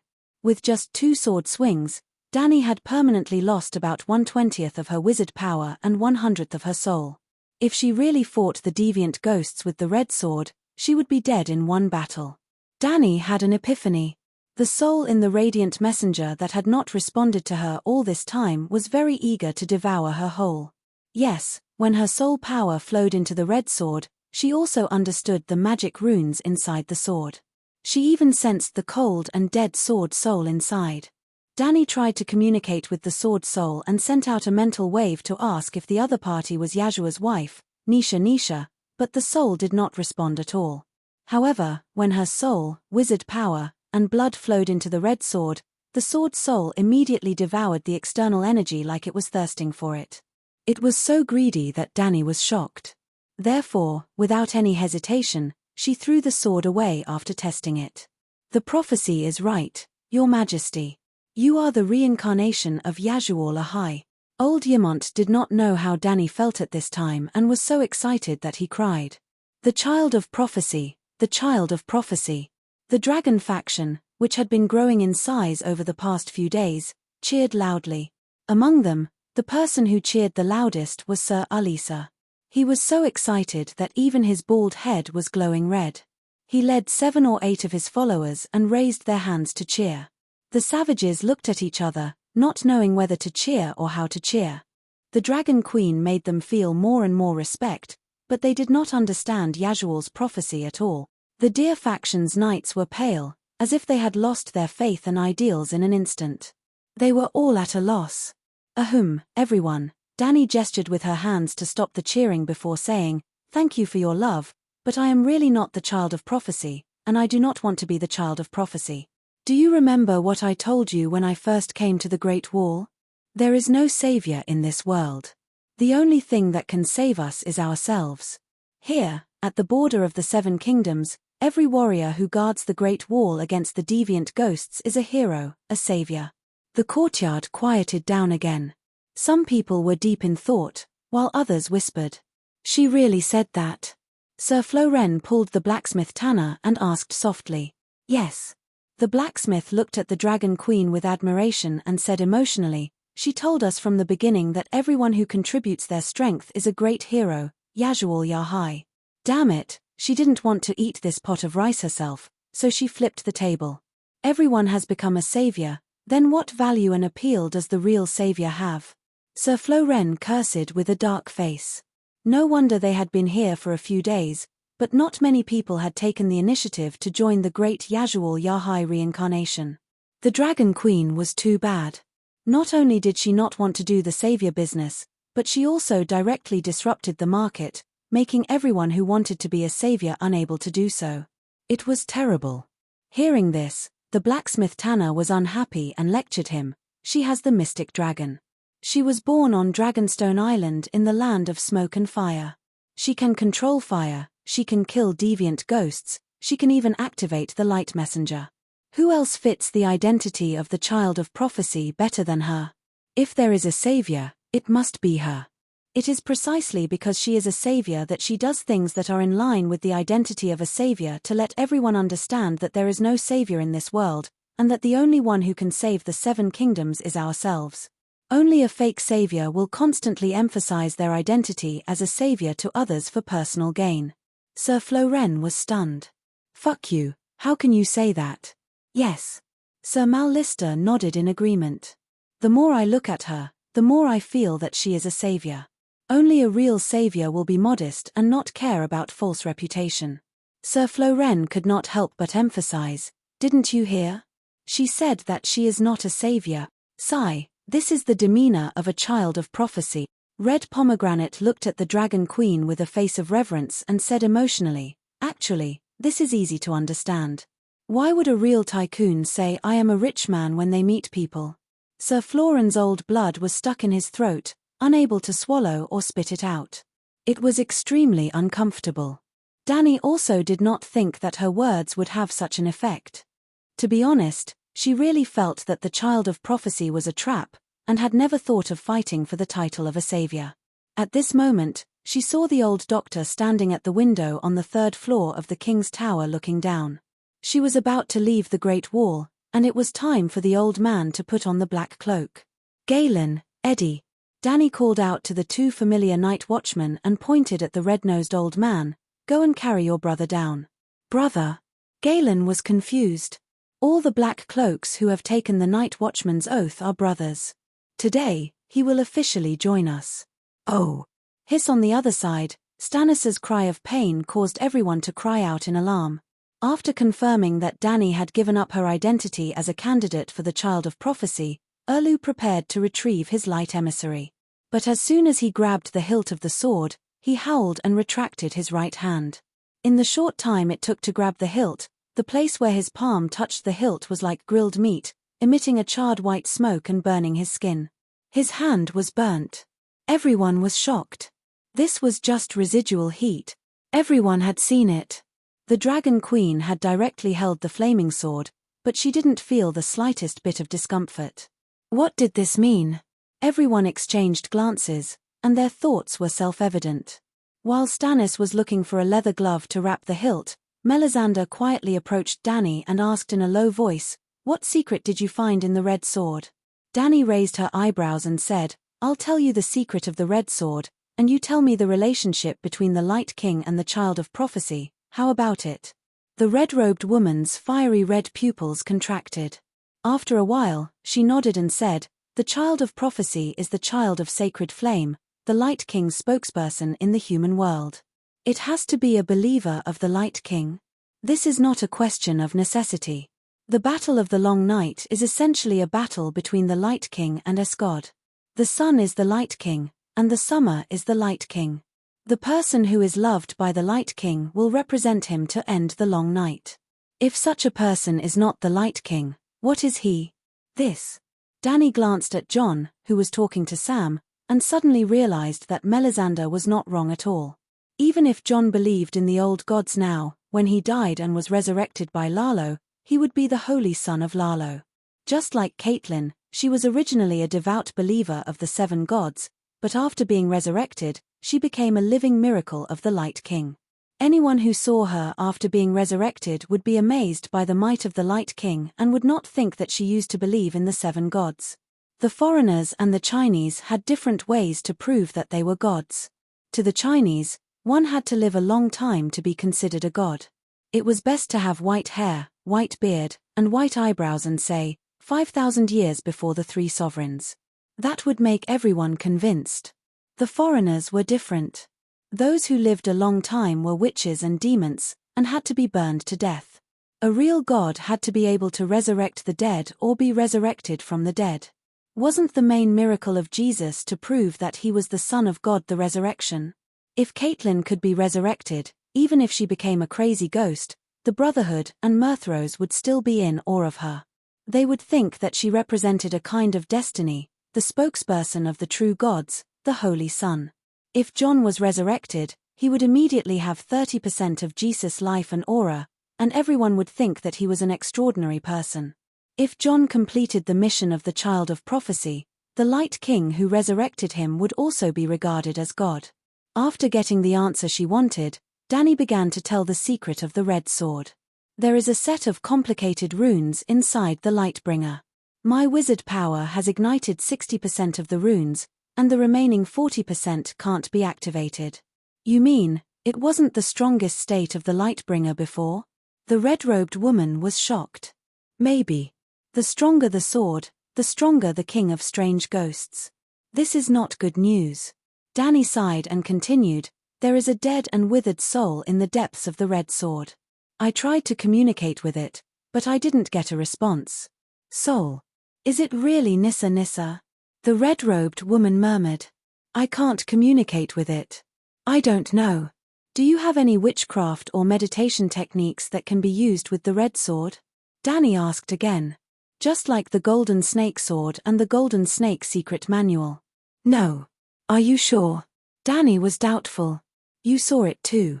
It requires a lot of energy to activate it. Only by using so much wizard power can the red sword be so strong. Yasuo and Ahai can't be ordinary people, right? The legacy of the Lightbringer has never been broken. If there is a matching witchcraft, there is no way I wouldn't know, the red-robed woman said with certainty. At this time, the stupid Bull Golan came over with the red-nosed old man on his back. The old doctor was wrapped in a cashmere fur coat that he had bought at King's Landing. His face was pale, and his eyes were dim. It seemed that he had lost a lot of blood. Chapter 348. Why are you looking for me? The red-nosed old man slid down from Galen's back and asked weakly. What's wrong with you? You were still healthy and full of energy the day before yesterday. You were busy in the savage camp and treated more than 100 patients. Why did you suddenly become weak? Danny held back her laughter and asked with a concerned expression. The old man's lifeless eyes turned towards the wooden stake that bound the deviant ghost. I saw it. There really are deviant ghosts. The night watchers and savages didn't lie to me. There really are deviant ghosts. So? Danny didn't seem to understand. Boo-hoo. The old professor started crying. Deviant ghosts have nothing to do with dragons. Without dragons and magic, humans wouldn't even be able to create Valeglia's steel sword, let alone the light emissary. The real world that the City of Knowledge pursued for hundreds of years was wrong. It was so wrong. Even survival can't be guaranteed. The real world has become the most illusory fantasy. Hehe, Danny laughed happily. You know you're wrong. Then start redeeming yourself. Redeeming yourself? What did Professor Pereztan do wrong? Isn't he a scholar serving you? Some of the night watchers who didn't know the inside story were confused. Well, other than Scholar Yimont, the others didn't know that the City of Knowledge plotted against the Dragon Queen. They also didn't know that Pereztan was sent to the Great Wall as a prisoner and a criminal. Like Yimont, they thought that the Dragon Queen followed the tradition of the Westeros and went to the City of Knowledge to find a scholar to assist her. Although everyone could see that the Dragon Queen's attitude towards the old professor was strange, unlike how a lord treated a scholar. Old man, tell them. Danny crossed her arms in front of her chest and lifted her chin at the old man. Today, you will officially wear the black robe. You have to let your night watchers understand why you're here. Only then can you cut all ties with the past, and the sins of the past will have nothing to do with you. The old professor looked up blankly. He saw the night watchers, knights, and savages around him blinking their eyes and looking at him curiously. All of a sudden, he shuddered and woke up in an instant. He was also full of energy. I'm sick. Can we talk about it next time? He begged piteously. Weren't you very confident and had a clear conscience before? The change in the City of Knowledge was a huge matter. It was impossible to hide it. No matter how inaccessible the Great Wall is, it's only a matter of time before the news reaches us. Danny shook her head. Sigh. The old man's flushed face turned pale again. He looked at the night watchers and said, I violated the guests' rights. When I invited Queen Danny Liz to the City of Knowledge, I poisoned her and Hua. Everyone was shocked. They had never thought that the skinny and sickly old man would reveal such a shocking piece of information. 7 gods above, what's wrong with the Westeros recently? Who would dare to go to other people's homes as guests in the future? Sir Mallister said angrily. Are you crazy? Stannis, who was bandaging his right hand, suddenly turned around and shouted in disbelief. Dr. Pereztan, why did you do that? Didn't the scholar swear to be neutral and not participate in the struggle for power? John stepped forward and said with an unpleasant expression. Sigh, the Southerners are really immoral. The savages looked at the old man with disdain. The red-nosed old man glanced at the people who were pointing at him and continued, other than poisoning her, I also arranged for people to set up crossbows and assassins on both sides of her room. I also prepared 500 archers and more than 100 dragon-slaying crossbows on the roof and on the ground. I know that the Megalosaurus and the Dragon Knights have a special connection. If the Dragon Knights were to be harmed, the Megalosaurus would definitely come to investigate and take revenge. That way, the dragon-slaying crossbows would be able to kill Queen Dani Liz's Megalosaurus. The people who were cursing the old professor gradually stopped. They were all stunned and speechless. The City of Knowledge has gone mad, the scholar has gone mad, the Old Town's Hyder family has gone mad. The knights and knights of the Deer Party shook their heads. I have no grudge against Queen Dani Liz. I only did that to realize the ideals of the real world. Then, the old man revealed the secrets of the real world and the dance of the blood dragons. Silence. There was not even a voice criticizing him. The number of people in the audience was equal to the number of gaping mouths and bulging eyes. Everyone was shocked. They looked at the old professor as if they were looking at a visitor from outer space. Most people did not understand what the real world was. They only knew that the City of Knowledge was awesome and crazy. The City of Knowledge had slaughtered dozens of Targaryen dragons. The City of Knowledge was terrifying. A few people who understood the ideals of the City of Knowledge felt a chill in their hearts. Was a scholar with his own will still worthy of the noble's trust? It was obvious that the scholar of the City of Knowledge treated the holy oath as nonsense. Regardless of whether the dragons were harmful or beneficial to the world, the scholar had indeed sworn loyalty to the Iron Throne and vowed not to participate in the struggle for power. Today, they dared to destroy the Megalosaurus because of the real world. Tomorrow, would they kill all the nobles and monks for the sake of a fair world?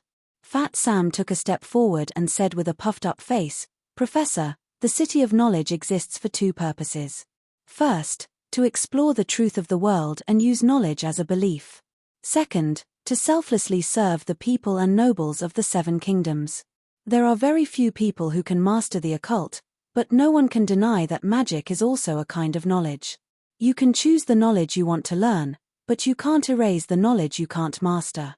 It's like how warriors choose their weapons. Some use swords, some use hammers, and some use spears and bows. It's impossible. If you choose swords, as the representative of all the warriors in the world, only swords are the right way to go. You can't destroy hammers, spears, bows and arrows and make other weapons disappear from the world. Dani looked at the white-bread fatty in surprise. She did not expect him to have such knowledge and courage. Sam, you're right. I was wrong. The City of Knowledge was wrong. The old man lowered his head and sighed. I think the City of Knowledge's ideal of the real world is good, Stannis suddenly said. A world without magic, dragons, gods, and otherworldly ghosts is more friendly to humans. Is this what the son of holy fire appointed by the King of Light should say? Dani's mouth twitched. This has nothing to do with my belief in the King of Light, Alu said seriously. When there are no more demons or ghosts in the world, His Majesty Lalo will be able to sit high above the astral world and watch the world at peace as the sun rises and sets. No, Perestan shook his head and said. Your thoughts are the same as mine and the other scholars of the City of Knowledge. You've entered a misunderstanding. The world gave birth to us, not us creating the world. The world is here, right in front of us. It has existed for millions of years and will continue to exist for tens of thousands of years. Everyone looks forward to ever summer, but the rules of the 4 seasons have nothing to do with what we think. Until now, I still think the ideal of the real world is good as ever summer. But this is a magical world, destined to have gods and magic. If we humans can't adapt, we'll be eliminated. For example, in this long night, the otherworldly ghosts are obviously intelligent and civilized.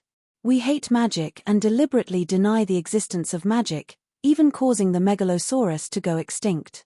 Then, we don't have the ability to fight against magic, so we perished in the long night. The otherworldly ghosts replaced us and became the new humans on this continent. The world still exists and operates as usual. This. Stannis was stunned. Old man, your awareness and knowledge have improved a lot recently. Dany stared at the red-nosed old doctor strangely. I violated the rights of a guest and hurt you. I'm willing to wear the black robe. The old man glanced at Dany and turned to search among the night watchers. He shouted, I've said what I need to say. Who will lead me to recite the oath of the night watchers? The higher-ups of the night watchers looked at each other and hesitated. Your Majesty, can we kill him with one slash? The commander of the East Sea Watch, Catrick, said to Dany with an ugly expression. Or, let the Megalosaurus eat him? Although we night watchers don't care about background, we have an unwritten rule: we don't accept people who violate the rights of a guest. The old doctor's face was pale as he shouted in panic, when was there such a rule? Even the night watchers didn't want him, where else could he go? There's no clear rule, but... Bowen Maxey swallowed and said awkwardly, no one wants to be brothers with people who violate the rights of a guest. Yes, the stupid cow Galen nodded. Although I don't know what you were talking about just now, the real world, I don't understand it either. But it's obvious that this guy is someone like Walder Frye and the Rat Chef. Gods, let me be brothers with the Rat Chef. I won't do it. Yes, I can tolerate male prostitutes, rapists, murderous demons, but the Rat Chef is too unbearable. Toad nodded in agreement. I'm different from the Rat Chef and Walder Frye. I'm doing this for my ideals. I don't have any personal grudges or interests. Old Bowen was trembling with anger. There's no difference. 1,000 years ago, there was a Rat Chef. 1,000 years later, you, Pereztun, will become the new Rat Chef that everyone knows. After all, you murdered a great king. As long as humans exist, they won't forget this, the melancholy Eddie said confidently. Sigh, Walder Frye will thank you. With you in front of him, he might be able to hide quietly in history, or at least not be so obvious. Sir Mallister sighed. The old doctor closed his eyes in despair. 2 streams of tears flowed down his shriveled cheeks. He raised his head and shouted, Mercy, mercy, kill me, let the dragon flames burn me to death. The initiation ceremony turned into a scolding session. The old man broke down. Calm down. Dany hurriedly comforted him. This is the sin of the entire city of knowledge. You can't bear it alone, old doctor. But everyone only remembers me. There's only one Rat Chef. Why don't you catch a few more doctors? The old man had nothing to lose. He started to complain about the Dragon Queen. There's still hope if you're alive. If you're dead, you'll really become a Rat Chef. What hope is there? Even the night watchers look down on me. The old man's heart was dead as he lamented. Don't worry, I'll force you in. The night watchers can't reject a criminal sent by the Queen. No. Queen, have mercy, kill him. The night watchers wailed. Shut up. The Dragon Queen was possessed by the dragon soul. She roared angrily. The entire place fell silent. Everyone stared at her blankly. It's settled then. Galen, go to the cellar and bring another corpse ghost here. The Dragon Queen made the decision arbitrarily. No one dared to object. Todd, Eddie, put on the armor for the doctor. For what? The old man asked blankly. For the initiation ceremony. Chapter 349. 15 minutes later, the thousands of people in the courtyard formed a circle again. In the circle, the old professor put on leather armor and a rattan training helmet. He held the dragon crystal dagger in his hand and stood facing a 1.9-meter-tall strong Gowl corpse. The Gowl corpse's neck was still tied with a metal chain. The chain was very long and dragged on the ground. 5 meters away, Galen held the other end of the chain as if he was holding a dog. Kill this Gowl corpse. No matter how much they look down on your character, the Night Watchers and Free People will admire your courage, Dany said loudly. Hualala. The Gowl corpse dragged the long chain and opened its rotten mouth, letting out a soundless roar at the old professor. Gulp. Pereztan widened his frightened eyes and swallowed hard. He gripped his dagger tightly and stepped back unconsciously. It's too big. It's too tall and fierce. I can't beat it. Can you change it to a female savage gal corpse, or a child gal corpse? He shouted. How about I let you fight the deviant gal baby? Danny laughed coldly and gave Galen a look. The night watchers immediately loosened the chains. The gal corpse was free and immediately pounced towards the old professor. The old man closed his eyes and waved the dagger in his hand randomly. He was still howling non-stop. Bam! The gal corpse hit the professor's wrist heavily. The dagger fell and the old man howled in pain. Then, as if hugging a lover, the tall and strong gal corpse opened its arms and hugged the old man. Its rotten black mouth bit towards the rattan mask. Catcher, catcher. Like a child chewing on a sweet potato, the training helmet made a cracking sound. Seeing the pale and decayed face that was touching his cheek and smelling the rotten stench on the teeth that were stained with black blood, the old man's body stiffened. His eyes rolled back, and his teeth chattered. His mouth made some noises, but he could not utter a complete sentence. Danny raised her hand, and the dumb bull, Glenn, pulled hard and pulled back the dead man's mouth that was dripping with black mucus. Kill the cowardice in your heart like a night watcher, man. Pick up the dagger and continue fighting, she shouted at the old professor who was lying on the ground and wet his pants. I can't do it. I'm dying, the old professor moaned. Then die. You're not afraid of death anyway. Danny sneered. She then turned to the night watcher and said, take a new helmet and put it on the doctor. Wipe the stains on his face with a wet towel. Toad Todd laughed weirdly and said, are you going to wipe your butt or not? He peed, ha ha ha. After tormenting himself for more than an hour, the sky had already darkened. Perez-Tun finally stabbed the dragon crystal dagger into the zombie's lower abdomen while crying. Feces, rotten internal organs, and soft, broken corpses flowed out, almost burying the small doctor. Seeing the old doctor crawl out from the pile of smelly corpses while crying and vomiting, the blacksmith Tanner finally took out a black sheepskin cloak and covered him.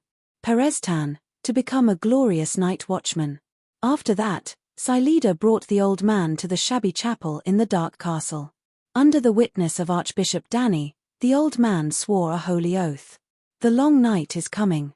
From now on, I will keep watch until I die. I won't take a wife, I won't have a fief, and I won't have children.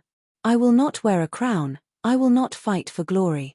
I will be loyal to my duty, even if I die.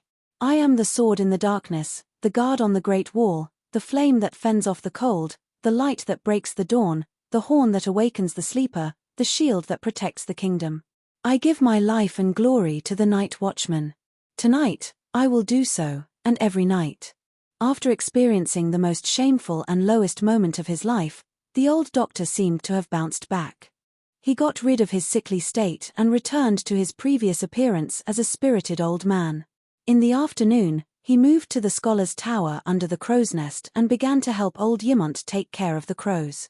After getting the agreement from Danny, Stannis, and the night watchman, he also sent a long letter to the old town in his own name, explaining the situation of the barbarians and the other ghosts in detail.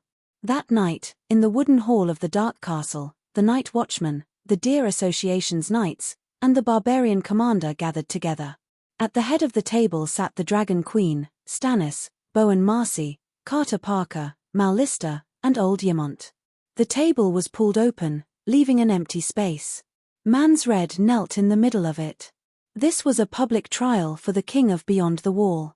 Danny planned to leave the Great Wall tonight, but before she left, she had to deal with the barbarians. Mans Red led the barbarians to invade the Great Wall. He must be executed as a warning to others. Since he is my captive, I have the right to sacrifice him to the King of Light according to my beliefs. Erlu said solemnly. Ah! The night watchman and barbarians in the hall exclaimed. Danny did not comment. She asked the four night watchmen, what do you think? Since ancient times, the King of Beyond the Wall has never been forgiven, not to mention that he has broken the oath of the night watchman. Any lord has the right to execute any escaped night watchman once they are caught, Bowen Marcy said slowly. Yes, no matter what, Mans Red must die. Mal Lister and Carter Parker nodded in agreement. We can sentence him to death, but can we hang him first and then burn him? Old Yimont frowned. Not burn him, but sacrifice him to the King of Light. Stannis clenched his teeth. The sacrifice must be alive. My opinion is different from yours, Dany said with a smile. How did Mans Red manage to wear the black cloak? Old Ymont thought for a moment and said, about 30 years ago, Ranger Tarkle was patrolling the haunted forest when he accidentally encountered a small tribe that had been slaughtered. There were about 100 people in the village, and only a 4 or 5-year-old barbarian child was left alive. He was Mans Red. Tarkle brought him to Dark Castle and raised him by the Night Watchman. Naturally, he got the black cloak and became a Night Watchman. 4 or 5 years old. Dany nodded and asked Mans Red, why did you break your oath and betray the Night Watchman? Haha, because of a cloak. Mans Red laughed bitterly and said in a complicated tone, I used to be a loyal Night Watchman, and I thought I would always be a Night Watchman. Until one day, I became obsessed with the thing called freedom. That time, I was seriously injured during a patrol. My brothers were worried that I wouldn't make it to the wall, so they sent me to the home of a freedwoman. Hey, don't look at me like that. She was an old spearwoman, very ugly and very old. She didn't have that kind of need, and I didn't have that kind of desire. While I was recovering, she used red cloth to repair my torn cloak.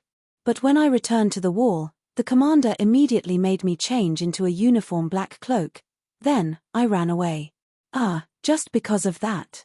Everyone was shocked. I can't even choose the clothes I like. I can't stand the life of a night watchman anymore. I want freedom. Mans Red. Old Ymont said in a low voice, south of the wall, any night watchman who goes out on business will be given food and supplies by any noble just because of the black cloak he wears. Some even treat him as an honored guest. Even the king is no exception. The black cloak is our shackles, but it is also our flag and glory. I don't want this damn glory. I just want freedom, Mans Red. Dany facepalmed. Her head hurt. Your whole family was slaughtered for freedom. Don't you understand how terrible uncontrolled freedom is? I understood after the verbal war with you last time, but I really can't stand the restrictions of a night watchman. He's not cut out to be a night watchman, and he didn't wear the black cloak voluntarily or because of guilt. A child with an incomplete mind swearing the oath of a night watchman in a daze. That doesn't make sense. Then, Dany switched to the mode of the Archbishop of the Seven Gods. Her expression suddenly became serious, and her fair face faintly glowed with a holy light. In the 23rd chapter of the Seven Stars Bible, the Heavenly Father said to Hu Ge that any sacred marriage contract or sacred oath made against ones will not be protected by the seven gods and should be spurned by everyone.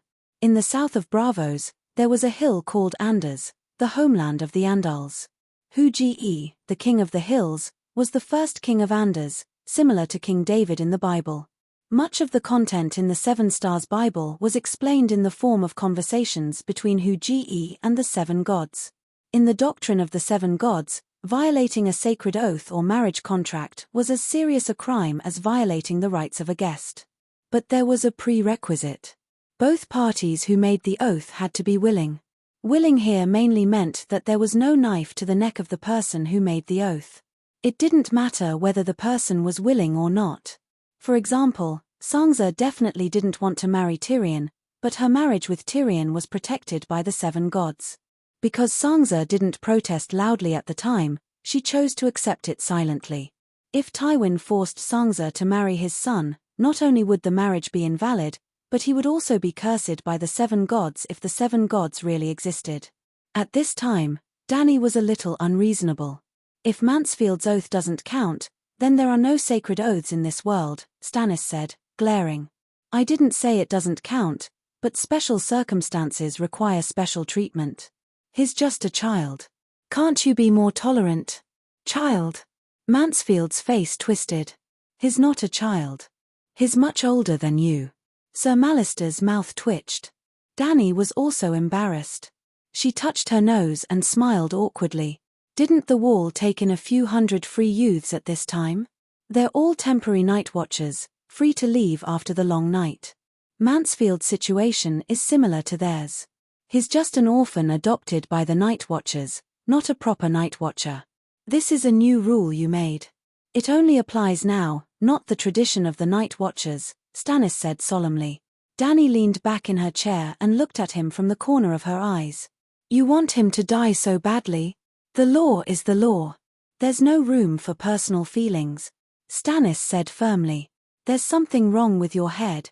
Dany pointed at him and mocked. You have no political wisdom at all. Isn't it good to have Mansfield under your control and command the hundreds of thousands of barbarians outside the wall? It's easy to kill him, but soon, the barbarians will fight for a new leader, a new king outside the wall. Then they'll harass the wall and even collude with the other ghosts. Leave Mansfield. No matter whether he can be controlled or not, no matter how many people listen to his orders, with him occupying the position of king outside the wall, a new king of the barbarians can't be born, and the barbarians can't unite. Even if there are hundreds of thousands of barbarians, they're just a bunch of stragglers. They'll no longer be a threat to the wall. The Night Watchers, Sir Deer, and the barbarians all stared at the Dragon Queen in shock and fear. The Dragon Queen was so reasonable. The Dragon Queen was so scary. Erlu's furious expression slowly froze. He closed his mouth and began to think seriously. Kill me. Just kill me. I'm guilty, I broke my oath, I led the army to invade the wall. Mansfield suddenly howled. Chapter 350. Mansred survived, and Erlu was moved by Dany's suggestion of using the Emperor to command his vassals. He decided to leave the King of Beyond the Great Wall to command his vassals. After the trial, on the 6th floor of the King's Tower, by the fireplace in the Dragon Queen's parlor. It's no use.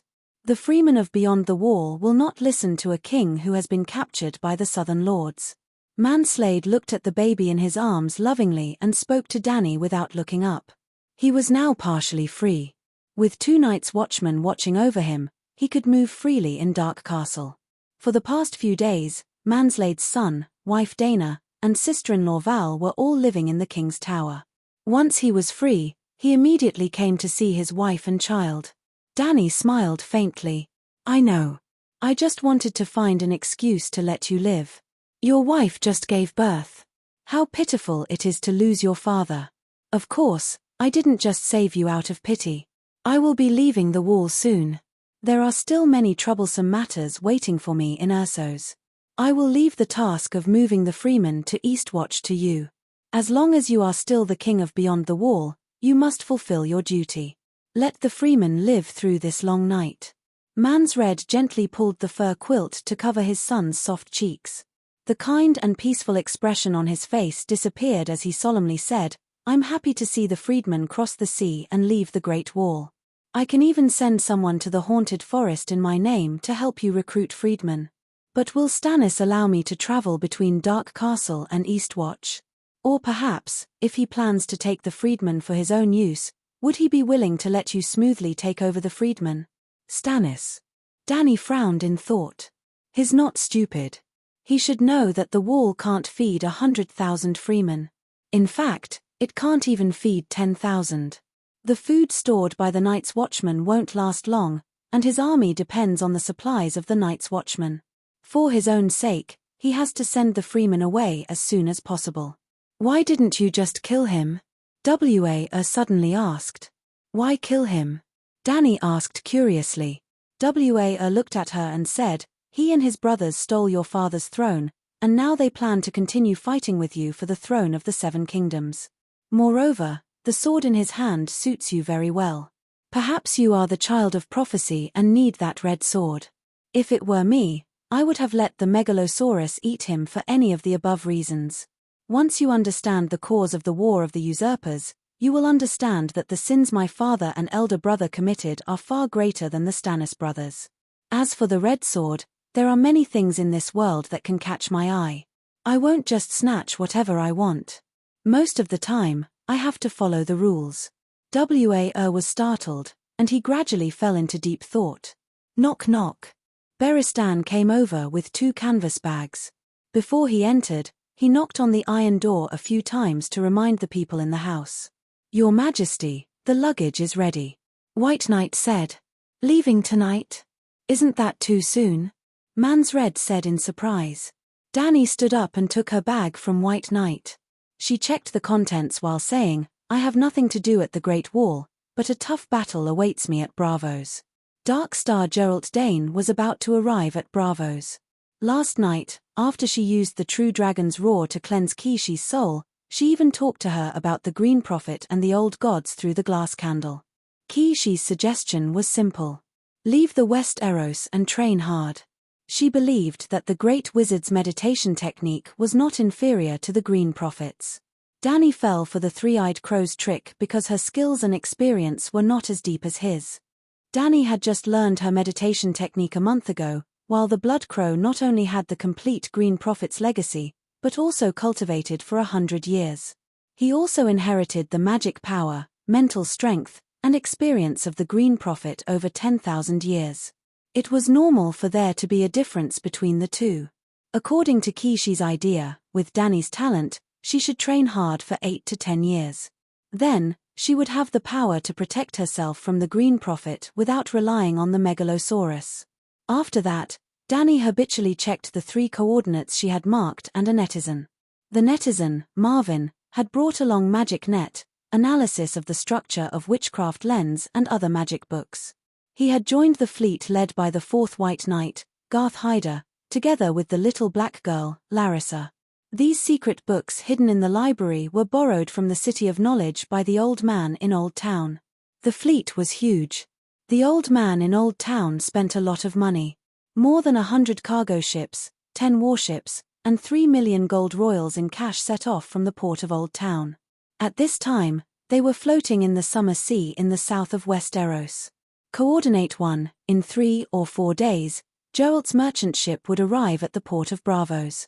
Coordinate 2, Dragon Queen's filial son, Jokuan, had already escaped from the City of Knowledge with the clay pot. Danny did not directly report him. In fact, except for Beristan and Yimont, she did not tell anyone about faceless Jokuan. She only asked the old man to borrow books from the library, killing 2 birds with 1 stone. Among the books that the old man reported to the doctor in the City of Knowledge, one of them was stolen by Jokuan. The doctor in the City of Knowledge was not stupid. When he found that a large number of books related to dragons were missing, but the door and lock were not broken, he naturally began to investigate the thief. The key was in the hands of Dr. Wargrave, and the doctor was an idiot. The apprentice who had served the doctor would definitely be suspected. How would Jokuan, who was disguised as Pater, dare to be interrogated by the City of Knowledge? Looking at the apprentice Zion who stole the doctor's waffles, he was punished by the scholars just for stealing food. It was clear that the scholars would not be gentlemen, use their words and not their fists. They would definitely lynch Pater. Jokuan, who had a human skin mask on his face, dared to be slapped. Faceless stabbed the 2 scholars who arrested him to death on the spot and escaped as Pater. Although Jokuan hoped to create the illusion that the apprentice stole books to sell for money, the doctors in the City of Knowledge were not stupid, and their brains were very good. They immediately speculated 2 things from Pater's recent changes. Faceless came to the City of Knowledge to steal books related to dragons, and the people of Bravos planned to hatch dragon. Then, the doctors went crazy. They decided to use the Dragon Queen's method to give the shameless people of Bravos and the despicable Faceless a retribution. Coordinate 3, the one-eyed woman Faceless went to Volantis. Danny's worried guess was confirmed. The House of Black and White in Bravos was not the only stronghold of the Faceless. There was also a Faceless branch in Volantis. On the surface, it was a trading company. In fact, it was a small gathering place of assassins and information dealers. But the 2 identities were a cover to hide the fact that it was a Faceless stronghold. In fact, it was understandable, just like the assassins in the movies. Every top assassin had a top manager who helped him to take missions, gather information, provide equipment, arrange itineraries. When necessary, they would betray their brothers, kill them to silence them, burn the bridge after crossing the river, and embezzle the savings of the assassin's companions.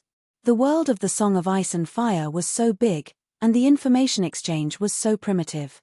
Without the branch to help gather information, arrange trifles, and provide the list and information of replaceable people, even the top Faceless like Rambo, 007, and Tom Cruise would not be able to complete the assassination mission.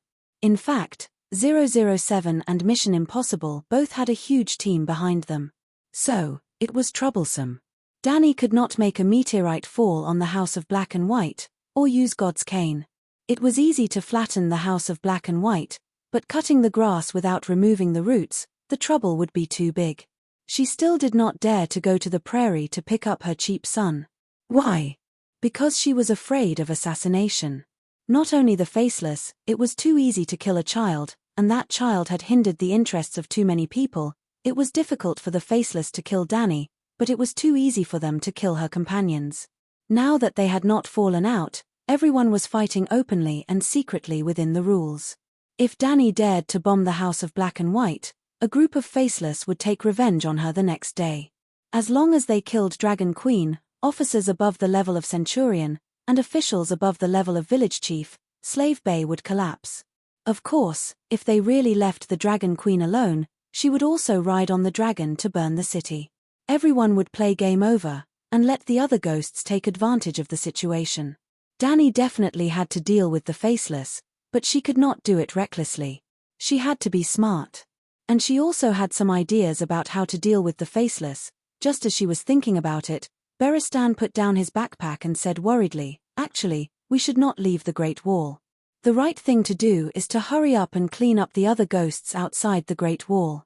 If there is a king of the other ghosts, we should kill him directly and end the long night before it comes. When winter comes, as the weather gets colder and colder, the other ghost strength will increase, and it will be more difficult to deal with them." Danny was stunned and smiled faintly. "That's a good idea, but unfortunately, the other ghosts are intelligent. What you know, they know even better. Before the long night, the other ghosts will not come out to fight us head-on, and they will even deliberately avoid places that are directly hit by the sun. Believe it or not, even if I go to Slave Bay and bring the other 2 dragons here, the 4 of them will work together and burn the entire Ghost Shadow Forest, and we will not be able to find a single other ghost, let alone hurt them." Mansred handed the baby to his sister-in-law and said worriedly, "Then do you have a way to deal with it?" Danny sighed helplessly and said, "Don't think about taking the initiative to attack. When the long night comes, wait for the other ghosts to take the initiative to attack, and then rely on the Great Wall to fight a defensive battle. This is the most practical and has the highest chance of winning. Think about it, if I ride a dragon to burn the forest outside the Great Wall, and accidentally get killed by the other ghosts' ice swords, and then the other ghosts resurrect a megalosaurus into a corpse ghost dragon. What will the consequences be? It can't be, right? You burned a large part of the forest last time, but the other ghosts did not pose any threat to the megalosaurus." Beristan said. "Why not? I have seen the finale of Game of Thrones." Danny complained in her heart, but said, "How can one not wet his shoes if he often walks by the river? The Ghost Shadow Forest is hundreds of thousands of square kilometers, and I will have to burn it for a year or 2. At that time, the nerves of humans and dragons will be numb. How can they avoid all the ice swords? Can a dragon also become a corpse ghost? Dragons are fire, and other ghosts are ice. Ice and fire do not mix." Mansred doubted. "Dragons are also living creatures. They can die, and after they die, they will also leave behind a corpse. If the other ghosts really have a corpse ghost dragon, they might just blow down the Great Wall with a mouthful of dragon flames. Then we will have no place to cry." Danny began to reveal the truth with a strange expression. "Just like the Horn of Winter, can your dragon burn down the Great Wall?" Whale asked in surprise. "Sigh, if there were no other ghosts, I would really want to try." Suddenly, Danny's expression changed. She looked at Mansred and asked, "Stannis seized a huge horn from you. Is it the real Horn of Winter?" Chapter 351. Just like the dragon's horn and the Lightbringer, Danny had read Game of Thrones, but she had no impression of them. The Horn of Winter was also known as Jomun's Horn. According to the legends, Jomun, the king of beyond the Great Wall, once blew the Horn of Winter to awaken the giants underground. He worked together with the king of the north, Brandon Stark, to quell the second long night. Well, the long night had appeared twice. The first time was 8,000 years ago, when Yasa and Ahai killed their wives and used the hero's red sword to end the long night. The second time also happened 8,000 years ago, or perhaps 7,900 years ago. Well, 100 years after Yasa and Ahai died, the other ghosts appeared again, and the long night descended on the world for the second time. Even if scholar Yimont found the records of the second long night in the Night Watchman's library, Danny was skeptical. It was just that the interval between the two long nights was too short. What was even more ridiculous was that in the ancient history books of the Night Watchman, the second Night King was a Stark, the 13th Commander-in-Chief of the Night Watchman. He married a woman with skin as pale as the moon, eyes like blue stars, and skin as cold as ice. Well, he married a other ghost, most likely a female other ghost. Stark was the most powerful man in the Song of Ice and Fire. Shu Xian and Ning Taichen should be ashamed of their inferiority compared to him.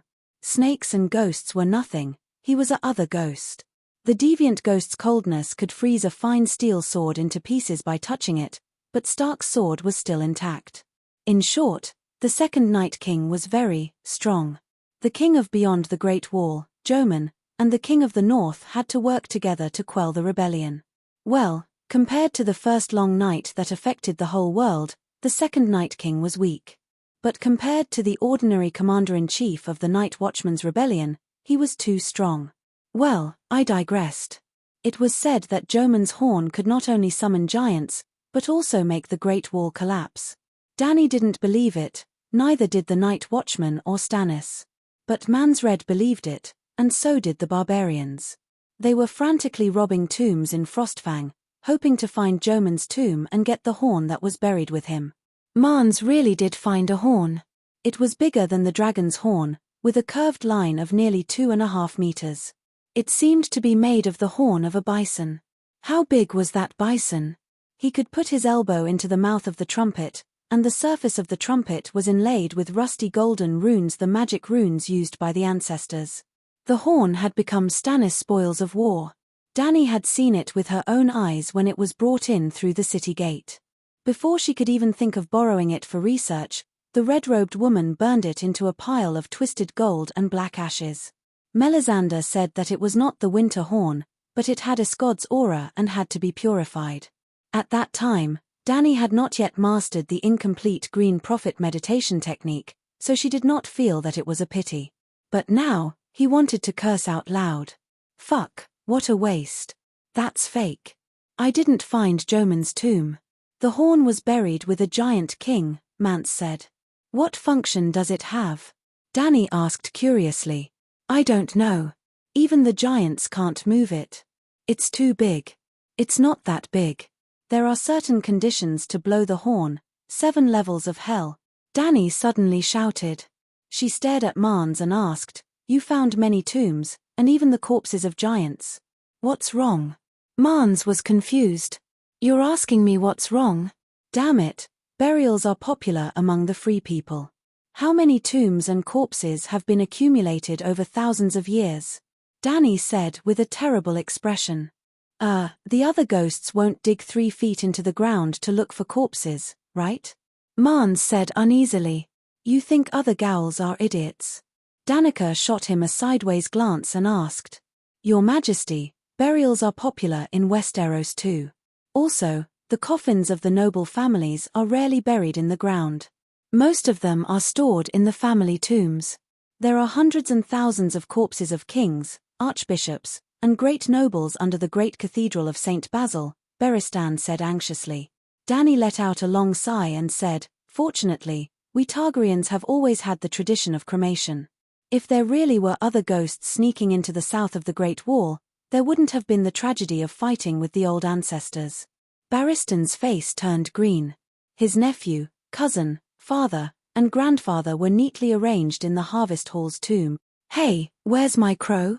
Danny asked the White Knight while carrying her bag. What crow? Beristan was confused. The crow I brought back from the apple grove in Hoguan Town that evening. There's a big red-eyed black crow as big as a duck, Danny said while gesturing. Oh, that crow.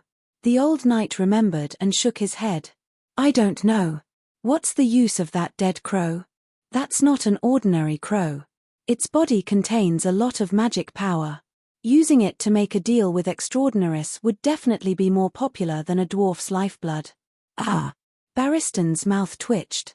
At the side, Galen, who was acting as Mance's bodyguard, stammered, the crow seemed to have been eaten by Sam. What? Danny was shocked. Galen said awkwardly, "You said that you caught a crow while hunting in Hoguan Town. We all thought that it was your prey and sent it to the kitchen. Three-Finger Habu used it to make a dish, mushroom crow stew. But you didn't even have dinner last night. After cremating the barbarians, you led the suicide squad to the haunted forest. Then, we watched you fight the other ghosts below the Great Wall for most of the night. Sam said that he was hungry and went to the kitchen to look for food. He ate your crow. Did you eat it?" Danny looked at him suspiciously. "I." Galen's cheeks were red as he nodded lightly. "I only ate a crow leg. Was it delicious?" "Very delicious, very chewy." Galen nodded. "Do you believe in the old gods?" Danny asked strangely. "I believe in the 7 gods, but Sam changed his faith after coming to the Great Wall." "What's wrong?" Galen was confused. "Nothing, nothing." Danny held back her laughter and shook her head. "Galen, call Sam over. I have something to ask him." Not long after, Fat Sausage Sam arrived. He was on the 5th floor, talking to the female barbarian, Jilly, Cast's daughter. "Yes, Jilly lived with Mance's wife, Dana. Your Majesty, the crow stew with mushroom is cold. The greaseboard has congealed, and it tastes worse after a night. I thought you wouldn't eat it anymore." Sam had heard about the crow from Galen on the way here. Now, his round, white bread-like face was scrunched up. He was so nervous that he was about to cry. "It's not about the crow." Danny looked around and said goodbye to Mance and Val. She only brought Fatty to the wooden ladder between the Great Wall and the King's Tower. She asked softly, "How did you get across the Great Wall?" "What?" The topic changed a little too quickly. Fatty was confused. "You and Jilly went through the Great Wall and entered the Long Night Castle through the secret passage, right? What's the secret of that passage?" Danny stared straight into the pair of grey eyes that flashed with fear and panic. She exerted an invisible pressure on Fatty. "Gulp." Fat Sam gulped and said with a sad face, "Your Majesty, I really can't tell you. That's the secret of the Night Watchers. I can't let others know." "H, if even the female barbarian knows the secret, why can't the ancients, the Loiners, and the Andal's queens know?" She didn't care whether Fatty agreed or not. She had Sir Beristan push him up the zigzag wooden ladder. When they reached the top of the Great Wall, they saw a few Night Watchers squatting behind the windshield wall. They were John, Scholar Yimont, Bowen Marcy, Sir Alissa, and Perestan. "You're all here to see Scholar Yimont off?" Danny looked at them and asked. "Can't we leave tomorrow morning?" "It's dark and cold at night," John said with a frown. Danny waved her hand towards the sky, and the 2 dragons hissed. Under the silver waning moon, 2 black shadows were reflected and flew over from afar. For Megalosaurus, there's no difference between night and day. Then, she looked at the Night Watchers seriously and said, "You should quickly elect the Commander-in-Chief of the Night Watchers. Only the Commander-in-Chief has the right to deal with Stannis and the nobles of the 7 kingdoms. Yes, in a few days, after Sir Mallister has dealt with the barbarians near the Milk River, we'll immediately hold the election of the Night Watchers," Bowen Marcy said. Hiss the 2 dragons flapped their wings and landed lightly on the gravel path. Danny came to the white dragon's side and tied a rope around Fatty Sam's waist under everyone's confused gaze. "Sam is accompanying me to the west. Don't worry, he'll be back before tomorrow morning," she said with a strange smile. On the other side, Sir Beristan had already pulled old Yimont onto Blackie's back. Old Yimont was padded with a thick sheepskin mattress and a belt to secure his body. "Professor Perestan, I'll leave the Great Wall to you," Yimont said. "I understand." The red-nosed professor nodded. Old Yimont looked around the Great Wall with nostalgia and sighed, "I don't know if I'll be able to come back. I've been here for 60 to 70 years. Most of my life has been here. Goodbye, everyone. If there's anything, just send a message to Dragonstone Island." Danny waved at them and slowly flew off on Whitey. A fatty was hanging from Whitey's back. His body was swaying non-stop. His 4 limbs had no place to exert strength, so he screamed and kicked randomly. Long Night Castle was located 40 kilometers to the west of Dark Castle. From its name, one could tell its position among the castles on the Great Wall. In fact, Longnight Castle was the first castle on the Great Wall. It was also the largest castle. At first, the headquarters of the Night Watchers was also located there. However, after the incident with the rat chef, even the commander-in-chief of the Night Watchers began to dislike that place, so he moved the headquarters to Dark Castle. From the west to the east, Longnight Castle, Deep Lake Residence, Queen's Gate, Dark Castle. The two dragons flew along the Great Wall to the west. About half an hour later, a pitch-black building complex appeared under the moonlight. Whitey was hovering above the abandoned tower, while Fatty was howling with a hoarse voice below. In the quiet night, the gloomy and dilapidated black tower was surrounded by rocks. Weeds and short trees grew in the courtyard, outlining a strange and absurd picture of an ancient castle under the moon. Finally, they found a slightly flat ground. Whitey flapped its wings and slowly slid down. Fatty fell to the ground with a cry. Old Yemont climbed down from Blackie's back shakily. He held on to the warm wing bones and sighed, "I never thought that I'd be riding a dragon one day. It's too shocking. And just like the legends say, no matter how cold the weather is, riding a dragon won't feel cold. Haha, there's still tens of thousands of miles to go. I guarantee that you'll be tired of riding." Danny laughed. "No, riding a dragon will never tire of me," Old Yemont said seriously. He looked around and asked in confusion, "This is Longnight Castle. Danny, what are you doing here?" "You'll have to ask Fatty." Chapter 352. Danny found Fat Sam in a clump of withered grass. He was holding his stomach and howling. When he fell to the ground, he seemed to have been hit by a stone. He was crying with snot and tears all over his face. "Sam, are you okay?" Old Yemont asked with concern.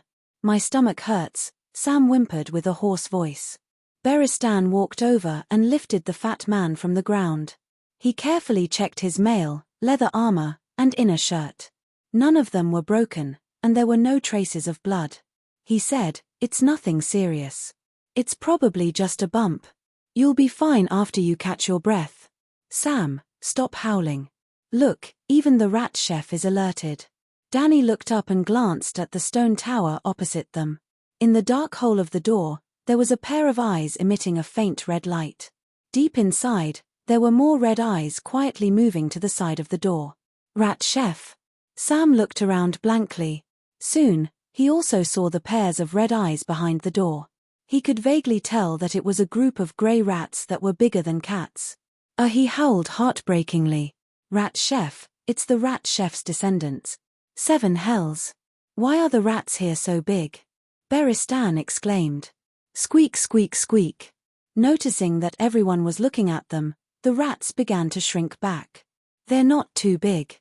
The roasted rats sold at the Quill's Wharf are only a little smaller than them," Danny said casually. "Blackie," she called out to the black dragon. Hiss! Blackie roared into the sky, and the dragon's aura spread out along with the dragon's roar. In an instant, from the surrounding towers, the underground cellars, and the passageways connecting to the cellars, came the sound of thousands of horses galloping. Countless rats were squeaking crazily, and it was creepy. "I didn't expect there to be so many rats in Dark Castle." Yemont rubbed the goosebumps on the back of his hand. "Rat chef, they're all rat chef's descendants," Sam said loudly. "I'm starting to wonder if the rat chef story is true." Danny looked around and said calmly, "Because there are so many rats here, the bored night watchers began to make up stories about rats. Eventually, it evolved into the legend of the rat chef. No, the rat chef is real. There are records of this history in the Dark Castle's library. Even the names of the kings are clearly marked, Tuatha Earl Lannister II of Casterly Rock, and his eldest son, Tyrion Lannister." Old Yemont said seriously. This Tyrion was eaten by his father?" Danny's mouth twitched. Yemont was stunned for a moment before he understood what she meant. He smiled and said, "Targaryen has produced many Aegon, Stark has countless Brandon, and in Lannister, Tyrion has also appeared countless times. In the future, there will definitely be countless Danny Lisses among your descendants." Danny was a little embarrassed and said to Sam, "Lead the way. Only the Night Watchers can enter that place." Sam struggled. "You know what? The more you say, the more interested I am." A door that has a mind of its own and can distinguish between a night watcher and a night watcher. I can't wait to see it. Danny smiled faintly. What door? Yimont was puzzled. There is a hidden tunnel in the Nightfall Citadel that connects the inside and outside of the wall. This fatty entered through a secret door. That's right, Sam didn't return from Dark Castle. After Danny's reminder, the old scholar also reacted. Scholar, Your Majesty, I'm not lying. There is a tunnel in the Nightfall Citadel, and there is a door, the Black Door. But that person warned me not to tell anyone about the Black Door, or it might cause irreparable damage to this world. So, don't force me, I can't say it. Sam covered his face and cried. A big man with a white bread face squatting on the ground and wiping his tears looked quite pitiful. But not only did Danny not sympathize with him, but she also angrily reprimanded him. You are clearly calling us bad guys. Even if I know the secret of the Black Door, I, Sir Beristan, Scholar Yimont, will not do anything to harm this world. Didn't I come here at night to make sure that the tunnel won't threaten the safety of the northern region? Why are you saying that we are the ones who want to destroy this place? Sam, His Majesty is right. The Nightfall Citadel is so desolate, and there is not a single night watcher. If the tunnel is discovered by barbarians or even deviant ghosts, it will be a big trouble. Beristan frowned and advised. Old Yimont patted the fat night watcher's arched back and asked, Sam, you said that someone warned you not to mention the Black Door. Who is that person? Commander Mormorn. No, we call him Cold Hands. Jilly and I met little Paul, Chet, Huck and the others in the White Tree Village. They died and became ghouls. I was no match for them. The red-eyed crows saved me. Crows? Danny's heart skipped a beat. Tell me more details. Where did the crows come from? Sam stopped sobbing and said with a look of reminiscence, in the center of the village, there was a weirwood tree that was as thick as a few people hugging it. The tree trunk was white and the red leaves were stained with blood. It was covered with crows, thousands of them. Black crows, red leaves, white branches, and the tree trunk was carved with the face of a ferocious old man. Jilly was hiding under the tree with the child, together with the crows. I burned little Paul, but Chet was choking me. I was dying. The crow that was following me. Oh, it was Commander Mormont's crow. It suddenly screamed and jumped on Chet's face, pecking at the pale flesh. Then, the crows on the tree flew over. They surrounded Chet's face and pecked at his blue eyes. They covered the sisters like flies, and they took out a lump of brain matter from Huck's shattered skull. The crows covered the sky and the sun, and they even blocked the moon. Danny and Yimont looked at each other. They both knew what the other was thinking. It was the three-eyed crow. However, the three-eyed crow's taste was really heavy. It ate ghouls' flesh and drank their brains. But why did the three-eyed crow value this fatty so much? This guy even ate the three-eyed crow's body. Was he possessed by the main character's halo? Yes, there was a saying that Samwell was the real main character in Game of Thrones. He could turn misfortunes into blessings, and he could turn misfortunes into good fortune. While other people were miserable, he was able to live happily until the end. He was a cheat-like existence. For example, Danny worked herself to death and used all her means to kill a variant ghost. As for the fatty, he killed a white ghost with a dragon crystal dagger and a lousy sword technique. Yes, Sam was the one who got the first kill. He was the variant ghost killer. Sam, who is that Cold Hands? Danny asked. He wore black clothes and looked like a night watcher. However, his skin was as pale as a corpse ghost, and his hands were as black as ice, a corpse ghost. Beristan and Yimont exclaimed in surprise. Danny's eyes flickered. She recalled that there was also a Cold Hands in Game of Thrones. He was Benjen Stark, who was transformed into a biological weapon by the Children of the Forest. No, his eyes didn't emit blue light, and he could still talk. Sam shook his head and said. Danny tilted her head and looked at the small half of the moon in the sky. She said, variant ghosts are magical creatures transformed by the Children of the Forest using their ancestors. However, the experiment failed, and the variant ghosts became natural disasters that went out of control. Long night followed. This is the legend about the origin of variant ghosts. Is it possible that not all variant ghosts went out of control, and some of them retained their rationality and humanity, and became qualified magical weapons? Just like in Terminator, there was an out-of-control robot that assassinated the main character, and there was also a Schwarzenegger that protected humans. You can ask Blinden, Yamont said. I don't want to deal with him before I master the divine ability. Dani shook her head. Brandon. You know Bran. Why do you want to ask him? Sam asked in surprise. The pronunciation of Blinden and Brandon were very similar, and it was easy to confuse them. However, Brandon was Bran's name, so Sam got it wrong. When Blinden Riverwind first heard Bran's name, he even joked that Bran's name was given by the bloodcrow blackfish, Blinden Tully. The naming tradition in Song of Ice and Fire was to give famous people's names to their children. For example, the Fry family also had someone named Rhaegar Fry. You. Dani stared at the fatty's grey eyes with a strange expression. You met Jon's brother, Bran Stark? The fatty was stunned. When he realized that he had made a mistake, he immediately shook his head frantically and denied, I don't know. I don't know him. I didn't meet him. Dani certainly remembered how Bran had crossed the Great Wall in Game of Thrones with Sam's help. He had passed through the gate tunnel of the abandoned castle. However, when she came to the Great Wall, she realized that it was impossible. Except for Dark Castle, all the tunnels connecting the Great Wall to the outside of the Great Wall were blocked. The entire tunnel was filled with ice and stone, and it was tightly sealed. It would take a few months to pry it open. The Shadow Tower and Eastwatch didn't have a gate. They were connected to the outside of the Great Wall and the north by boat. Otherwise, why would the wild man target Dark Castle? Kid, you spilled the beans. Dani sneered. It seems that the kid from the House of Stark stopped at the Castle of Eternal Night before and saw you coming out of the Black Gate. Then he went through the Black Gate to the outside of the Great Wall. Wild man, everyone in the north knows about the Black Gate, but you didn't tell me. She possessed Sam's body and exerted pressure on him through her eyes. She shouted, What are you up to? Do you want to rebel? Plop. The fat man's legs gave way and he immediately fell to the ground. Tears and snot flowed down his face. He hiccuped and said, Your Majesty, I don't want to rebel. I swore that I would never tell anyone about the Black Gate and Bran, not even Jon. Don't force me. Dani raised her chin to White Knight and said, Knight, go and search around. See if there are any traces of people staying here. The fat man's struggle was futile.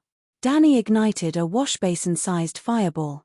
It floated 10 meters in the air and illuminated a few hundred meters. White Knight easily found traces of a bonfire on the stone floor of the kitchen. It was an octagonal stone house with a broken arch. There was a well in the middle of the house. Beside the well, there was a crooked weirwood sticking out of the stone floor and slanting towards the hole in the roof. Under the silver-grey moonlight, the bone-like branches reflected a cold and eerie light. Is this where the rat chef cut Tyrion into pieces? Dani walked along the wall beside the slaughterhouse, which was full of scars and stains. Red rusty meat hooks hung down from the beams, giving her a sense of absurdity, as if she was witnessing history. The meat hooks were definitely not 6,000 years old, but the slaughterhouse was made of stone and was connected to the ancient stone house. If the rat chef story was true, then this was indeed the scene of a murder on a night thousands of years ago. Chapter 353. The octagonal kitchen was more than 200 square meters.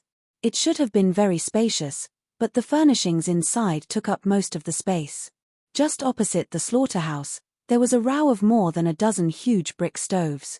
Near the south stove, there were traces of cleaning. Not far away, there were charcoal ashes and unburned wood. There were a few fish heads and a number of burnt fish bones beside the extinguished bonfire. Dani walked to the entrance and said casually, Is the passage in the well? Ah, how do you know? Sam was shocked. The well in the middle of the kitchen was made of stone. The edge of the well was 1/2 meter high, and the diameter of the well was nearly 4 meters. The wall of the well was wet and covered with scale. There were stairs inside the well that spiraled down into the endless darkness. There is a door in the well. It's an old story. What's more, there are stairs on the wall of the well. The stairs are covered with moss and there are obvious footprints. Dani smiled faintly. As she spoke, she picked up a brick from the ground and threw it down lightly. After a while, a muffled sound came from the depths of the darkness. The faint echo spread up along the well. The sound was intermittent, as if something was hiding at the bottom of the water. At this time, it was disturbed and was rolling in the water. "Your Majesty, I'll go down and take a look," Beristan volunteered. "Wait a moment. I'll throw a fireball down to explore the way." Danny waved to Dahe, who was sticking its neck out of the kitchen door. "Hiss." Dahe growled and opened its mouth to spit out a fire snake as thick as an arm. It wriggled like a living creature and came to Danny. It curled into a ball of bright red fire the size of a fist. Fatty Sam was stunned by this conjuring scene. He did not even notice that a lump of cold mucus hanging under his nostrils slid into his open mouth. After learning the incomplete Green Prophet meditation, Danny's precise control of the flame had improved a lot. The range and flexibility of the fireball floating around her had also increased a lot. At this moment, the fist-sized fireball was one step ahead of the White Knight. It floated into the well and slowly descended. Danny, Yimont, and Samuel leaned on the edge of the well and looked down. The fireball dispelled the ink-like darkness. There were large patches of scales of different shades on the walls of the well, and a small amount of moist brown moss. There was a mirror-like reflection below, swaying and swaying. "There is no door," Beristan said. The well was 30 meters long. When the fireball was 1/3 of the way down, the walls of the well and the water at the bottom of the well were already visible. There was no door, not even a window. The walls of the well were dark and covered with water stains. There was no sign of opening or closing. Danny turned to Fatty and saw the calm expression in his eyes. She knew that he had already guessed that they would not be able to find the door. Yimont asked him, "Where is the door?" Whoosh whoosh whoosh, the fireball descended to the bottom of the well. When it was close to the water, a gust of wind suddenly rushed up from the bottom of the well. The wind whistled, and the dark well water surged like a huge wave. The dragon flame fireball started to flicker like a candle flame. Whoosh, the dragon flame could no longer maintain its fireball form. It suddenly stretched into a line of fire, which rose 10 meters high with the gust of wind and was quickly extinguished. The deep well was dark again. Only the low sound of the wind could be heard, like a woman's whimper. For the first time, Danny's dragon flame fireball lost control and was extinguished by the wind. The 4 people at the edge of the well were blown back a few steps by the gust of wind from the bottom of the well. The broken tiles on top of their heads flew up and fell in all directions. The chaotic sound of banging and banging came from all around the kitchen. "Where did this evil wind come from?" Danny looked at Fatty Sam in surprise. "I don't know. When I went down, there was nothing strange at the bottom of the well." Fatty was at a loss. There is no door at the bottom of the well, and there shouldn't be such a strong gust of wind. Yimont and Beristan were both puzzled. "This gust of wind is definitely not a natural wind. My dragon flame fireball will not be extinguished by a normal gust of wind," Danny said with certainty. "Your Majesty, shall I go down and take a look?" Beristan said. "This." Danny hesitated. "You saw it too. The wind is too strong. If you fall into the water, your iron armor, it's too dangerous. Forget it." She shook her head firmly. "Sam, what do you say?" Yimont looked at Fatty with burning eyes. Danny and Beristan looked over at the same time. The invisible pressure made Fatty shrink his neck. After hesitating for a moment, he whispered, "Don't raise the torch, don't throw the fireball. But the knight is not a night watchman. He won't be able to see anything when he goes down. Is there any danger?" Yimont asked. "I don't think so." Fatty Sam frowned and said with uncertainty. Clang. Beristan pulled out his long sword and stabbed it into the brick seam of the well. Tch, the smoky black blade pierced through the edge of the well easily as if it was a piece of wood. "If there's an accident, I'll use my sword to stabilize my body," the old knight said. "Why don't you take off your armor?" Yimont suggested. "No, the armor can't be taken off." Danny shook her head. The gust of wind just now was not natural. There are traces of magic. Valeglia's steel armor has a miraculous defense against magic attacks. "I'll go down first." If I still can't find the black door, you'll go down with me, Beristan said to Sam. After that, he leaned against the wall of the well with one hand and held his sword with the other. He stepped on the wet steps and walked down step by step. Dany frowned as she watched the white knight gradually disappear into the darkness. She could only hear the sound of iron boots hitting the stone, which echoed in the well. Beristan seemed to have walked a very long way. The waiting time was torturous. Dany was on the verge of regret. There were several times when she wanted to shout down and ask the old knight to come up. But the bottom of the well was so quiet that she could even hear the sound of the knight's iron gloves scratching the wall of the well. The gust of wind just now seemed like an illusion. No, there's nothing. Just when Dany was worrying about her gains and losses, the old knight's loud voice came from below. The voice echoed in the well and was somewhat distorted when it reached the mouth of the well. Am I coming up? The old knight said. No, let Sam go down. Be careful, Dany said. Under the Dragon Queen's gaze, Sam sighed and comforted himself. I didn't break my oath. Her Majesty is too smart. She found this place by herself. These words seemed to work. He regained his vitality and walked down the stone steps quickly. He held the wall with one hand and the other hand hung by his side. The seven hells. About 15 minutes later, the old knight's terrified scream came from the bottom of the well. They had been together for almost 2 years. She had seen the Valeglia devils and the Balerion formed by the dragon worms. But never once had Dany seen Beristan so terrified. He was known as the Fearless. There's a door, Your Majesty. There really is a door. The seven gods. It's talking. Beristan shouted in horror. Who. At the same time, a low but unusually clear voice came from the bottom of the well. Dany and Ymont's faces turned pale as they took a step back in fear. This was not Beristan's voice, nor was it Sam's voice. A third person's voice came from the bottom of the well. But there were only 2 people at the bottom of the well. I am Beristan Selmy, Dany, Her Majesty's Kingsguard. Dany heard Beristan's stuttering voice as if he was controlled by someone. You shouldn't have come here, the low voice said clearly. The White Knight did not know what to do. He came with me. Sam suddenly spoke. I am the sword in the darkness, the guard on the Great Wall. The flame that resists the cold, the light of dawn, the horn that awakens the sleeper, the shield that protects the kingdom. This was the oath of the Night Watchers.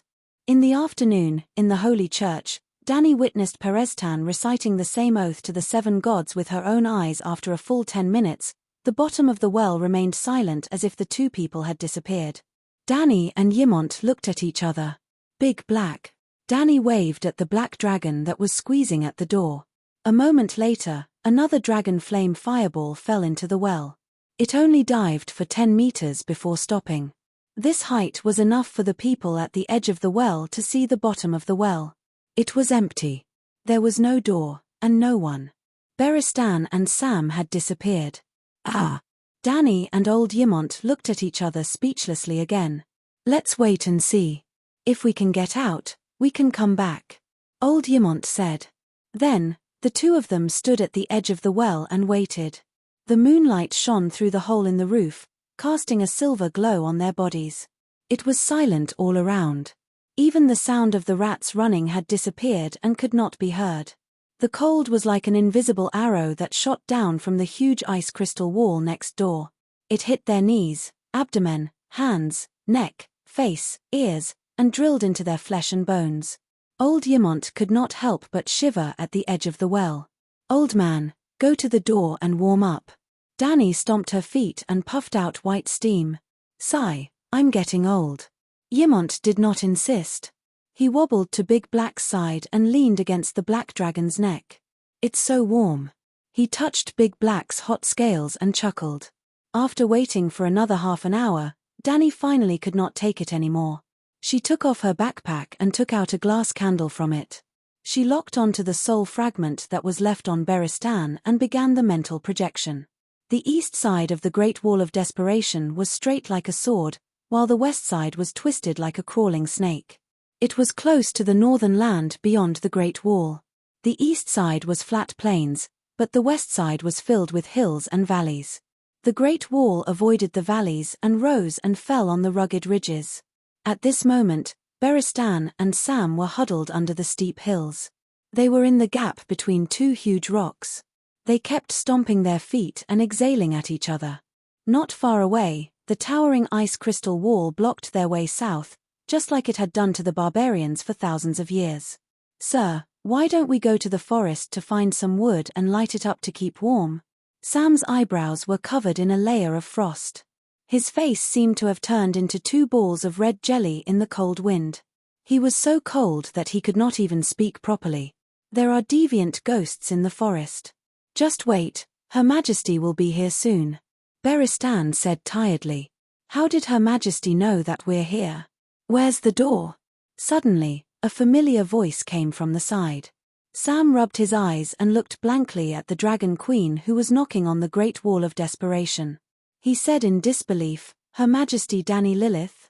Where's the door?" Dani turned around and asked. Sam was shocked and confused. Beristan, on the other hand, had already expected that the Dragon Queen would appear in this way. He was not surprised at all. He crawled out from the gap between the boulders and drew a circle on an ice crystal. "She should be here," he said. Chapter 354. It was late at night. In the kitchen where the rat chef cooked the Andal Prince, moonlight shone through the hole in the roof onto the edge of the well. Beristan pointed to the well and explained his experience to Dani with lingering fear. There was a small platform at the bottom of the well to fetch water. "I stood there and waited for Sam. It was a wet and slippery brick wall before, but as Sam approached, the wall suddenly turned into a white weirwood door. After failing to find the exit of the black gate outside the Great Wall, Dani sent Whitey to bring Beristan and Fat Sam back. The black gate seemed to involve spatial magic. It was a little unbelievable. Even spatial magic was involved. But reality was so strange. The black gate was at the bottom of the well in the kitchen of the Long Night Castle. Logically speaking, after passing through the black gate, Sam and Beristan should be separated from the Long Night Castle by a wall. In fact, Dani found them 3 kilometers west of the Long Night Castle. Sam also said that the cave that Cold Hands brought him into last time was not here. Weirwood. Dani was shocked, but at the same time felt that it was reasonable. She nodded and said, "It is said that the children of the forest cast magic on the Great Wall." Beristan said with certainty, "It is magic. The white weirwood has an old man's face on it. It can still speak and has its own consciousness."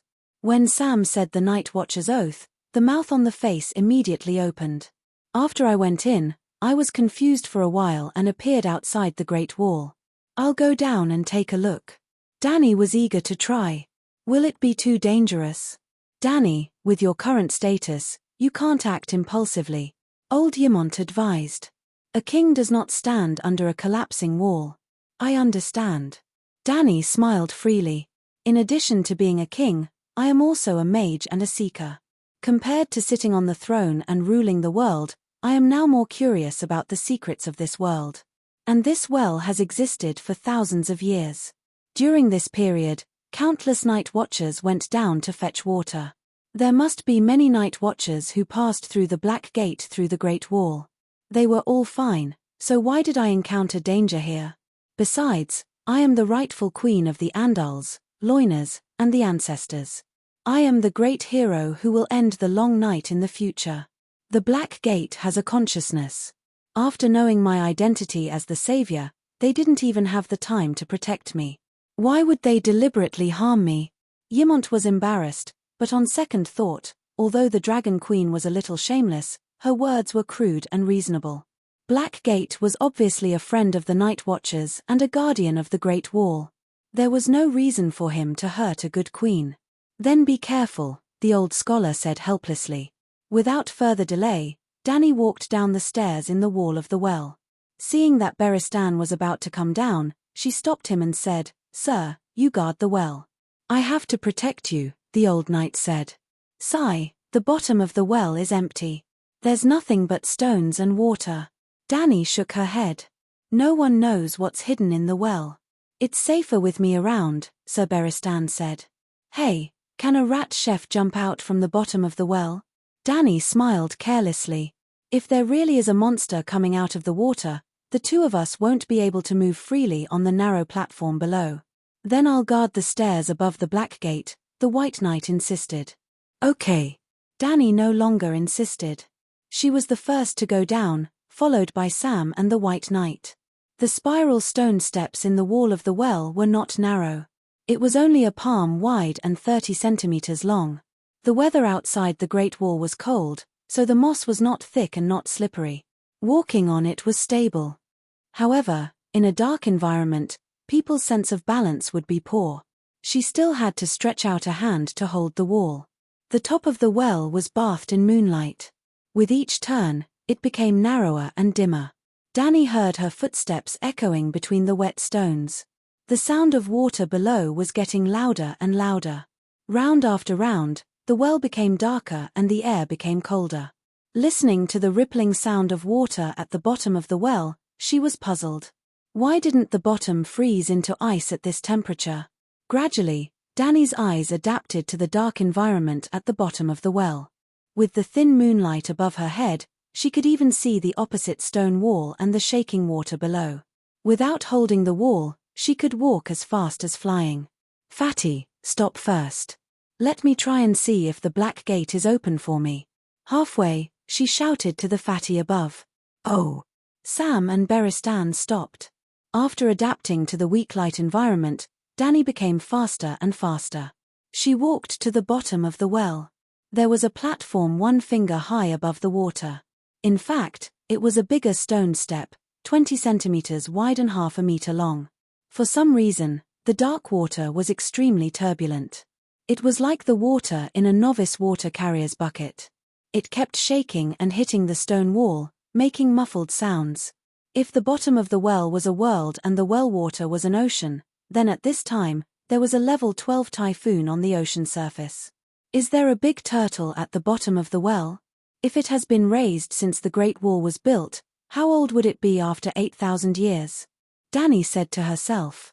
Clang, clang, clang. Stopping her reverie, Danny knocked back and forth on the wet stone wall beside the small stone platform. The hard stone made a crisp sound, and there was no trace of wood. I am the Queen of the Andals, the Loinar and the ancestors, Danny Liz Targaryen. Danny put on a straight face and said to the stone wall seriously. There was no reaction at all. I am the mother of dragons, I have 5 dragons, she said again. There was still no response. I am the liberator of slaves, the advocate of freedom, the world's suffering slaves, Misha. I guard the Great Wall, I kill the deviant ghost. I am the legendary savior, the reincarnation of Yasore Ahai. I have 2 dragons outside, it is too easy for the dragon flame to burn the weirwood. Danny began to threaten. Fuck. Danny gritted her teeth and looked up at Sam, who was above her, and shouted, Fatty, come down. Rustling footsteps came from above, Sam and the White Knight began to move down again. Danny's dragon soul returned to her body, and she stared at the stone wall in front of her with wide eyes. The sound of leather boots rubbing against the stone steps was getting closer, and Fatty's panting could be heard clearly. Oh my God! Danny suddenly exclaimed. Without any warning, the stone wall suddenly turned into a door, a white weirwood door with a face on it. The black door was not black at all, on the contrary, it was white. The wooden door emitted a milky white light, like the mixture of milk and moonlight, but the light was so weak that it could not illuminate anything other than the door itself. Even Danny, who was standing in front of it, was pitch black. The face on the door was pale and old, full of wrinkles, and lifeless. Well, it was not carved on the door, or rather, there was no wooden door at all. What appeared in front of Danny was a face. It was the face of a living old god who was suppressed under the Great Wall. His mouth was tightly shut, his eyes were tightly shut, his cheeks were sunken, his forehead was withered, and his chin was loose. If a person was immortal, but not immortal, after he lived for 10 million years, he would get older and older, and eventually his face would look like this. But from the perspective of the dragon soul, this old and decayed tree face was emitting endless magic and holy light, as dazzling as the sun falling in front of her eyes. If dignity was a physical object, all the dignity of all the kings and nobles in the history of mankind, and superimposed together, it would not be as good as the old weirwood in front of her. Dani's legs trembled, and she had the urge to kneel down and worship. Even Blackie in her soul realm had knelt down, and the only thing that kept her dignity was her own will.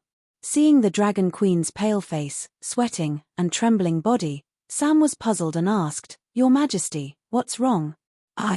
Dani was awakened and immediately dispersed the dragon soul, and all the abnormalities disappeared immediately. The weirwood door in front of her was so decayed that it gave people the illusion that it would be smashed into pieces with a kick. 7 gods above. She patted her chest a few times to calm her breath, and said in horror, "The power of a true god is so terrifying." "A true god? What are you talking about?" Sam asked strangely. "Sigh, the ignorant are fearless." Dani glanced at the fatty and sighed. At this time, the door opened its eyes, and the eyeballs were as white as the weirwood face, seemingly empty, but Dani was shocked. 7 layers of hell. It was alive, and its consciousness began to return. "Who are you?" the door asked, and the well replied softly, "Who. Dani raised her hand and interrupted the fatty's action of opening his mouth to make an oath. She calmed down and said solemnly, "I am the mother of dragons, Dani Lilith." It was a very simple title, and there was nothing fancy about it. The door hesitated and asked, "Do you want to come in?" Fatty Sam was shocked. She could open the black door without chanting. This was different from what Cold Hands said. "I want to know the secret of the Great Wall." Dani said. "Swear." The door wrinkled its nose and said. Dani was stunned, and raised her hand to swear, "Everything I saw and heard today, I will never say a word, and I will never threaten the safety of the Great Wall." "Swear." The door repeated.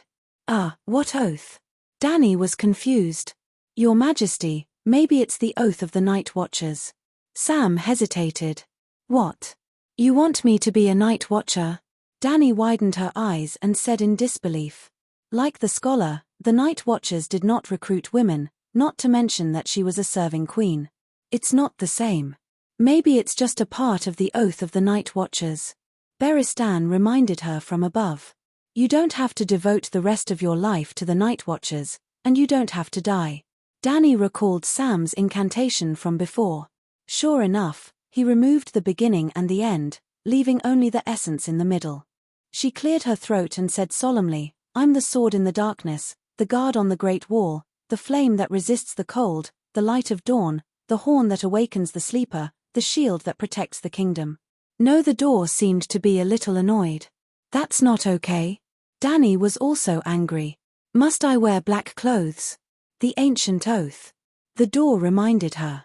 Dani was dumbfounded. "Do you know what the ancient oath is?" She turned to Sam. Fatty said thoughtfully, "Is it the oath that the children of the forest and the ancestors signed?" "It can't be. What does the oath have to do with the Great Wall?" Dani shook her head. Suddenly, the door pouted and spat out a circle of faint white runes in Dani's direction like a smoke ring. The runes were very complicated. The QR code outlined with 108 characters only contained a very simple message: "I swear to balance the natural elements, protect this world, and prevent the world from falling into the dark abyss." Chapter 355. This was not the Valeglia rune system that Dani was familiar with. Miraculously, she could understand it. Alright, it was not that she had never seen it before.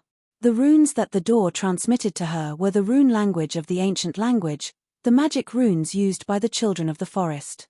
The Green Prophet meditation rune on Dani's second soul originated from the rune system of the ancient language.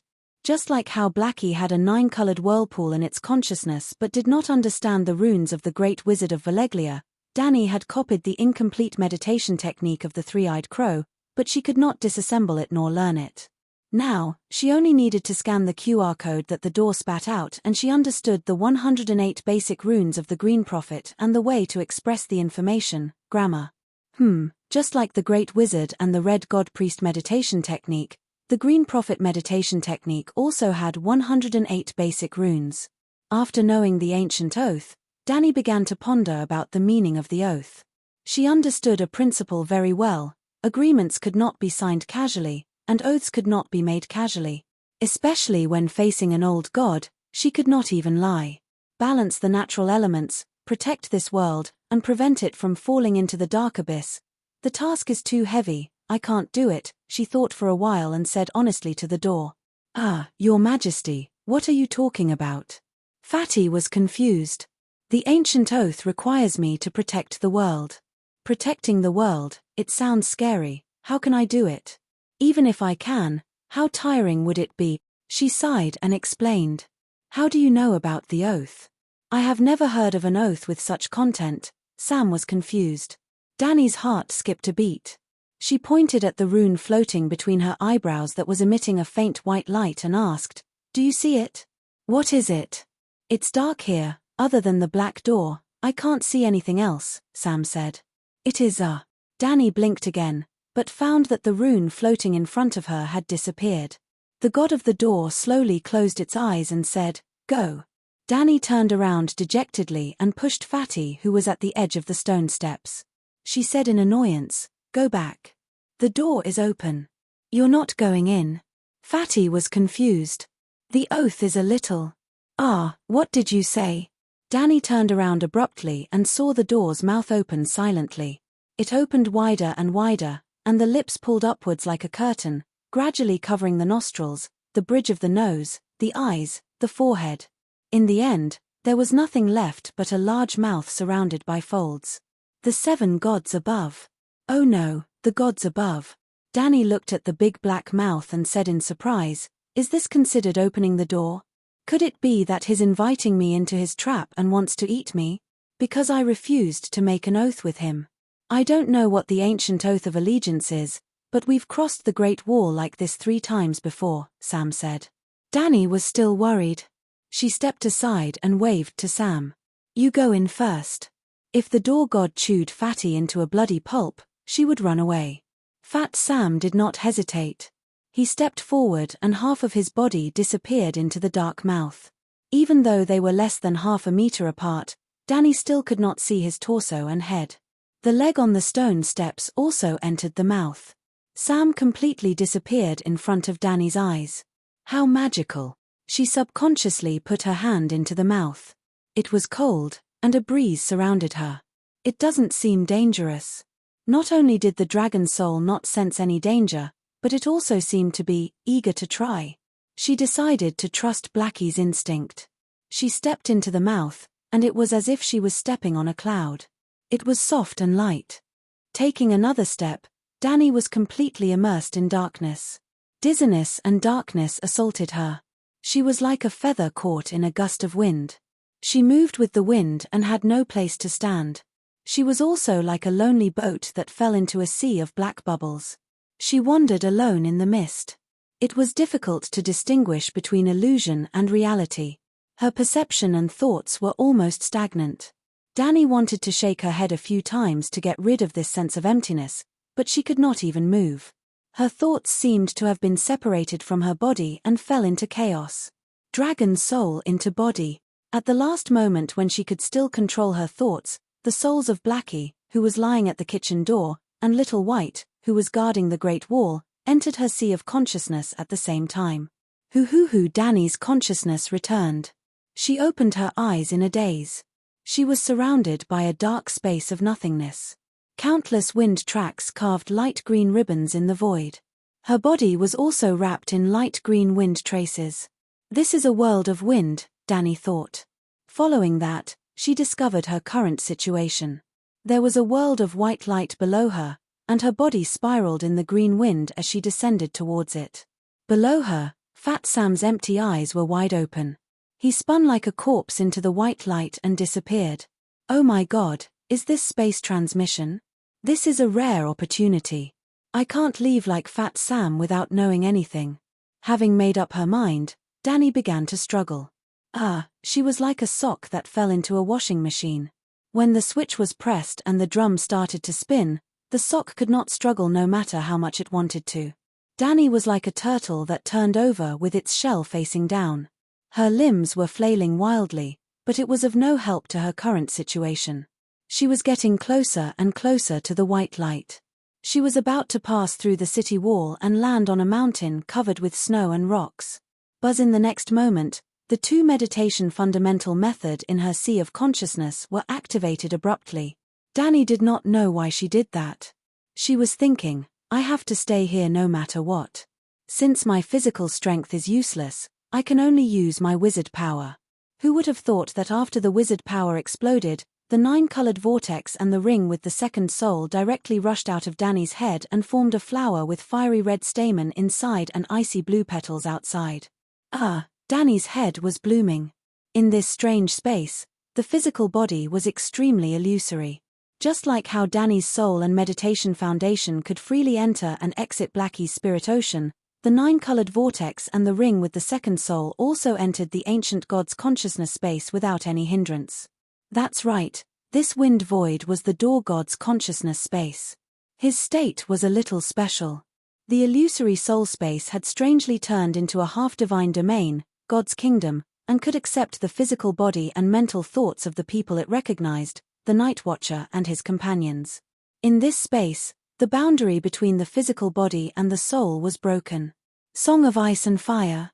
The door god's thunderous voice exploded in Danny's ears. It was full of shock and confusion. And Danny was like Doraemon wearing a bamboo dragonfly. She wobbled out of the entrance of the white light with a flower above her head and wandered freely in the green wind void. The 9-colored vortex in the shape of a cone spun forward and turned fiery red.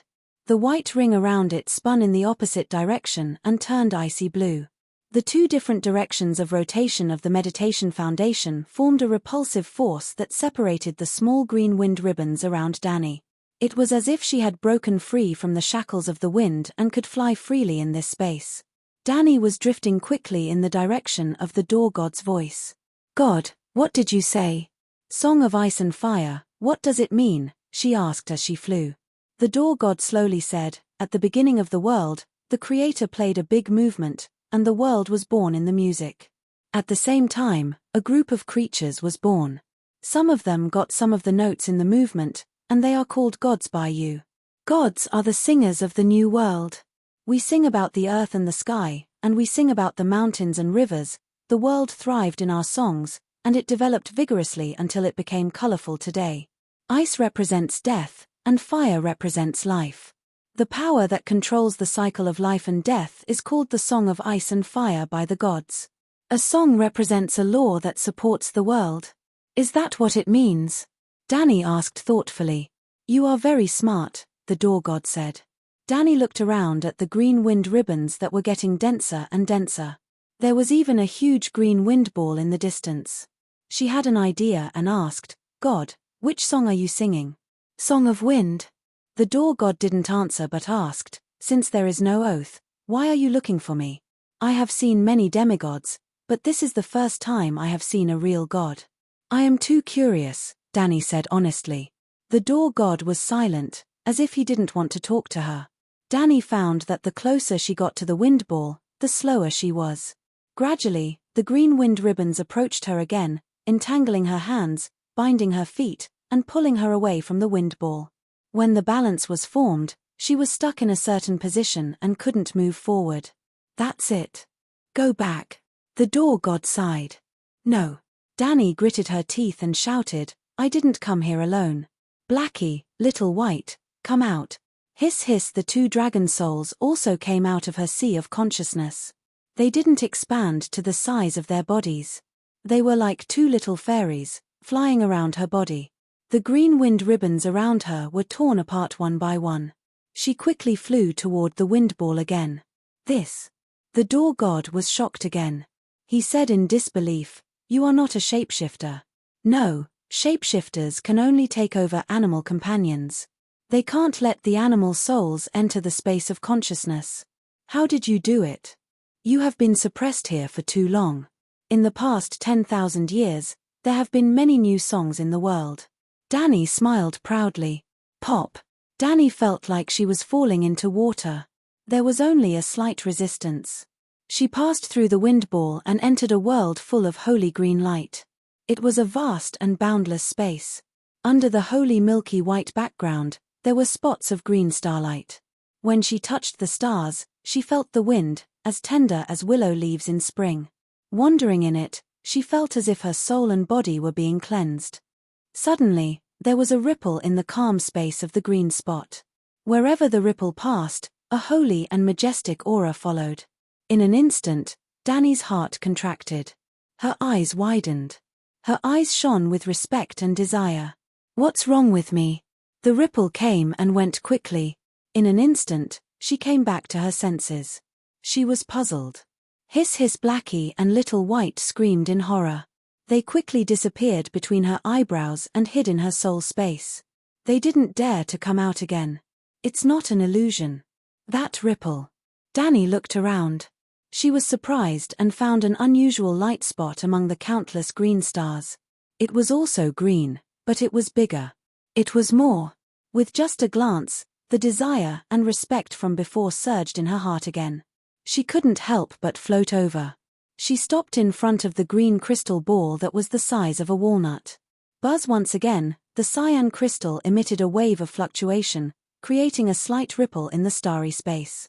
The sacred and dignified aura made people feel reverence and desire. She couldn't help but be attracted. She held the green crystal with her hand. Swoosh! The crystal ball disappeared. Dani was shocked. Her purple round eyes turned into a green tornado. The blue and red petals on top of her head were dyed green. Crack, crack, crack.